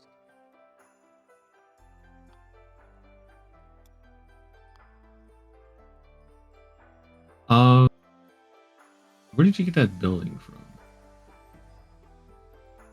Which building? And a nod. I know. Let's try something. Get rid of whatever that AGT thing was, so it's not going to be saved, and then save save the map after that. Trying to click on it. There we go. Did you click on it? Managed to eventually. And now what do? Save the map real quick.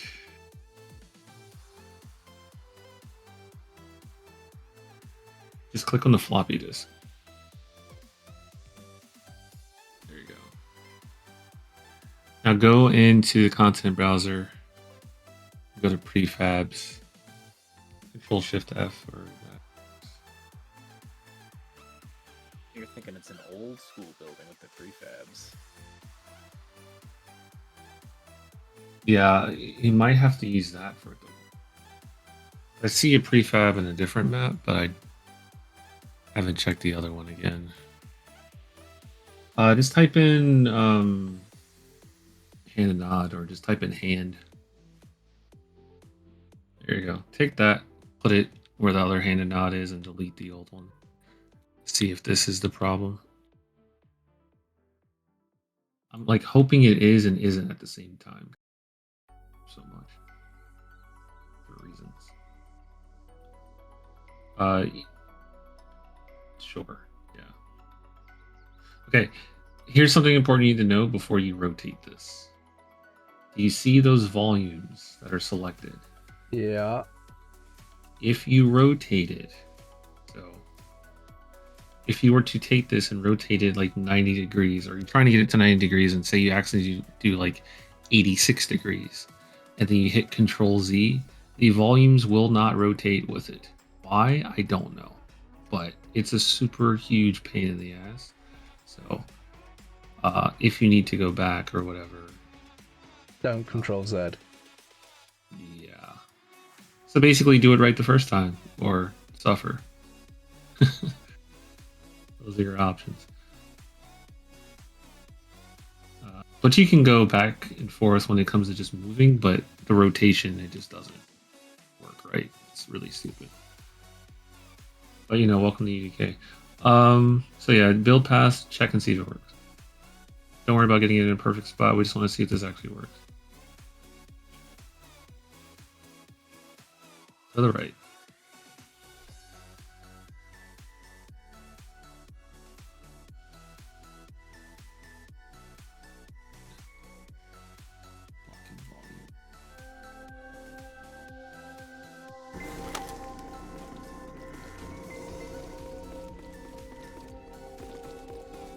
actually spawns me inside the building.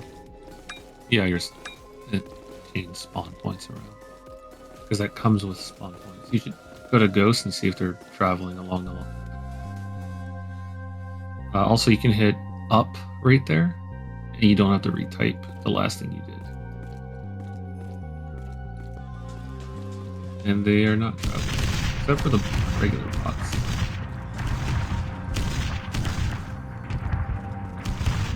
We'll just go back to the base and wait and see if the bots actually travel to the base and try to like hide behind something so they aren't looking at you as like a reason.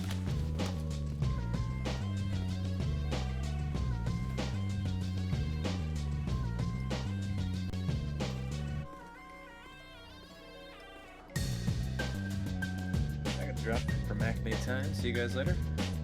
Enjoy Alright, yeah. the fun. Thanks for the help. You're on. Let's see.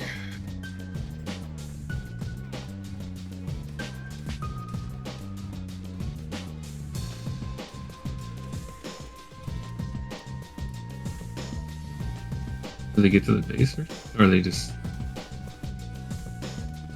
not traveling anymore? No, you can they see are. them. Oh wow, they're shooting the Warning. base. Hand Look of at that. Nod under attack.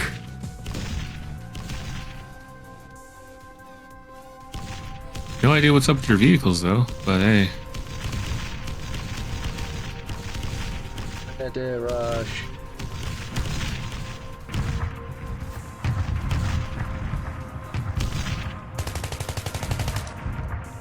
See if they're going to the MCT as well. Looks like they probably are with all that damage. Warning. Hand of Nod under attack. Yep, they are. That C4 in it. Good. Alright, hit escape so you don't have it cause problems. Click on the... Actually, no, that won't work. Hold it. Just to get the vehicles to work for now, click on that. Actually, no, don't do that. Click on the hand and nod. Now you're gonna have to do something that is a little annoying. Okay, so you are going to need to change this to normal actors, I think. But we shall see if that's correct or not, because it might cause other problems. So first, move it to wherever you're trying to get it to move to, because you just keep wanting to do that. So do that first, and then don't worry about that path node saying it's not correct, because it will be correct. It doesn't matter. All right, now you done moving it?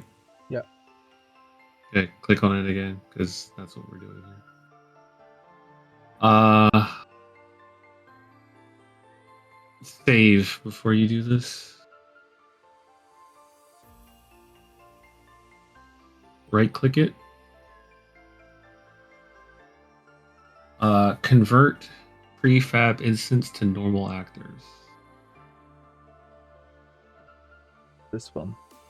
Yes. Hit Control G.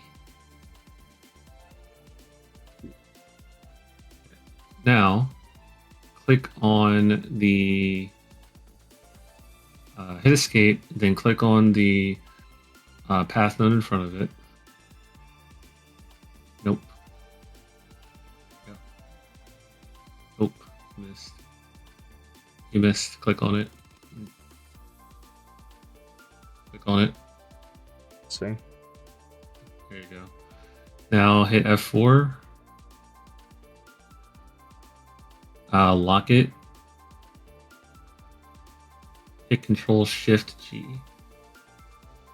Click on the hand and nod. Add it to the thing with the green arrow. to there? Yeah. All right. Build pass and play. See if it works. Actually, you might not even have to build pass because you didn't move anything. Yeah, just try to play and see if it works for the vehicles.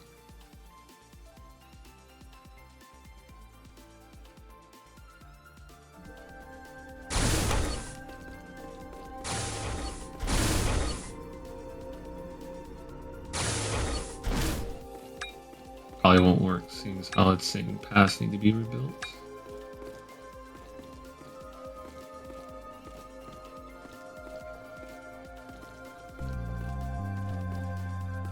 Tank is moving. Oh, just wait at the base and see if he attacks it. Or that works too. You can just hide there because they can't actually see you.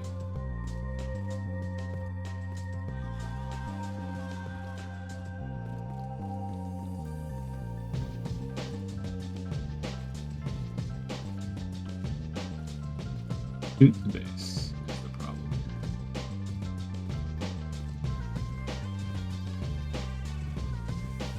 Is he looking at you?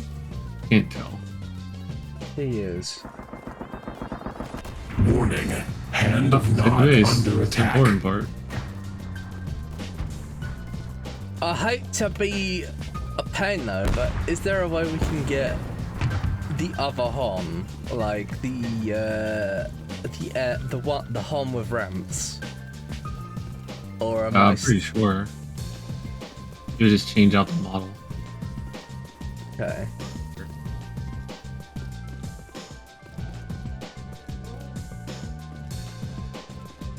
They stopped shooting. Why? Where's the infantry? Oh, there they are. Slowly making their way. It's just that the tanks have stopped. For now. Warning.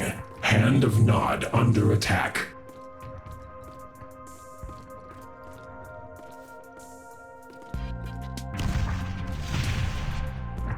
Debugging is not my thing.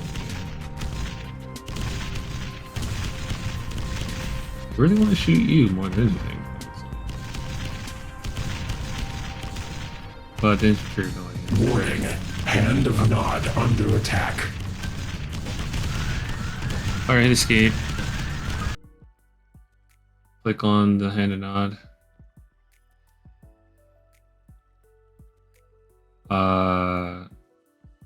It shouldn't have all that selected as well. Hit Control Shift G.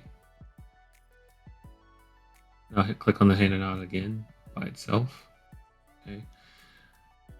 Hit Control B as in B. Bravo. Control B. Control B, Bravo. Yep. Go to the content browser. You can just click the middle one. That works. Just expand it all the way. Strange. Okay, go to minimize the content browser, hit F4.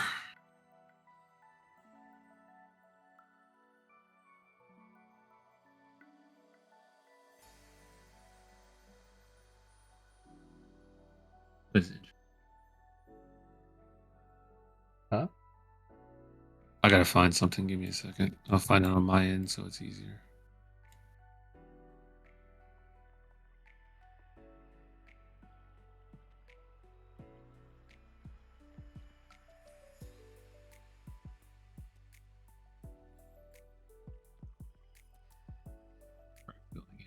Okay. Go to the content browser, go to actor classes at the top, type in hand, and then select hand and nod ramps. Just click it. Did.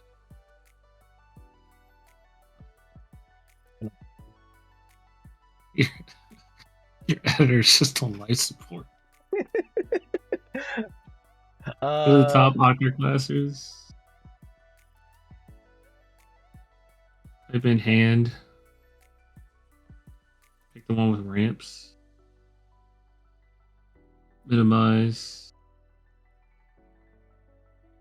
Click, right click the hand and nod. Replace with that. Yay. Now click on the defense point in front of it. Just to see if it updated. Nope. You clicked on a light mass importance volume. There you go. See if that says ramps. So you need to kind of like click on it and expand it or whatever. Doesn't say ramps. Okay. Click on the square. Actually, click on the lock. Then click on the hand and nod. Then do the green arrow. Yeah. Now build pass and play and see if it works. The same as it just did a second ago.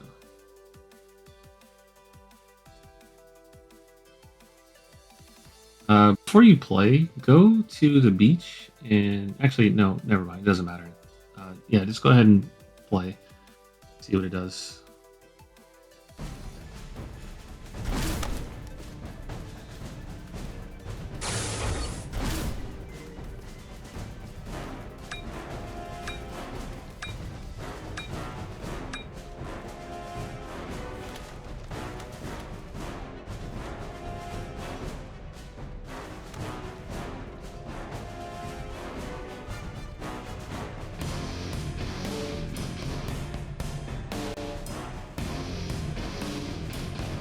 They don't like the sun.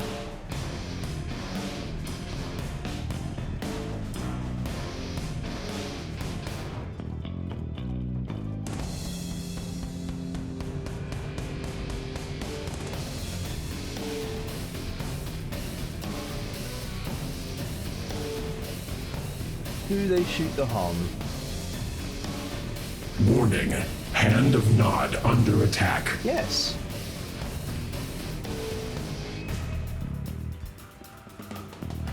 Are indeed shooting it.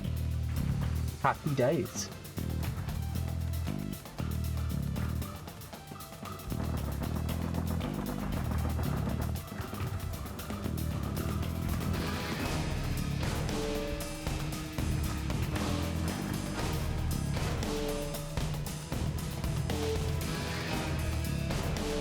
And then they stop shooting it.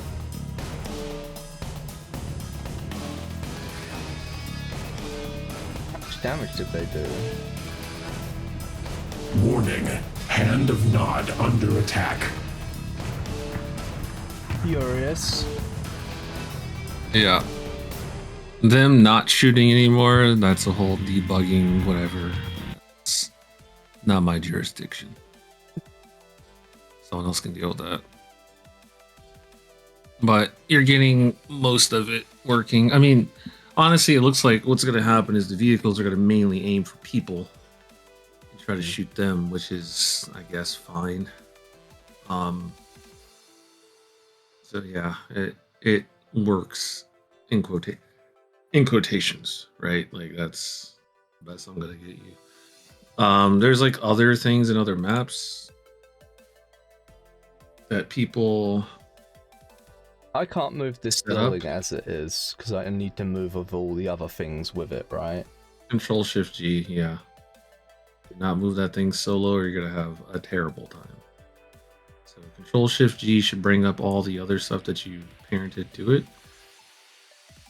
Or okay, click on the HESCO barrier. The ones that you have grouped. HESCO barriers. There you go. Control Shift G. Okay. Click on the barracks once. Okay. It's not grouped, but it's easily fixable because nothing moved, hopefully. So hit O. Wait, actually, you shouldn't have to do that because.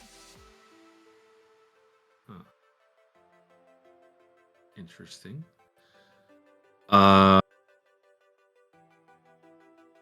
Go inside of the bar so I can see if there's like spawn points or something. Okay, click on any of these things. Just click on one of them. Okay, they're all grouped as they should be. Good. Control click on the barracks. Try not to move anything while you're doing it. Control G. There you go. Now it's all together again. Weird why. Whatever. I probably just couldn't see it because of resolutions and stuff. But there you go. If you need to move it, there you go. You can do it now. Where are you trying to move it to anyway? I was just seeing that it was slightly in the ground because grass. I mean, you can always flatten the ground or whatever. Or if you're going to try to move it up, then you're going to need to change your snapping grid to not be 16 because that's kind of excessive for minor adjustments. So change that to go to like 2 maybe.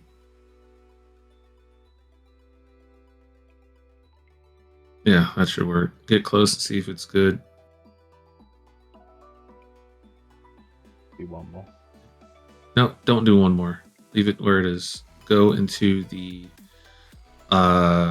landscape tool and just make the brush smaller and flatten that area to be the same height as the part that's already fine.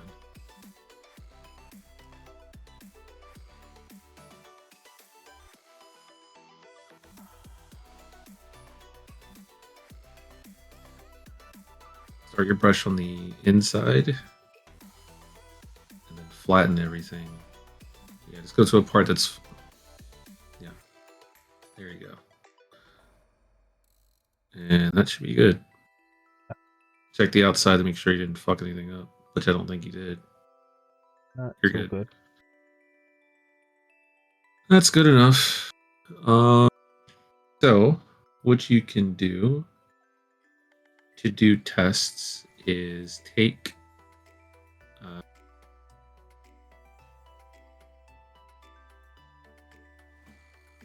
wondering something now. Curious about. I think what you would do, or in my head, this is what makes sense, but I don't know if it works this way. But go to those waypoints out there on the beach where they spawn, and click on one of them, and go to Properties, F4.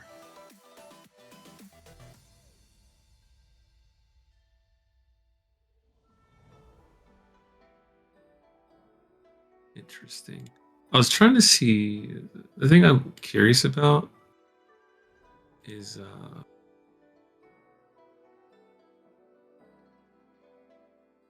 there a way to set what points actually spawn per wave?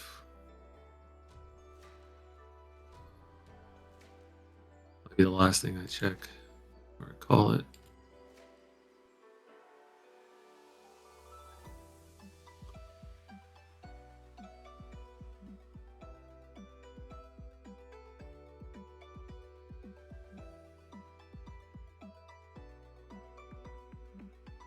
Huh. Preferred. What? Just looking at preferred vehicle path. No, it's not going to be in there. I looked at that stuff. It doesn't look like it's going to do that. If that's not a thing, it probably should be a thing. Because I'd imagine the best idea would be like first few waves maybe come from like the beach, and then maybe there's a tank wave that comes from the side. But it doesn't look like you really have control over that. Things just run in from wherever.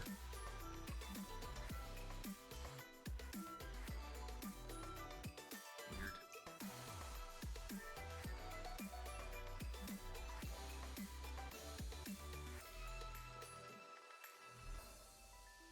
Well, From here, I'd say just create more waves, create how you want them to be set up. Set up, like, block out the area in the woods to have the pathing, the setup that you want. Obviously, do more than what we did because we didn't do much. Yeah. Probably get rid of that foliage stuff too. And change it into trees, but don't go crazy, as Neural said. Like, Yeah. like that many trees isn't terrible, but if you start getting like more and more dense, you're gonna have problems. What you could do though, right, is you can decide, like, so look at that area again. So what you could do is, like, obviously, like, say like this first 3-4 patches of trees, you're obviously gonna be a play area. And maybe like the next 2 or so, but you just figure out like how far are you going to let people travel with their vehicles, and then anything past that area can end up being foliage trees instead, because they don't really need collision, right?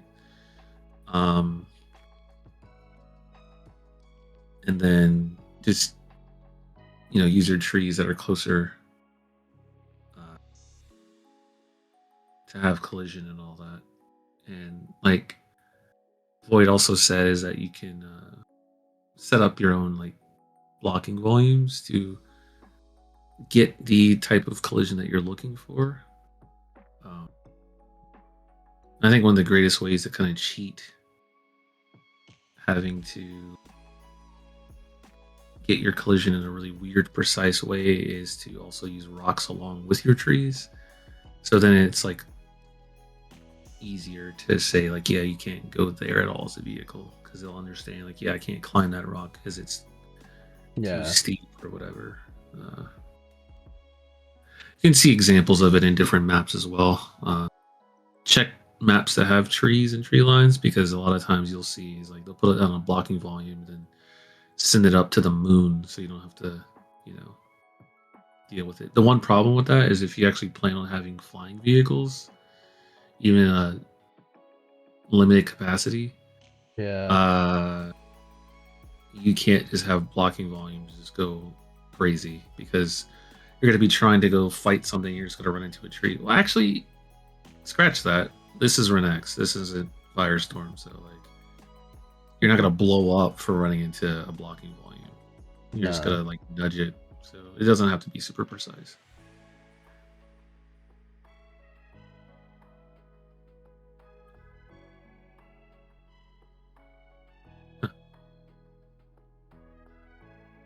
Yeah. Thinking about that just makes me laugh. It's like not having to worry about that while mapping is so much better. I forgot all about it. So, oh, I clipped the the corner of the smallest blocking volume on planet Earth. My entire vehicle just blew up. Great. Yeah. Nice jet. Idiot. Yeah, I'd say from here it's mostly like in your hands to get your design and stuff figured out. Set up your spawn points. Definitely take the time to look at like engagement ranges too, to see if you like them, because an example I'd probably use is you probably don't, how do I put it? You probably don't want there to be like a lot of open line of sights where the bots are shooting at you with like the basic assault rifle from max range of the assault rifle, from like wide ranges, or wide angles. Like, and what I mean is, if you have a map that's just super wide open in that fashion, and it can be basically anywhere shooting at you, you're just gonna feel like you're being. It's like you're playing a game where you're just standing in lava, like you're just always being hit by them because they're bots. So yeah, something to keep in mind. Like, but you'll figure that out. Like, you kind of already got a good start here, because like this whole like cliff or hill in front of the base kind of sets it up. Like, this area is a lot shorter of an engagement distance, so you're not gonna just be getting bullied Yeah. from a million miles away. Hopefully.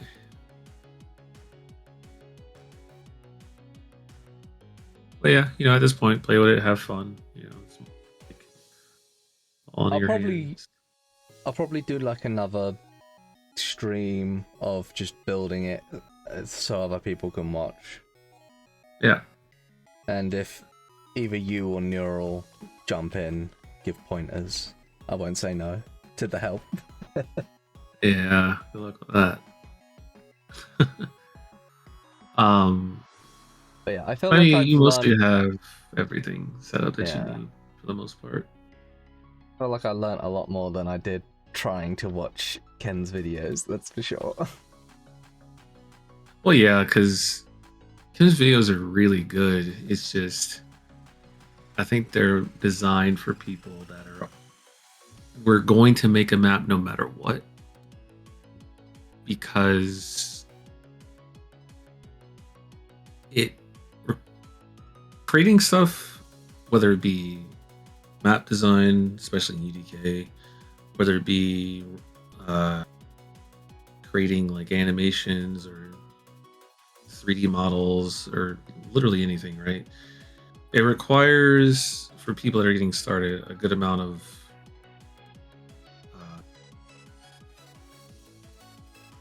I don't know if motivation is the right word, but it might be to like really get going and stick with it past like the first parts. And I find it pretty hard to do that in a self-starting way, because you're just completely unfamiliar with everything you're looking at, right? Like, for instance, when I look at this screen and I look at all the stuff on your tab and like on the top, I'm familiar with like 90% of what I'm looking at. But when you're new, you have no fucking clue what you're looking at, right? For instance, on the left side of your screen, you have the landscape tool. But above that, you have the terrain tool. And it's like, why am I not using that? And, click it, see what it looks like, right? Has some similarities, but it's not the same. And it's a whole nother thing to do. But for some reason, it never gets used, right? So, it's things like that that can be very daunting, because you can put a lot of time into learning this, and then someone says, "Yeah, don't do that. Do something else." And you're like, "Oh shit." That's what happened to me. I first was using this thing, and it has some nice points to it, but there's other problems with it. So yeah, like there's a lot of things like that, but once you start to understand and become more familiar with these things, it's definitely a lot less of a feeling of it pulling teeth, but as for like those videos, I think they're, again, really good if you already are like, I'm definitely just going to do this. I have an idea and I'm gonna make it work, and I don't care if it's frustrating or a headache or whatever, because you're kind of signing up for it. And I think what happens is when people are new and they start out, it's like they don't realize that creating stuff is kind of signing up to have some headaches, especially if you're doing it solo. So that's why, like, if someone can watch what you're doing and say, wait, don't do that because that's stupid. It helps a lot. So I never really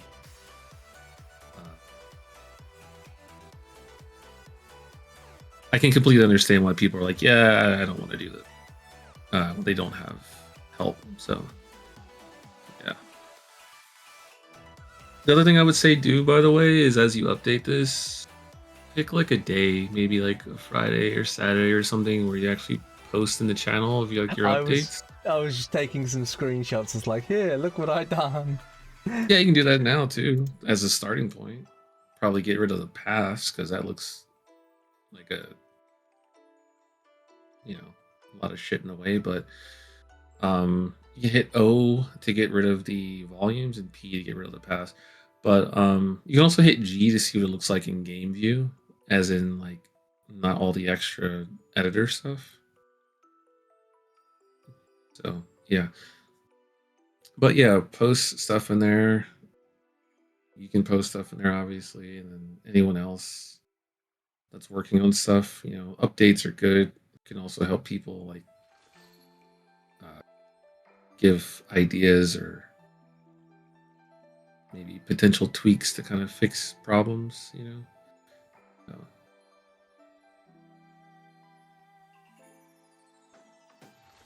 Well, it is midnight here now.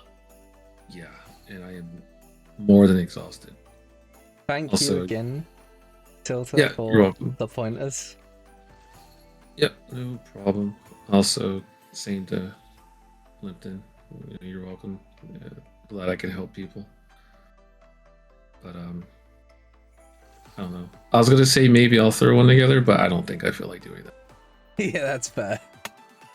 I got other things to make. Gonna take forever, but yeah. Good luck with everything, though. Hopefully it turns out the way you want. Just let me know if you need help or whatever. I think there's a good amount of people that lurk that have made stuff too that can help. So, okay. Do not save the bottom one. Do not save. Don't save anything but your map. Yeah.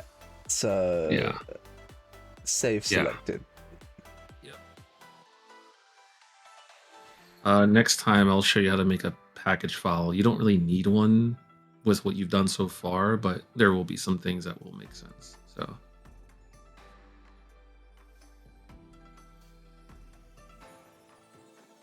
Thank you for joining me, and I'll see you next time. Yep, see ya.